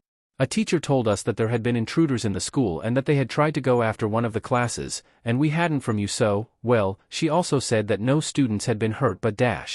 It's okay Deku. We're fine, and so is the rest of the class. But the teachers got hit pretty hard. They looked to be in excellent care when we left though, so I'm sure they will recover. Shinszo and Izuku looked at each other through the screens. So can you tell us what actually happened? We got a pretty basic version. Yeah, you don't have to of course, but it would be nice, if you guys are up to it. Ida's mouth was set in a hard line, and Uraraka looked down for a couple of moments. But then Ida took a deep breath and Uraraka looked up with determined eyes. And they began to speak. The explanation started awkward and halting, as Uraraka and Ida make the mistake of trying to describe the same thing at the same time. But as it went on, and their perspectives diverged, the tale became smoother. Uraraka ended up speaking longer than Ida, since she had witnessed the whole battle. Villains had entered the USJ building through some kind of portal. Pro Hero 13 had been left in charge of the students while Eraserhead and All Might went in to fight. Eraserhead jumped into the fray right away, and All Might paused just long enough to blast a hole in the side of the building for the students to exit from. They had all run for the new exit, but had been cut off by the portal villain. He used his quirk to scatter them around the building, but Uraraka and Ida managed to avoid being caught. Apparently a student named Todoroki was becoming infamous in Class 1A, both because of his performance during their first battle trials, and he'd frozen an entire lake and waterfall solid at the USJ. Izuku and Shinszo were on the edge of their seats, the former literally and the latter figuratively. They listened in rapt attention as Ida explained his mad dash to get reinforcements and Uraraka talked about fending off the portal villain. There had been a lot of things happening in the center of the building, among the villains and Eraserhead and All Might. Even Uraraka couldn't tell them what all happened there. All she could say was that All Might managed to launch the biggest of the enemies into the sky just before Ida arrived with reinforcements. I feel I should have been there. Ida confessed. I wanted to stay and help defend my class. Sounds like you ended up helping them plenty. The teachers arriving must have felt like a godsend to everyone else. Shinszo pointed out. Uraraka nodded vigorously. It sure did. Even more people could have been hurt if you hadn't gotten help Ida. You did great. Ida blushed, and Izuku agreed with Uraraka's assessment. Class 1A had done amazingly, but it sounded like they had been lucky that only Eraserhead and 13 had been severely injured. However, there was a niggling little voice in the back of his mind that echoed Ida's thoughts. I should have been there. Alright guys, now it's my turn to ask a question. Uraraka said. She placed her hands on her desk and leaned forward. And I have a very important question. Okay. What is it? Is there some confusion about today's events? Uraraka narrowed her eyes. Shinszo, the boy in question raised an eyebrow. What is your cat's name? What? You have had an adorable cat sitting on your lap this whole time and I do not know its name and that is a tragedy. Uraraka declared. Ida blinked in confusion and Izuku snorted. You know what? She's right. Izuku said through his giggles. We've been hanging out since the start of school and even I don't know that cat's name. Gasp. Shinszo. How could you keep such vital information from us? Hardly vital, I barely use his name anymore. I admit I'm starting to get curious myself now. Seriously Ida? Please? He's so cute and round. He's gotta have a cute name right? Uraraka begged. Shinszo rolled his eyes. Alright, calm down. I named him Catmentus. The other three stared at him. Did you name your cat after Cementos? Izuku asked. Maybe. Oh my gosh, I was right. That is a cute name. Shut up, I was a kid. You still are a kid. We all are. Fine Ida, I was a younger kid. Despite all the tenseness and emotions tied up in the story they had just heard told, they all accepted the change of topic. It was a relief to find something lighter to talk about, and to be able to put off dealing with all those emotions just a little bit longer. Sleep did not come easy for Izuku that night, his mind too occupied with wondering and worrying. He wondered if Uraraka, Ida, and the other 1A kids were having a hard time sleeping too. If the fear of what they had experienced, of what they had done, of what could have been, crept up on them in the dead of night. They were 2 of his first real friends, and he could have lost them today. As confident as he was in Kachan's abilities, he'd probably had a hard time too. He managed to stop himself from asking about it in an effort to keep out of his business, but he still worried. He could have lost all of them and all he could do was sit in English class and wait. He really was useless. And what would you have done, Deku? Run off and try to be a hero? Like that would have done anything. They'd end up scraping your brains off the pavement if you did something that stupid. The internal admonishment sounded a lot like Kaken, and it made bury his face in his pillow. He thought he'd accepted that he couldn't be a hero, but apparently part of his brain hadn't gotten the memo. Stupid brain. All he could do was try harder at the path he was currently on. Try to think of some way that someone in the management course could prevent things like that in the future. But just how was he supposed to do that? That thought stayed with him as he went to sleep, and it was there when he woke the next morning. It rolled around in his brain all the way to his homeroom class. He was so preoccupied with it that he almost missed midnight's announcement that the UA Sports Festival would continue as scheduled. Though, if the announcement hadn't caught his attention, then the cheers that followed would have. A few cracks of the whip and midnight had the class quieted and gathering into groups to work on their projects once again. So, last time we were putting the final touches on what kind of options we wanted our Villain Spotter app to have. Is everyone satisfied with our diagram of how the main page will look? Kure asked. There were murmurs of agreement from everyone. Should we really call it Villain Spotter? I mean, we're planning a section to report accidents and natural disaster type stuff too, right? So shouldn't it be called Hero Alert or something like that? Tahara proposed. Okabe frowned. I thought natural disasters would be covered by people calling the standard emergency helpline. Well, yeah, that's where most of the help would come from, but this app is all about giving people a more direct line to heroes. So that should be included too. We can certainly do that, but I think we should focus on the villain reporting aspect for now. Make sure the program we're working on is actually feasible before making it more complicated by adding more options. Kure compromised. I'll put it down on the to-do list, but the main thing we want to figure out now is what step to take next. I've gotten a start on the basic programming, but we might want to reach out to some people in the support department for extra help. What about making a more durable device for it to be on? Izuku asked. Why would we want to do that? Pretty much everyone has a phone, they don't need another thing to carry around. Tahara pointed out. Not for civilians, just for heroes and police. I mean, I know most heroes have phones that are built to last and kept in protective cases, but would it be possible to have a device just for this application? Well, it would probably be possible, especially if we were already planning to get some assistance from the support department. Kure said. But again, why? Okabe asked. Well, I talked to some kids I know who were a part of the USJ incident yesterday. Kure leaned forward and Tahara and Okabe sat up straighter. And they said part of the problem was that there was some interference that stopped any calls from going out. So I was thinking that if heroes are likely to come across stuff like that, then maybe it would be a good idea to put the program on a device that was more resistant to stuff like that. Tahara was nodding to herself by the time he finished, and Okabe looked thoughtful.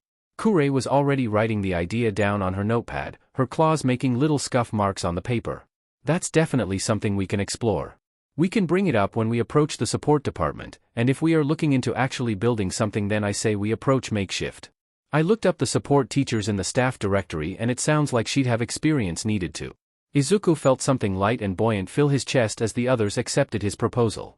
It would take time, but maybe if something like that became commonplace, then things like the USJ incident would be less likely to happen. He held on to that feeling as he and his group continued to plan, right up until midnight called the class to a close. Izuku said goodbye to his classmates and packed his things with a smile on his face. He ended up being one of the very last students ready to leave, and when he went to wave goodbye to Namiri-sensei, something caught his eye. Sensei?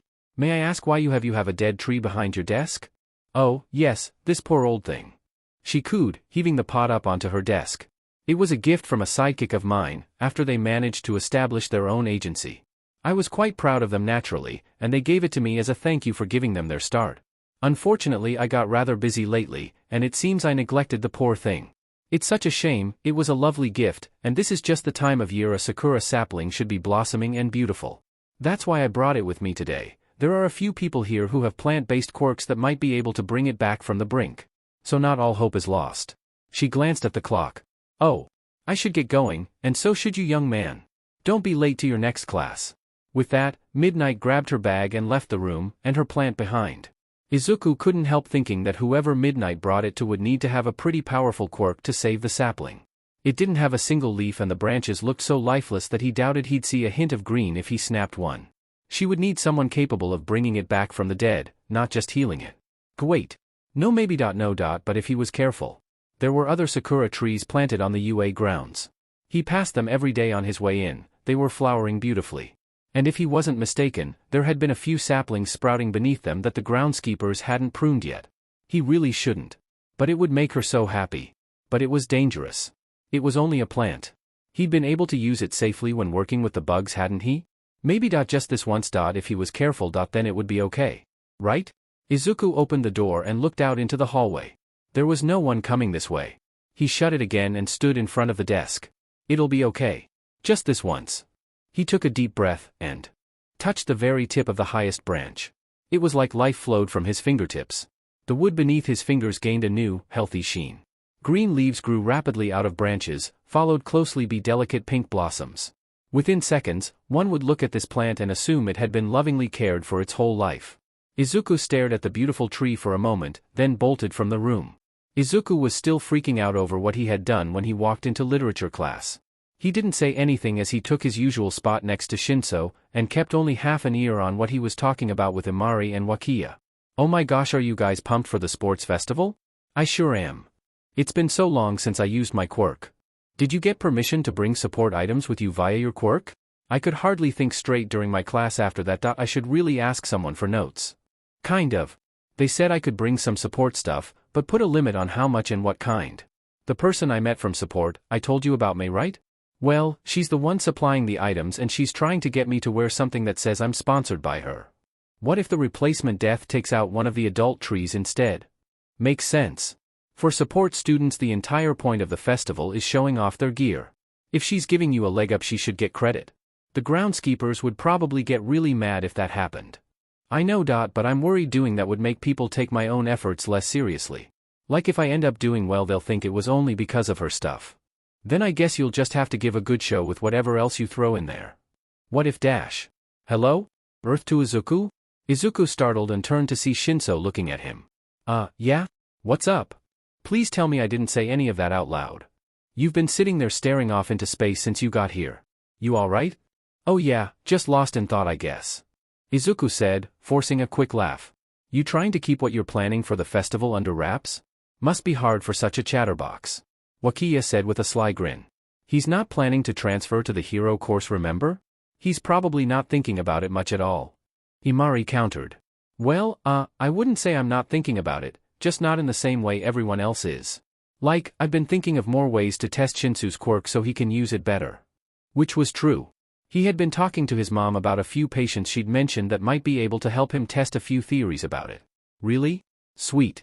Want to tell me about them at lunch? Shinszo asked. Izuku nodded, and Imari nudged Wakiya and grinned. Better look out. You're not the only general studies student with a sponsor now. They never quite got around to talking about the quirk testing ideas at lunch. I'm gonna do my best. Uraraka could be heard halfway across the lunchroom. She was surrounded by a number of her 1A classmates, who all seemed similarly pumped up. Well, good to see she's not letting everything that happened yesterday bring her down. Izuku said, standing at the end of the line with his tray in hand. Yeah, but her energy level is kinda intense right now. I'm honestly thinking of sitting with the other general students. They compromise by sitting with the Gen Ed kids and eating quickly, then going over to talk to their other friends before lunch ends. Talk among the Gen Ed kids is all about either stories of the USJ incident, which causes Shinszo and Izuku to be wrung for details once the others figure out how much they know, or talking about interactions they've each had with Class 1A since the hostage situation exercise. Apparently Izuku and Shinszo weren't the only ones to have hero course kids come up and congratulate them on how they did. When they make it over to where Uraraka and Ida are sitting, things seem to have calmed down a bit.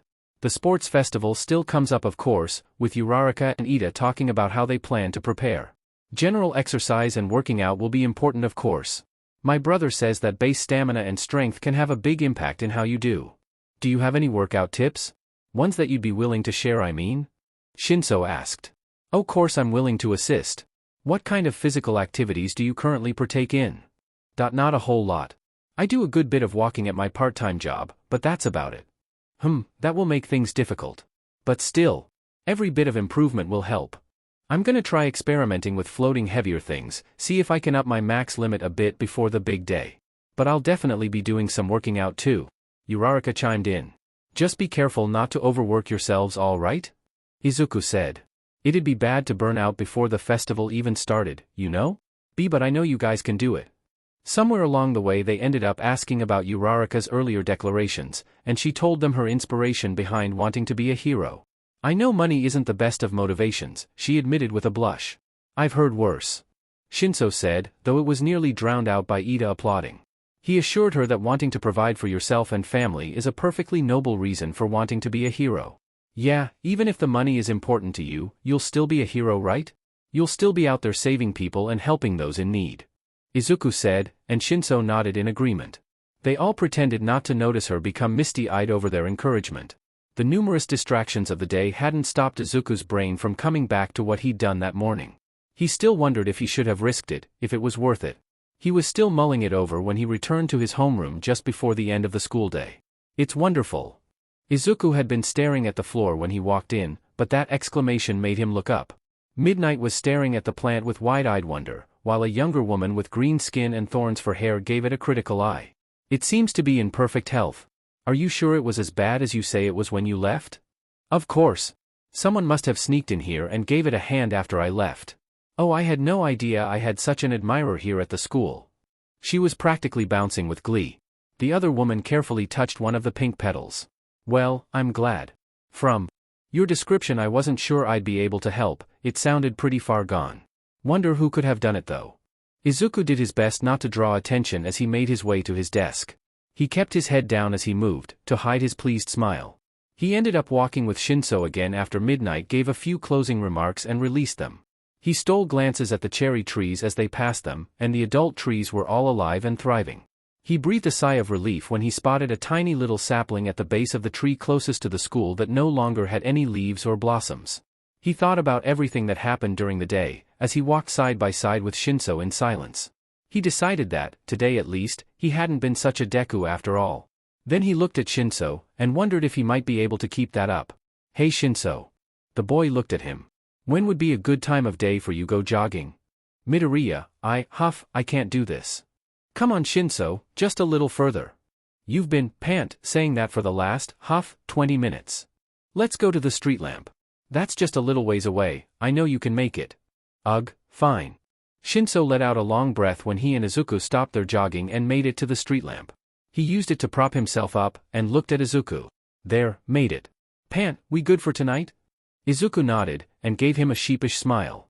Sorry about taking you on such a long jog. I've been doing this for a while, I forgot how hard it was when I first started. But I figured we'd have to push hard if we wanted to improve at all before the festival. Shinszo waved the apology away, then held his hand out for one of the water bottles Izuku was carrying.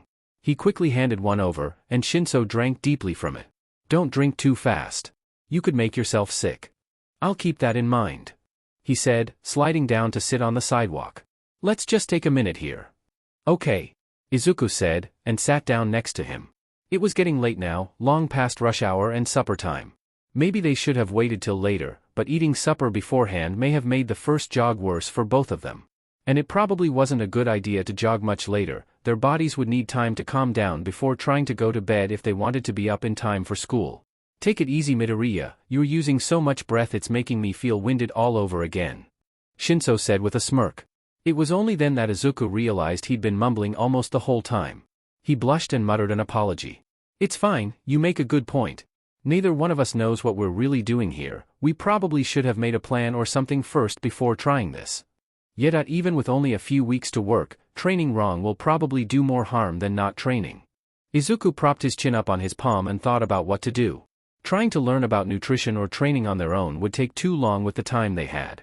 It would be easier to ask someone. Mom was able to give me a few pointers when I first started jogging, but I don't think they apply with a time crunch added in. Would your dad have any ideas? You said he was a doctor, right? He's not that kind of doctor. He mainly works as a psychiatrist. He can give out medications and stuff, but he's all about the mind and brain. Don't think he could tell us much about conditioning muscles. Shinszo explained. Izuku sighed.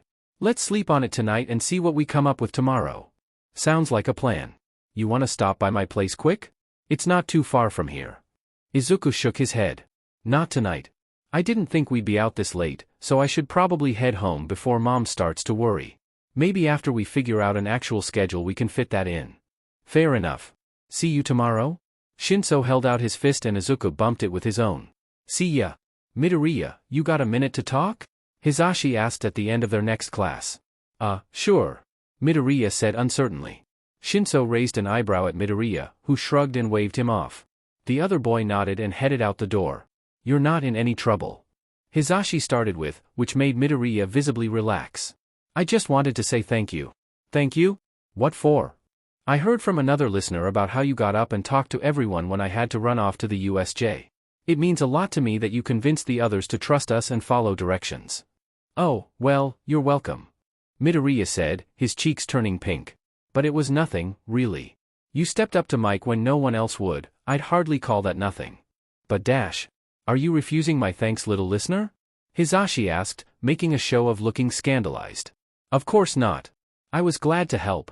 Midoriya rushed to say, and Hisashi gave him a winning smile. That's what I like to hear.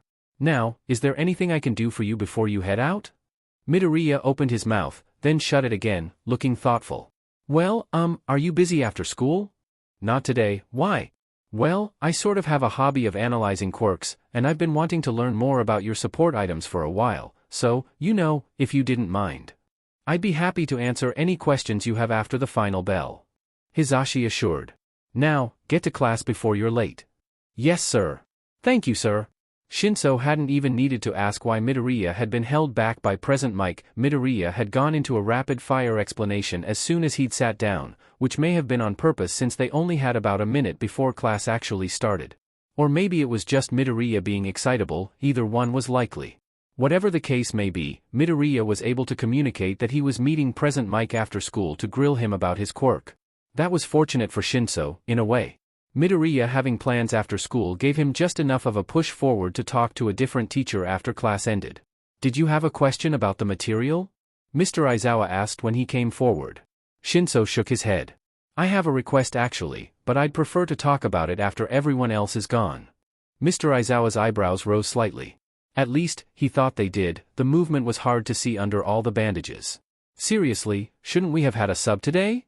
Still, the man didn't question it. Shinszo stood there as the other students trickled out of the room, and wondered if the silence felt as awkward for Mr. Aizawa as it did for him. So what is it? Mr. Aizawa prompted once the last person closed the door behind them. I was going to ask if you'd be willing to give me a few tips on how to train. Shinszo asked, slow and hesitant. Like he might be worried the question crossed some kind of line. Can't say I'm familiar enough with your quirk to know how you'd go about training it. What is it? Oh, it's called brainwashing, but I meant physical training. Like, getting stronger or faster. Interesting. It wasn't uncommon for students to ask for help with training after the sports festival was announced, though the more approachable teachers usually got asked instead. Plenty of people wanted to make it into the hero course, after all. The teachers couldn't take every single kid that asked under their wing, but they would usually get a description of the student's quirk and what the kid was worried about. Then they would give them basic tips like, try increasing your range, practice longer to increase your stamina, try more target practice to decrease collateral damage, whatever was appropriate. He didn't often get asked for training advice that wasn't about quirks though. So you think you've got your quirk figured out enough that you don't need to work on that? Aizawa pressed. We worked on my quirk earlier in the year, and just relying on that didn't get me through the practical exam. Being with real people will help this time, but I figured being more physically fit can't hurt. Aizawa sighed. There's a good bit to unpack there. Why don't you start off with what exactly your quirk is, and we'll go from there. Aizawa listened intently as Shinszo explained. He could immediately see the usefulness of a quirk like Shinszo's, and the fact that he hadn't gotten into the hero course stirred up an old anger inside him. Aizawa himself had needed to earn his place in the hero course during the sports festival because of the practical exams bias. Not to mention how the boy seemed hesitant to explain his quirk at first. Aizawa could guess that plenty of people had made assumptions about Shinszo based off his quirk, but that was an entirely different can of worms. What really kept his attention though, was how Shinszo described experimenting with his quirk. He found out that the "we" he had said earlier referred to himself and his friend Midoriya, who had inspired Shinszo to take a closer look at what all his quirk could do. It sounded like they'd come up with some clever things to explore. Midoriya's thought up the majority of them. He's pretty clever when it comes to quirks. I thought of one the other day though. I knew people responding to me in words would allow me to use my quirk on them, but I started to wonder just how much of a response was needed for me to take over. Like, if I could activate my quirk if I made someone laugh, or if they just grunted or something. Turns out that so long as a person makes some noise in response to what I said, then I can activate it. Now Midoriya wants to test if it works when someone responds to me in a foreign language, but he says the person has to actually not understand what I'm saying for it to be really accurate, so that might be hard to test. Sounds like you've done some good work exploring your quirk in your free time. But now you want to train your body in case there's a part of the festival where you can't effectively use it. Right. Gonna be honest kid, if you really wanted to be ready for the festival you should have started training a lot sooner. Shinszo's face hardened. I know that, but I can't go back and change it now. So I'm gonna do everything I can in the time I have left. Any improvement would be helpful. Aizawa considered him. Teachers really weren't supposed to have favorites, and he didn't want to appear that he was giving Shinszo special treatment. However, he doubted that any other student would ask for help with this particular matter, so a push in the right direction wouldn't be suspect.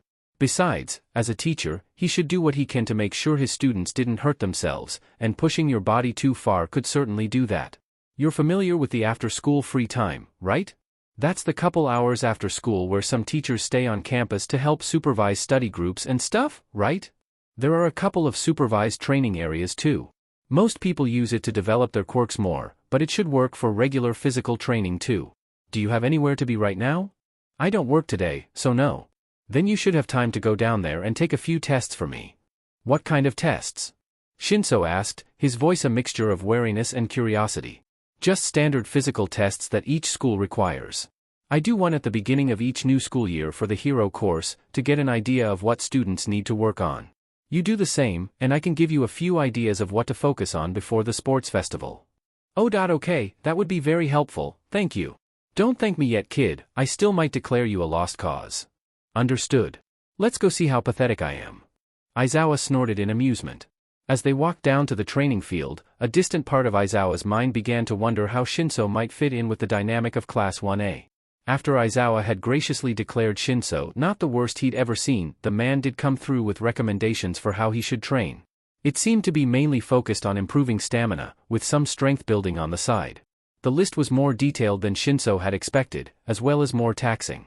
This is a good sign, right? The fact that it's this tiring? Izuku asked. The pair of them were sitting on a park bench, taking a break from that evening's run. He must have seen some potential in you if he put you up to training this much. Either that or it's a test to see whether or not I'll be able to keep up with it. Shinszo took a sip from his water bottle. Why can't both be true? Good point. Truth be told, Shinszo wasn't sure he'd have kept up with all the recommended training if Izuku hadn't insisted on coming along. He had changed up his own schedule so he could go out running the same time as Shinszo, and kept shouting encouragement whenever it seemed like Shinszo was flagging. Izuku's base stamina was higher than Shinsu's, but with all the extra energy he put into keeping Shinsu's spirits up, he was nearly as exhausted as Shinszo was by the end of it. If there was one good thing about taking training head-on, it was that Shinszo managed to get to sleep earlier than usual. Even with sore muscles, it was hard to stay awake with his energy reserves all used up. The downside was that the extra training and earlier sleep were cutting into study time for both of them. Shinszo was able to take fewer hours at the vet, but it was still a hassle. Thankfully, they'd come up with a solution in the form of joint study sessions. They would meet at one of their homes right after school, get some work done, go train, then come back home for supper. Working on the homework for their joint classes together helped them both get through it faster, and made it less likely that they'd have to deal with homework while exhausted from training. You ready to head back to my place? Mom should have supper ready by the time we get there. Yes. Dinner sounds so good, and your mom is the second best cook I know. Shinszo eagerly agreed. Izuku's eyes went wide. Only second best? He asked in mock offense. First place will always go to my dad. He knows all my favorites. Well, I suppose that makes it acceptable. It's your place this time, right?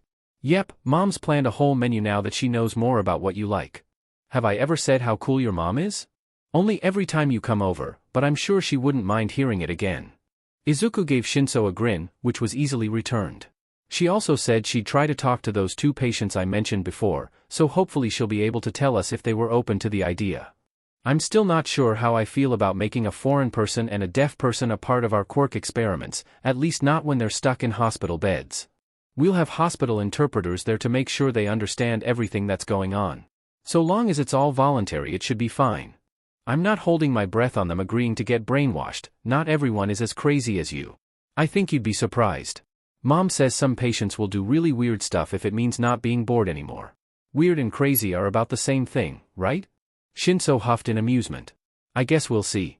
Apparently Inko was really into the surprise menu she'd come up with this time, because she insisted on the 2 of them working in Izuku's room.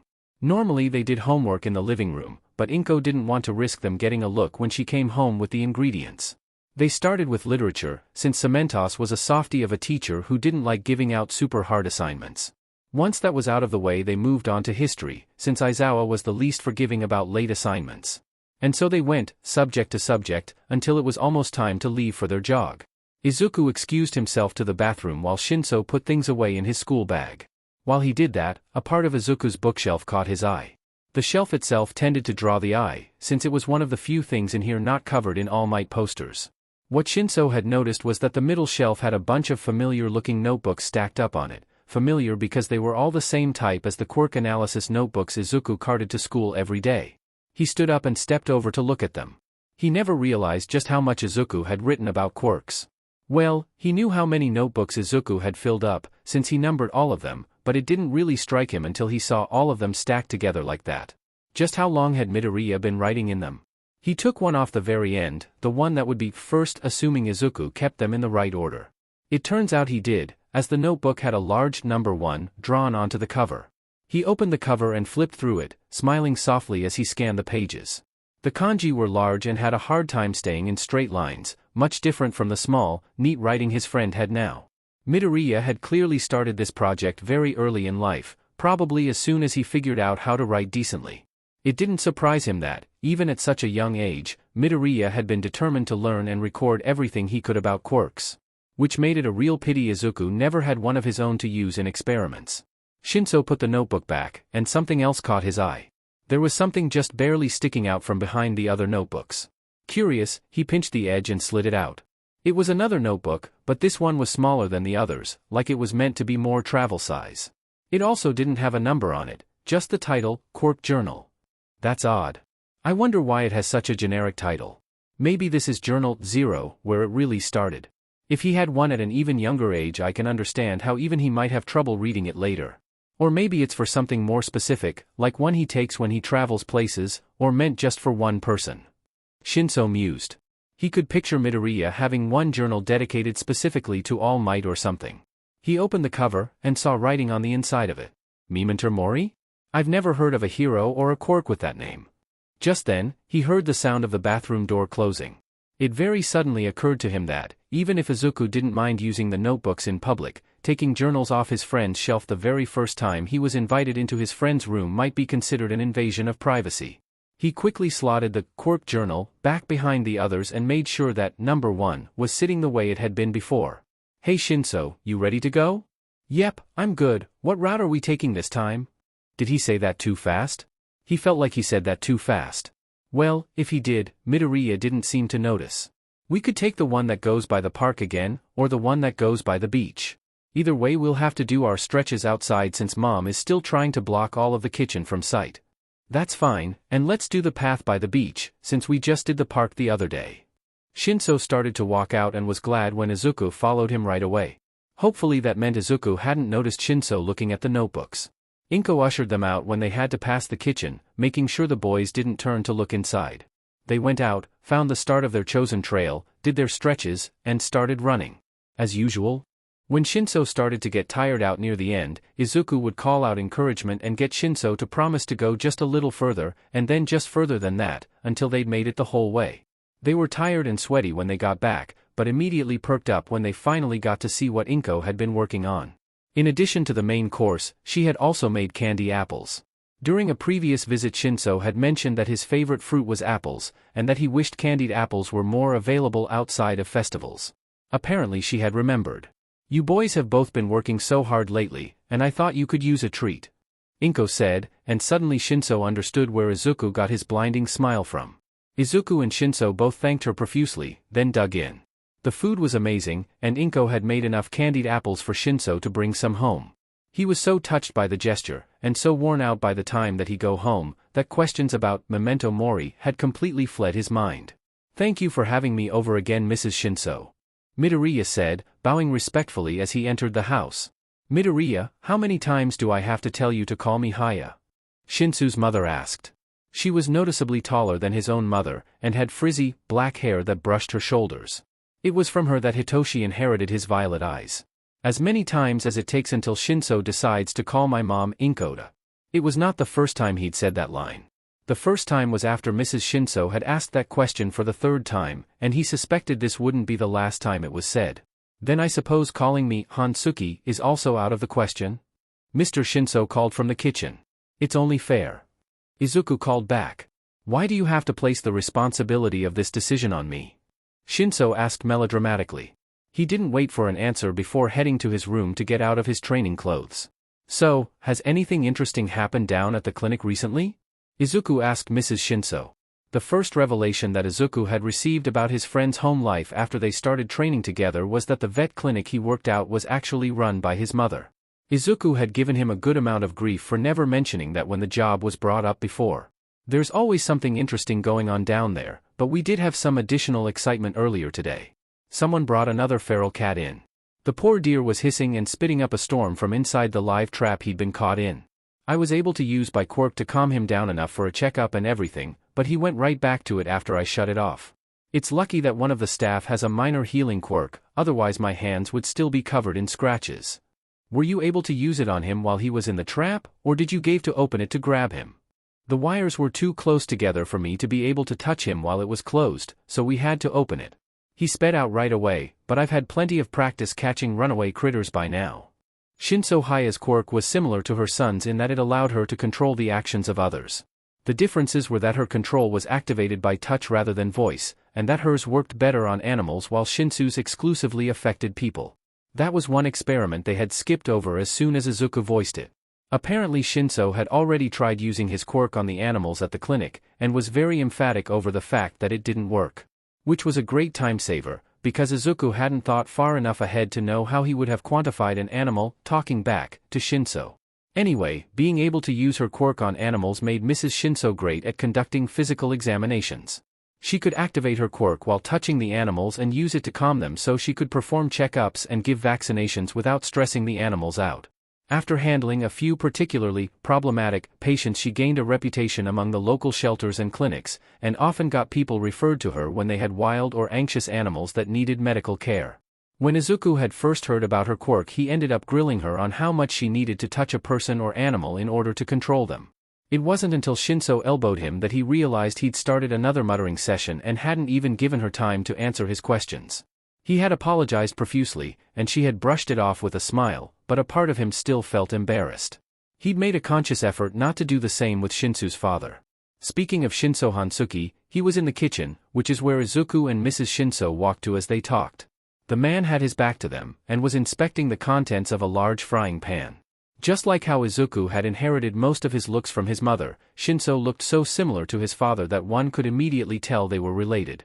They had the same purple hair, though Shinsu's hair went all over the place while his father only had messy bangs.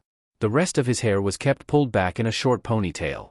Hansuki was also tall, taller than both his wife and son, so it was no wonder how Shinszo tended to tower over Izuku and most other kids in their grade. They also had the same bags under their eyes, albeit for different reasons. Hitoshi tended to look tired because of his sleep disorder. Hansuki looked perpetually tired due to his quirk. Hansuki's quirk was that he required much less sleep than other people. He could stay awake for a whole week after one night of rest, and could manage a couple more days if he pushed it. Oh yeah, and apparently being awake for a week was almost a requirement. Mr. Shinszo said it was very hard for him to get to sleep if his week of wakefulness wasn't up. It was great for when Hitoshi was a baby. Haya almost never had to worry about getting up when he was crying at night. Hansuki had once explained with a fond smile. It was very helpful. Haya agreed. I only had interrupted sleep about once a week. It's also how we learned that a siren could go off in the apartment and it wouldn't wake Hansuki once he was asleep. Hey, you try sleeping once a week and see how deeply you sleep. In the present, the telephone rang and Mrs. Shinszo went to answer it. Could you give me a quick hand? Midoriya? Mr. Shinszo asked. Sure, what can I do? The main course is taking a bit longer than I planned. Could you get the ingredients together for the salad? The recipe card is over on the counter. Okay. Izuku found the card detailing what was needed for a spring mix salad with sweet miso dressing, and started to gather the ingredients together on the counter. Miso, rice vinegar, honey, sesame oil, and white sesame seeds were gathered from the cupboards, though Izuku had to ask about the location of the last one. Then he went to the fridge for spring salad mix, avocado, red radishes and… the next thing on the list was mini heirloom tomatoes. These he found in the very back of the fridge, which is probably why no one had noticed that they had gone bad. He'd have to tell Mr. Shinszo. He hoped the man wouldn't be too upset over having to change the menu. He seemed to have a thing for matching certain dishes together. You could make it so he doesn't have to change it. A small voice whispers from the back of his mind. His mind conjured up images of his teacher's plants coming back to life, both during middle school and at UA. But would his quirk actually work in this case? Were things like fruits or vegetables, on their own, alive enough for him to reverse the decay they underwent? The only way to know for sure was if he tried it. His mind automatically recoiled from the idea. Testing his quirk here? In these unregulated conditions? It would be too risky, surely. But they were just tomatoes. Trying it on them wouldn't hurt anybody. Well, it may annoy the neighbors if some of their fruit spontaneously went bad, but they were eating pretty late. It was unlikely he would turn any random tomatoes rotten while someone was in the process of eating them. Still, it would be much safer to just get a piece of fruit on his own later, let it go bad, and then see if his quirk worked on it. But if he tried it now and it did work, then he would be helping the Shinszo family out, even if it was just a little. Just like how he'd helped Midnight. It too warm in here for you? Mr. Shinszo asked. I know you kids tend to get pretty hot while out running, but you've been standing in front of the fridge for a while now. You want to put your head in the freezer instead? No sir. I just, got lost in thought. Mr. Shinszo shrugged. If you say so. Still, should close the door before the temperature in there goes down too much. Wouldn't want anything too bad. Right? Izuku looked down at the bag, and his curiosity won out. He plunged his hand in the bag, making sure he touched every tomato inside at about the same time, then quickly pulled it back out. Before his eyes, every bit of discoloration disappeared and every bit of wrinkled skin smoothed out. He had no idea he could do that. Would that work with other types of fruits? Would it work on vegetables? He had to test it. Would that alley he'd used for his beetle experiments work for this too if he found a way to stash a bunch of produce there without it being found? Midoriya, is there a reason you're staring at those tomatoes like they hold the secrets of the universe? Izuku's head snapped up. Shinszo stood just inside the entrance to the kitchen, now in a pair of jeans and t-shirt, looking at him with a raised eyebrow. Out of the corner of his eye, he could see Hansuki wearing a nearly identical expression. No, I guess I'm just really tired. Izuku fumbled, hurrying to put the bag down with the other ingredients. Join the club. Shinszo said with a yawn. Hansuki scratched his chin thoughtfully. I thought he joined the club last time, after the both of you nearly fell asleep at the dinner table. Oh yeah, almost forgot about that. Shinszo said, trying and failing to keep an amused smile off his lips. We should have gotten something to mark the occasion. I have a coupon for a local print shop. I could order you boys t-shirts. Haya said, re-entering the room with a wide smirk. Maybe a couple extra, one for Hansuki and another for that teacher that helped you set this whole schedule up? Hansuki nodded seriously. It's only appropriate. I'm not gonna hand Mr. Aizawa some tired club t-shirt at school. Shinszo crossed his arms. I see. I guess I'll have to send it to the school in the mail then. What was his first name again? Mom, no. The banter continued while Izuku slipped out and grabbed his own things for changing out of his training get-up. He retreated to the bathroom, where he could freak out in peace. He'd said it was just the one time with Midnight, but now he did it again, but he'd learned something new about how his quirk worked. He flip-flopped between mortification and elation, and had to actively work on calming his emotions as he got cleaned up. By the time he was done and rejoined the family, the table was already set and food was being dished out. "Oh, sorry I took so long, I should have been here to help," Izuku said as he took a seat. "Don't worry about it," Haya said with a wave of her chopsticks. "Yeah, more my fault. You got in there late because I forgot to tell you the bathroom was free before I went to give the baby his medicine." "Did he hide under your bed again?" Hansuki asked. Shinszo sighed. "As soon as he heard me open the pill bottle." Izuku stayed mostly quiet as conversation drifted among different topics. Thankfully he managed to remember to pick the tomatoes out of his salad before eating it. He didn't want them turning rancid in his mouth. Mr. Shinszo noticed that, and Izuku ended up lying and saying he didn't like tomatoes in his salad, which resulted in a fresh wave of guilt and shame. But, he did feel a little bit better when he saw how much everyone else was enjoying the dish. "I'm surprised. I bought these a while ago, yet they taste like they're freshly picked," Hansuki mused. "Guess you'll have to go back to that market more often. Or ask them about their supplier," Haya replied. Izuku stayed silent and didn't look up from his food. "The last time. That will be the last time I use it outside an official, planned experiment. Maybe this isn't such a good idea. Come on Shinszo, it's Uraraka and Ida. If they weren't comfortable with it they would have told us earlier." Shinszo still didn't look entirely convinced as he and Izuku walked down the hallway toward 1A's homeroom. At lunch that day, Ida and Uraraka had agreed to participate in a new experiment for Shinsu's quirk. Shinszo needed more experience using his quirk to make someone else use theirs. His parents' own quirks made it hard to try with them, since his dad wouldn't meet his sleep quota for a few days yet and Haya's was difficult to gauge its exact effectiveness. They'd already tried it a bit with Inko, which was good practice, but her quirk was also very straightforward and it would help to practice on a greater variety of quirks. Izuku's first idea had been to try and convince Present Mike to help out. He and Izuku had started talking after school fairly regularly after Izuku first grilled him about his quirk and support items. This had been brought up at the lunch table, and Ida was quick to point out that Present Mike was usually a commentator for the sports festival, and that having him get involved in such a way might put the teacher in an awkward position. Either because people might believe that Present Mike was unfairly favoring them or because some might accuse Shinszo of trying to influence the hero's future performance. The reminder made Shinsu sigh in a way that hurt Izuku's heart, but no one could argue it was a possibility. However, it did lead into Ida and Uraraka volunteering instead, so it wasn't a total loss. "I know they did," Shinszo said. "It still feels weird to have people agree so readily though. Plus we have to start thinking about the fact that they'll be my competition pretty soon." "Oh yeah, I didn't think about that," Izuku said, putting his chin in his hand. He didn't like the idea of having to compete against any of his friends like that, so he wasn't planning on getting too far in the festival. From what he had heard from his classmates, most of the management kids dropped out pretty early so they could dedicate themselves to watching. "The hell?" Shinsu's deadpan exclamation made Izuku look up, and he almost repeated him. There was a huge crowd of students gathered around the door to 1A's homeroom. So many that the pair wouldn't have been able to see the door if it hadn't been so tall. "Did something happen?" Izuku asked, standing on his tiptoes to try and see better. He was really jealous of Shinsu's height in moments like these. "I think I heard someone say something about wanting to get a look at the big hotshots, or something like that," a familiar voice said. Izuku turned and saw that Tahara was actually one of the people standing at the edge of the group, and Okabe was standing a bit in front of her. "Oh right, I think I remember Tuja saying something about it now." He was all fired up about some news program that had called the 1A kids that. Shinszo muttered. Izuku, being the big hero nerd that he was, knew exactly which news segment they were talking about. It had aired last evening on the Hero News Network, and the hosts had talked about how much of a leg up the USJ incident must have given the students of 1A and how they would be the ones to watch this year. It even said more people would be watching them than the third-year students, which Izuku thought was laying it on kind of thick. The third-year festival was always the most watched one, by audiences and hero agencies alike, since they had the most experience and skill and would likely be entering the world of the pros soon. "Yeah, on the way here I heard some blonde kid ranting about how he was gonna make sure that 1A knew they had competition or something," Okabe offered.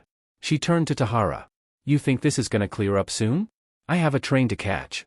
Might be easier to just find another route at this point," Tahara said. As she and Okabe wandered off, Shinszo started to make his way toward the front of the crowd, and an uneasy Izuku followed him. The door slid open before they got there. Who are you guys?" Izuku had never heard Uraraka's voice reach that octave before. "What are you all doing here?" Ida questioned. Isn't it obvious? These extras are here to scope out the competition. Izuku had to consciously stop himself from pausing when he heard Bakugo take that tone. Don't call people extras just because you don't know who they are. Ida scolded. He had to raise his voice to be heard above the other protests from 1A. Yeah, that's right. An unfamiliar voice shouted. They were almost at the front now, and Izuku could see that the speaker had steel gray hair. Indeed. We wanted to see the oh-so-wonderful 1A students in person, and it looks like our suspicions were correct. You really are an arrogant bunch, aren't you? Izuku hadn't realized that know-it-all was an official tone of voice, but the blonde that had just spoken certainly made it sound like one. His fists clenched at the accusation.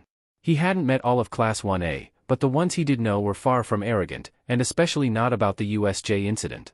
He could still remember the look on Ida's face when he wished he could have done more, and the way Uraraka's voice shook when she described Aizawa's injuries. Way to paint an entire class with the same brush. Hitoshi said as he emerged at the front of the group. You got selective hearing or something?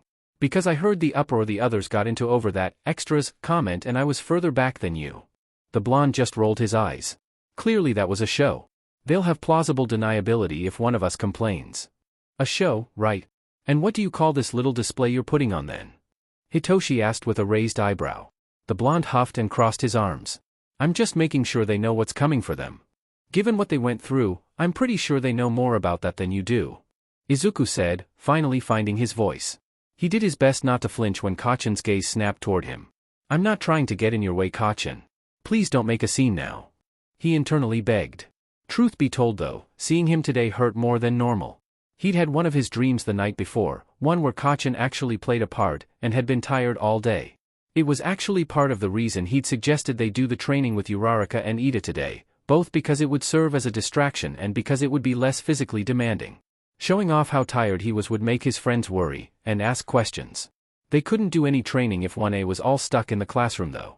And if you guys don't leave the hallway, I'm pretty sure some of these guys are gonna miss their trains. Or you'll miss yours, I guess. That statement had kids checking their watches both inside and outside the classroom, which resulted in some muttering and a few soft curses before the crowd started disbanding. The blonde gave 1A one more scathing look before walking off with the steel-haired kid. Kachan glared at Izuku as he passed but didn't say anything. Thanks for speaking up for us back there. Uraraka said, as their little group headed for the training grounds. I don't want the other classes to hate us just because of what the media or Bakugo says. Some probably still will. You can't control what people think about you. Shinszo pointed out. Ida nodded seriously. Indeed. Even though my brother does his best to maintain a positive image of himself and other heroes, he has still been the victim of the media and others interpreting his actions in a way other than he intended. Yet we must strive to do our best despite what others may think. Uraraka nodded along in agreement, and Izuku put his hand to his chin. It might be a good thing that happened though.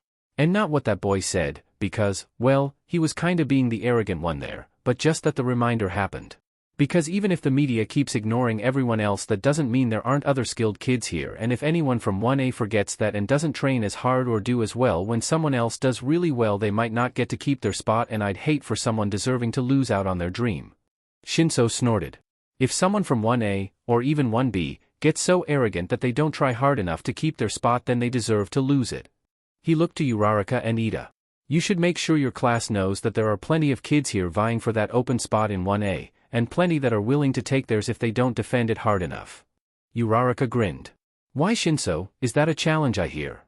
The boy's only response was to grin back. Duly noted, my friend. I shall convey the message and accept your challenge. Ida said, chopping his hand through the air. In the meantime, Midoriya. You are in charge of our training today, correct? May I ask what you have in mind? Well, like we talked about at lunch, I was hoping you guys could help us figure out a few things about brainwashing. But I think I know enough about both of your quirks by now that I was going to make a few suggestions to you guys too, if that's okay. Of course. You've shown yourself to be quite observant, so I would appreciate your insight. Yeah, me too. Anything that might help with the nausea would be good. Have you ever tried taking anti-nausea medicine before using it? Izuku asked. Uraraka started to answer, but then Shinszo slung his arm around Izuku's shoulder. Hey now, are you two trying to poach my training partner? He asked, eyeing her suspiciously. Ah, come on Shinszo. You spend way more time with Midoriya than we do. It's our turn to pick his brain for a while. We'll be sure to give him back by the end of the day. Ida said, a rare tone of teasing in his voice. I don't know if I'm willing to give him up that easily. Guys. Izuku ummed, his face becoming redder by the second. Uraraka giggled at his expression.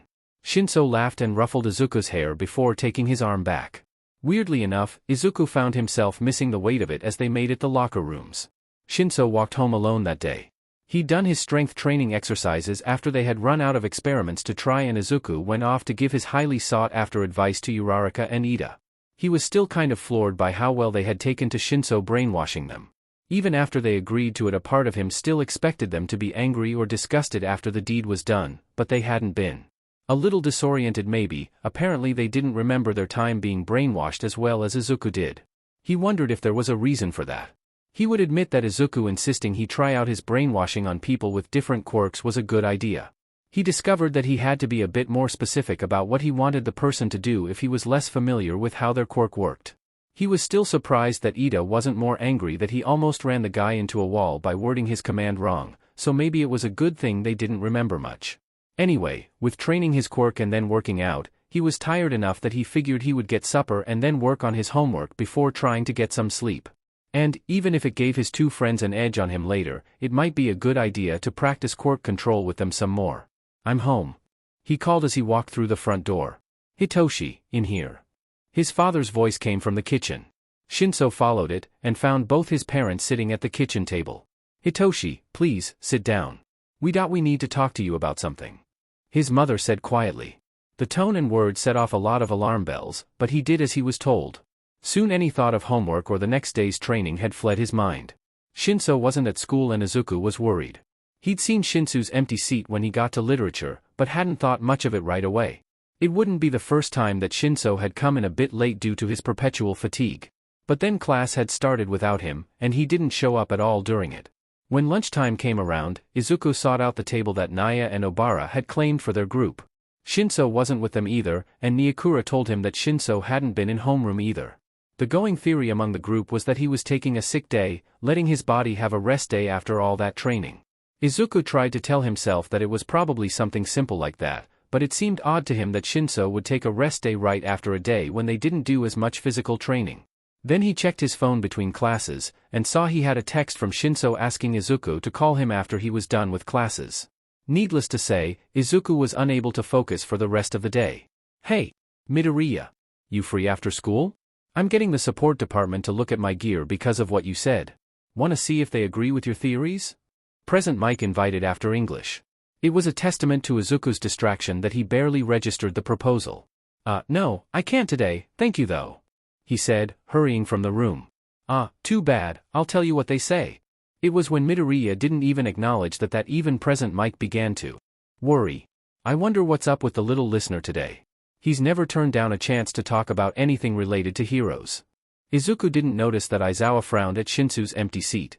Partly because the man was still covered in bandages, but mostly because all he could think about was how slowly time seemed to be moving. He was getting so antsy by last PRD that, for a brief moment, he contemplated skipping the class. Then he remembered how scary Aizawa could be and decided against it. He couldn't call Shinszo if his teacher killed him. Izuku was the first out the door when the class was over. He gathered all his things quickly, and then found a spot outside to sit down and have some privacy. He took a deep breath before doing so, telling himself that things probably weren't as bad as he was thinking. It probably wasn't that he'd pushed Shinszo so hard with quirk training and physical training that he got sick and so he had to stay home and fall behind and not be as ready for the sports festival and not be able to. Izuku took another deep breath. And another. And another for good measure. Things were fine, probably, hopefully, he just had to call his friend. He took one more calming breath, and jabbed Shinsu's name. His phone dialed, and then rang once, twice, 3 times, for how many rings meant someone wasn't going to pick up. The line connected just as Izuku was wondering this. Hey! Even with that one word, Shinsu's voice sounded rough, like he desperately needed a drink of water. Hey Shinso. Midoriya squeaked. You weren't at school today. And, you said, texted to call, so I did. Yeah. Thanks. So what's going on? Are you okay? No. Baby, Cat Mentis, he took a turn for the worse yesterday. We thought his meds would help him for longer but. Oh Shinso, I'm so sorry. Tears were already flowing down Izuku's face. Izuku hadn't interacted much with the cat, but he'd seen how calm and happy Shinszo was when the feline summoned the energy to jump up on his lap during homework or supper. He's not gone, not yet anyway, but he's in a lot of pain. Mom asked me yesterday what I wanted to, Shinszo cleared his throat, to do about it. We could try to make him comfy, but he'd still be in a lot of pain, so we're going to take him to Mom's clinic and say goodbye. After hours, so no one else will be around. That may be for the best. Izuku managed to get out. He could only imagine how much effort it took Shinszo to get through that explanation. I'm sorry, I wish there was something I could do. Would it, help if I came by? Or with? Shinszo was silent long enough that Izuku wondered if he should apologize, then he heard a soft sigh. Yeah, that might help. Not during, but after, maybe a distraction would be good. Sure, whatever you want. Izuku promised. Do you know when exactly? And where I should meet you? Izuku eyed the vet clinic from the sidewalk, wondering if he should try and go through the front or a back door. He decided to text Shinszo that he was there instead. A moment later a side door opened, and Shinszo was beckoning him inside. It looked like what he expected a vet's work area to look like, with a tile floor, kennels along the walls, and a door that was labeled as the operating room. He took in only the basic details, as his main focus was his friend. Shinszo pretty much always looked tired, but this was the first time Izuku had seen him look so utterly drained. His face was dry, but his eyes or nose were red in a way that Izuku easily recognized as being the result of rubbing them over and over. He stood in the middle of the room, with his arms crossed and shoulders hunched. "Hey," he said, not quite looking at Izuku. "Hey," Izuku said softly. "Did it, go okay?" "Not exactly, but not bad, I guess." His voice wasn't as rough anymore, but it was a lot quieter than usual. Mom didn't end up having to do anything. He went on his own. Oh. It had been a while since Izuku had felt this useless. He wasn't sure at all of what to say. The only person he'd ever had to comfort before was his mom, and they usually just cried things out together. Shinszo was always more reserved than them, so would he want that? Mom and Dad left to go find something to place him in. So we can bury him later at the park. I think they just wanted to give me some time alone, but... Shinsu's eyes slid over to the operating room door, then went back to Izuku's shoulder. I couldn't stand to see him like that. That's understandable. Izuku said. He tried to hold his tears back, but that had never been a skill of his. Would a hug help? Shinszo finally looked up. He blinked rapidly, and his lips pressed together, before he gave Izuku a slow nod. Izuku smiled at him, and felt his own tears spill over. A few steps later and Izuku was wrapping his arms around the taller boy and pressing his forehead to his shoulder. He felt Shinsu's head rest against his own, and couldn't stop a sob from escaping. It's gonna be okay. And not now, but eventually. Izuku's voice shook and Shinszo let out a breath that was just shy of a laugh. Come on Midoriya, I just mopped my face up. You get me going and I'll have to do it all over again. Well, if you do, at least we'll be doing it together. Heh, yeah, at least there's that. Izuku felt Shinsu's weight sag into him a bit more, and he held his friend tighter. They stood there for a minute, the silence only broken by the sounds of their own breath and the occasional animal sound from one of the kennels. When Shinszo started to straighten up, Izuku reluctantly let go and took a step back. I'm gonna go see what's keeping my parents. You good here for a minute? Yeah, that's fine. Izuku said. Shinszo nodded once, and walked through a swinging door that was opposite the operating room. It swung back and forth silently in his wake. Izuku glanced around, then spent a few moments cleaning up after he found a tissue box. He remembered he had some homework for Shinszo, and dug it out of his bag. After he placed it on the counter, he didn't have anything to do. He tried just waiting for a bit, but that didn't last long. He wandered over to the wall of kennels, and looked through the wires. There was a dog with a bandaged leg that he cooed over, and the dog responded with bright eyes and a wagging tail. The smaller cages were empty currently, save for one that held a cat. A very beat-up-looking cat. It was missing fur, along with an eye and an ear, and it barely moved when Izuku approached it. There was a clipboard hanging on the front of the cage, and Izuku found himself picking it up and reading the page on it without really thinking about it. Izuku's heart clenched as he read it. From what he could glean, the little guy that was very sick and very hurt. There was also a shorthand code that Haya had once told him meant the cat was feral. With no one to pay for all the treatment this cat would need, it certainly wouldn't last long. If animals have an afterlife, maybe him and Shinsu's baby can be friends. Izuku thought sadly. A few moments passed, as the information he'd just read fully settled into his brain. Then his heart suddenly clenched again. Cat Mentis was dead. This cat was alive, but wouldn't be for long, and had no one to miss it. He could. No, he couldn't. He swore he wouldn't use it on anything other than plants, plus the Shinszo family would know something had happened. Cats don't just randomly come back to life. But he'd read about Lazarus syndrome before. Strange things happened in a world of quirks and medicine, and it's not like they would suspect him. Not if he did it right. No. He had swore he wouldn't hurt anyone again. Never again. He only used it to make sure he knew enough not to be dangerous. His mind summoned up images of an ecstatic midnight and the Shinszo family happily enjoying dinner. Then he thought of his friend's red eyes and rough voice, of all pain that he could erase with just a touch. How could he just ignore that? He kept telling himself that going to UA was his first step toward redemption. He hadn't been able to help his friends before, when the villains attacked, but he could help his closest friend now. He would have to be quick. He hoped Shinszo would be too happy about the miracle to care much about Izuku's refusal to pet Cat Mentis from now on. Izuku opened the door to the operating room and spotted Cat Mentis right away. He didn't look too closely at him, not wanting to remember his cold stillness any more than needed. Despite his decision, Izuku's hand hovered over the gray fur in hesitation. It won't be like the first time. You know what you are doing now, and it's going to help Shinszo. He urged himself. He took a deep breath, and set his hand down. He felt breath raise his hand up. The moment he did, he fled the room and closed the door behind him. Now there was no chance for the cat to touch him again before the time limit.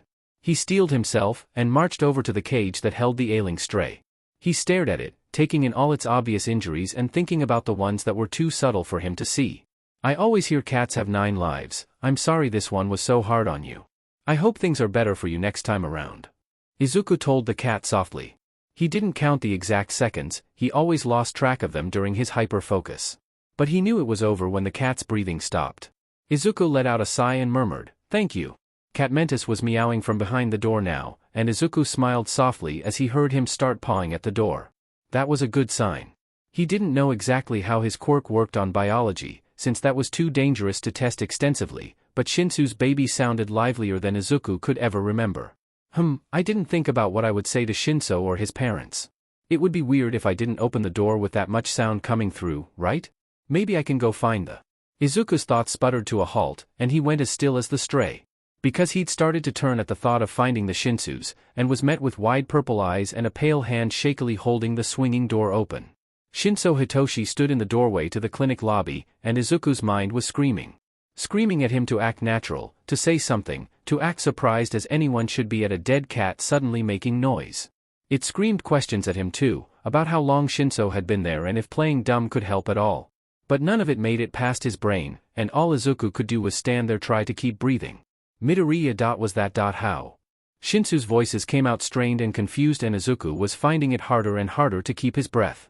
Then Shinszo looked him in the eye and Izuku knew. Shinszo had seen him, had seen everything.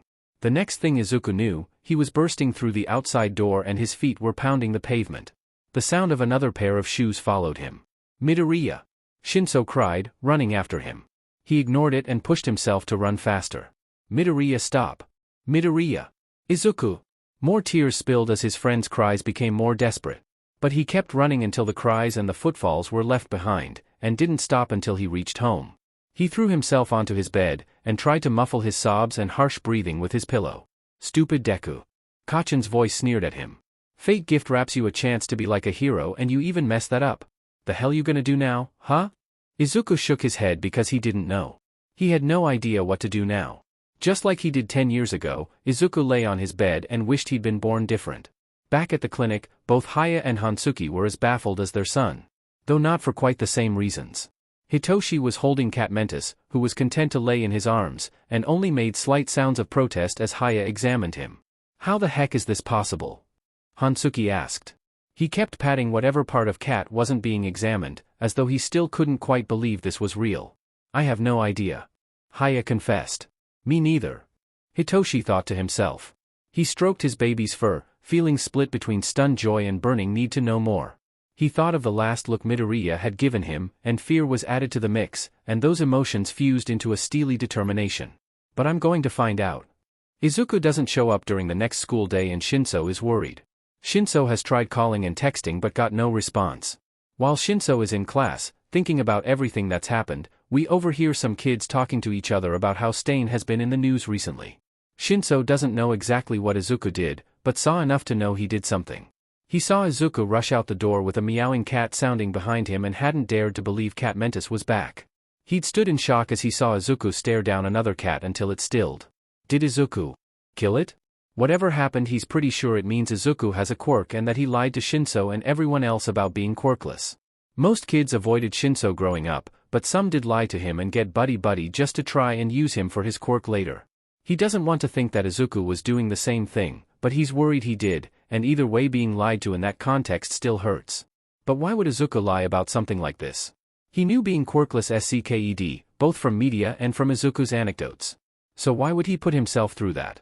Was it because of what the quirk was? If what he saw was any indication, then Izuku's quirk had something to do with death. That's just the kind of thing that makes people uncomfortable, that might make them think he was a villain. He thinks back to their conversation on the rooftop. Did a young Izuku think of that same choice when he was little, and decide useless was better than villainous? Has Inko been lying to him as well? Surely a mom like Inko would know if her son was actually quirkless or not. On the other hand, maybe not. She is very trusting and some quirks can be subtle. He bet most of his mom's clients wouldn't know what her quirk was if she wasn't open about how she used it to calm the animals. These thoughts swirl around in his head until the end of the day. He decides to take initiative and figure this out. He asks for Izuku's homework to bring it to him, and Midnight gives it to him. He uses this as the reason for an impromptu visit to the Midoriya apartment. Inko welcomes him in, saying Izuku had been feeling under the weather. Shinszo asks if he's sick. Inko hesitates a bit, then admits that Izuku was using up one of his mental health days, which they had established when Izuku was in elementary and middle school, when he really needed to take a break from the stress of school. She figures the stress of the festival coming up is getting to him. She feels okay telling Shinszo because he has been such a good friend to Izuku and it isn't healthy of him to isolate the whole day. Shinsu's not sure how to feel about Inko calling them such good friends now, and thinks that if she's in the know then she is very good at hiding it. Plus if she was, she probably would have found a reason to turn him away rather than invite him in. Assuming Midoriya told her about the incident anyway. Izuku freezes when he sees Shinszo enter his room instead of his mom. He tries to cover it up and go into apologizing for not responding to the phone earlier, he just really needed a day off. Shinszo agrees he probably did, but he's betting not for the reason Inko thinks. Izuku asks what he means. Shinszo puts the papers on the desk and asks him what happened at the vet clinic. Izuku first tries to say he'd been so freaked out over Cat Mentos's miraculous recovery that he ran away, and has been scared to admit that to Shinszo since it was something his friend would be really happy about. Shinszo internally admits that is a decent lie and might have worked if Shinszo hadn't seen so much. Aloud Shinszo says he is happy his cat is back, and thanks Izuku for it. Izuku starts getting nervous and asks why the gratitude. Shinszo reveals he saw enough to know Izuku did something. Izuku tries to come up with an excuse again and Shinszo snaps at him for lying. Only now Shinszo sees Izuku is trembling. Shinszo takes a deep breath to calm himself and tell Izuku he isn't mad at him. He's very confused and doesn't like the idea of having been lied to, and just wants to hear the truth. Izuku says he doesn't like lying to others either. Shinszo asks if he lies to his mom too since she seemed oblivious. Izuku shrinks in on himself more. Shinszo realizes Izuku looked a bit like this when Bakugo went off on him and starts to feel guilty alongside confused. Shinszo stutters a bit, and tells Izuku again he's not mad. He just wants to know what happened. Will his cat be okay? Izuku is quick to say yes, but that he can't come over anymore. Shinszo asks why and Izuku clams up again. Another deep breath, and Shinszo asks why Izuku won't talk to him. Is he afraid of being judged? Izuku should know he'd be the last one to judge someone for having a villainous quirk. Izuku says it's not the same. Shinszo demands to know how. Izuku gives Shinszo an unreadable look before asking if Shinszo has ever done anything bad with his quirk. Shinszo admits to accidentally activating it a couple times when he was young, which was the start of his bad reputation and his decision to switch schools later. Then later he did use it to get people to leave him alone. Izuku smiles faintly and asks if that's like what he did with Bakugo. Shinszo agrees. Izuku says it's different because Shinszo hasn't done anything bad with his quirk, not really, not like Izuku. Shinszo is disbelieving at first, says whatever mistake Midoriya made couldn't have been that bad. Tears start streaming down Izuku's face. Izuku says Shinszo has a right to be angry at him, because he's been lying to him since they met, both about his quirk and making Shinszo believe he's good when he's not good at all, not as good as he keeps trying to be, not good enough to be friends with him. Shinszo tries to backpedal, saying messing up doesn't make you bad, and even Shinszo got petty with his quirk a few times when it wasn't needed. Plus every little kid messes up with their quirk sometimes, that's just how it works. Izuku says if he knew how he'd messed up then he'd understand and hate him. Shinszo gets indignant and says it is not right for Izuku to take that choice away from him. He should be able to decide for himself if he can live with whatever Izuku did. This prompts Izuku to take out the Memento Mori quirk journal. He says he'll only give it to Shinszo if he promises to never tell anyone else about his quirk and what he reads about it. Shinszo agrees, desperate to know what is going on. Shinszo reads the book.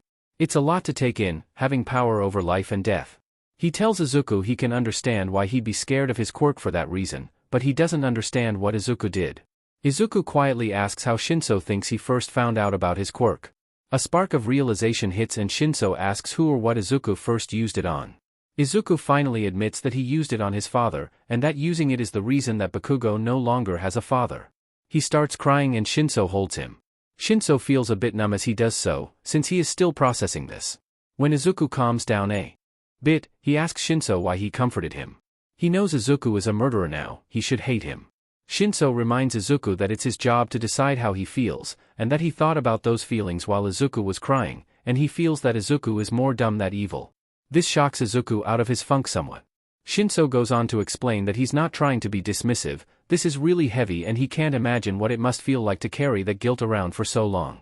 But then he tells Izuku that he didn't need to carry as much guilt as he has. Like Shinszo said earlier, plenty of kids make mistakes with their quirks when they were little and just got them, and Izuku probably isn't the only person that messed up to this level. Izuku says that doesn't make it okay, and Shinszo agrees. But it also doesn't mean that Izuku is alone, and he's certainly not a villain. Izuku says he's still a bad person. Shinszo asks what Izuku did after he figured out what his quirk did.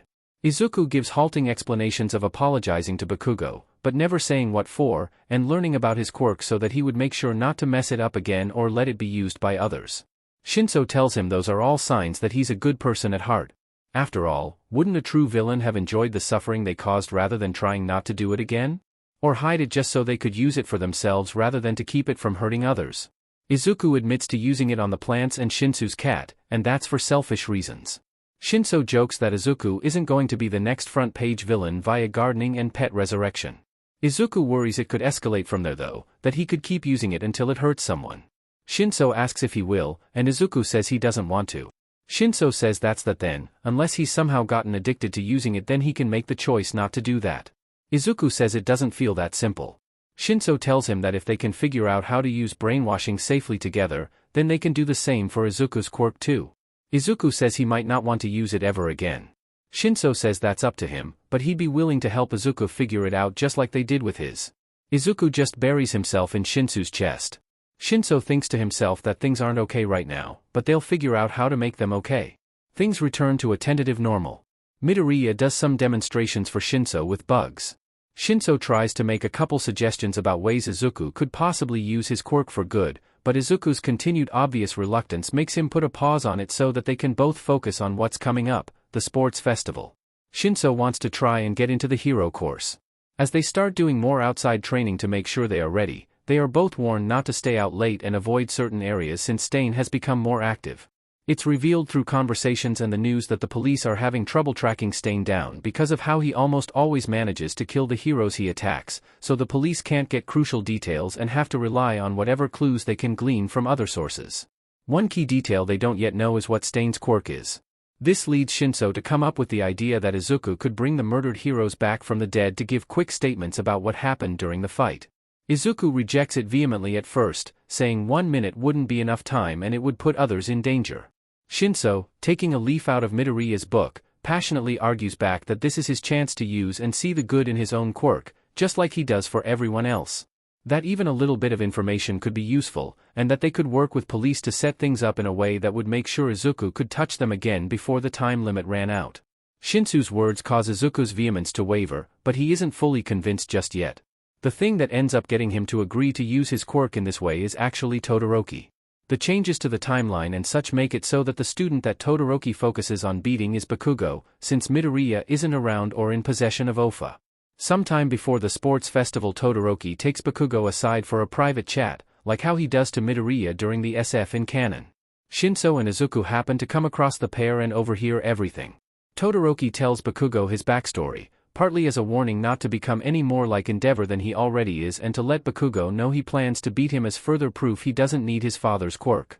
Bakugo rejects that he's like Endeavor, and says that he's gonna be number one on his own and not rely on his kids or anybody else to do it for him. Once the confrontation is over and Todoroki and Bakugo leave, Izuku talks to Shinszo about how Todoroki is not giving his all and hurting himself and others by holding himself back like that. Shinszo grimly points out Izuku is doing the same by not using his quirk to help out of fear, and this is what causes Izuku to finally give in and agree to use his quirk. Izuku fears he will be caught for accidentally killing Bakugo's dad if he reveals his quirk. Shinszo helps him come up with a fake story for how he found out about his quirk in the hopes of avoiding that.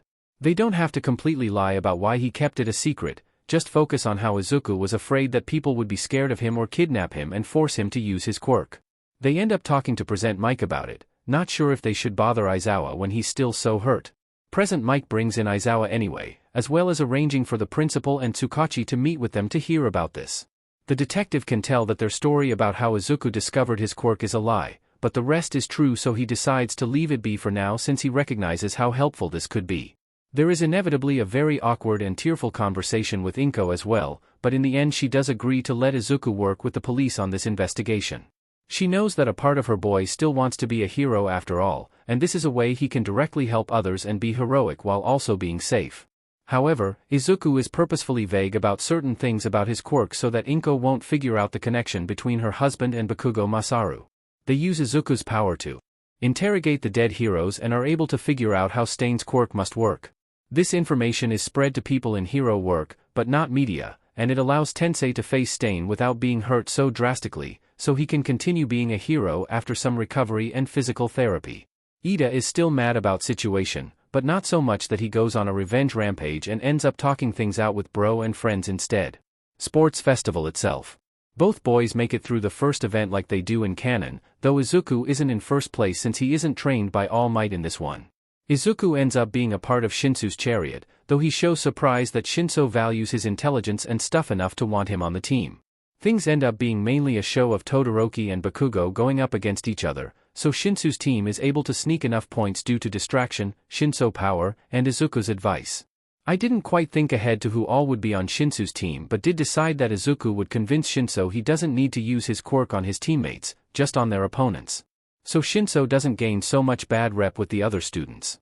Izuku quietly drops out after the chariot battles in order to give it to the hero course kids and Shinszo, who really want to be seen while he does not. During the one-on-one battles, Shinszo makes it through his fights until he's set up against Todoroki. He uses something from the overheard convo between him and Bakugo to surprise Todoroki enough to reply to him. Before he orders Todoroki out of the ring, he goes up to him and tells him to remember what he says next. He tells him a version of what Izuku does in canon, about how it is Todoroki's power and not Endeavor's, and how everyone else is giving it their all and him not using his full power would be holding himself back and an insult to himself and others. Plus, him focusing on his father so much made it easier for Shinszo to get him under his spell. Shinszo does this partially because he's also mad at Todoroki for holding back and partially because Izuku asked him to help if he could. Shinszo then makes Todoroki walk out of bounds. Todoroki looks incredibly thoughtful afterwards. Shinszo faces Bakugo but ends up losing because Bakugo has picked up on the trigger by now and doesn't give him a chance to speak. Results in Bakugo being first, Shinszo second, and Todoroki third. It's just enough to get Shinszo into the hero course right away. Due to the change in circumstances, none of the students really end up being involved with Stain or the attack on Hosu. With the exception of Todoroki, who ends up getting dragged there by his father and does what he can to help in the evacuation. Stain does not get as much recognition in this version because he just kills Native and then runs off, so his actions aren't as conflated with the League as they are in canon.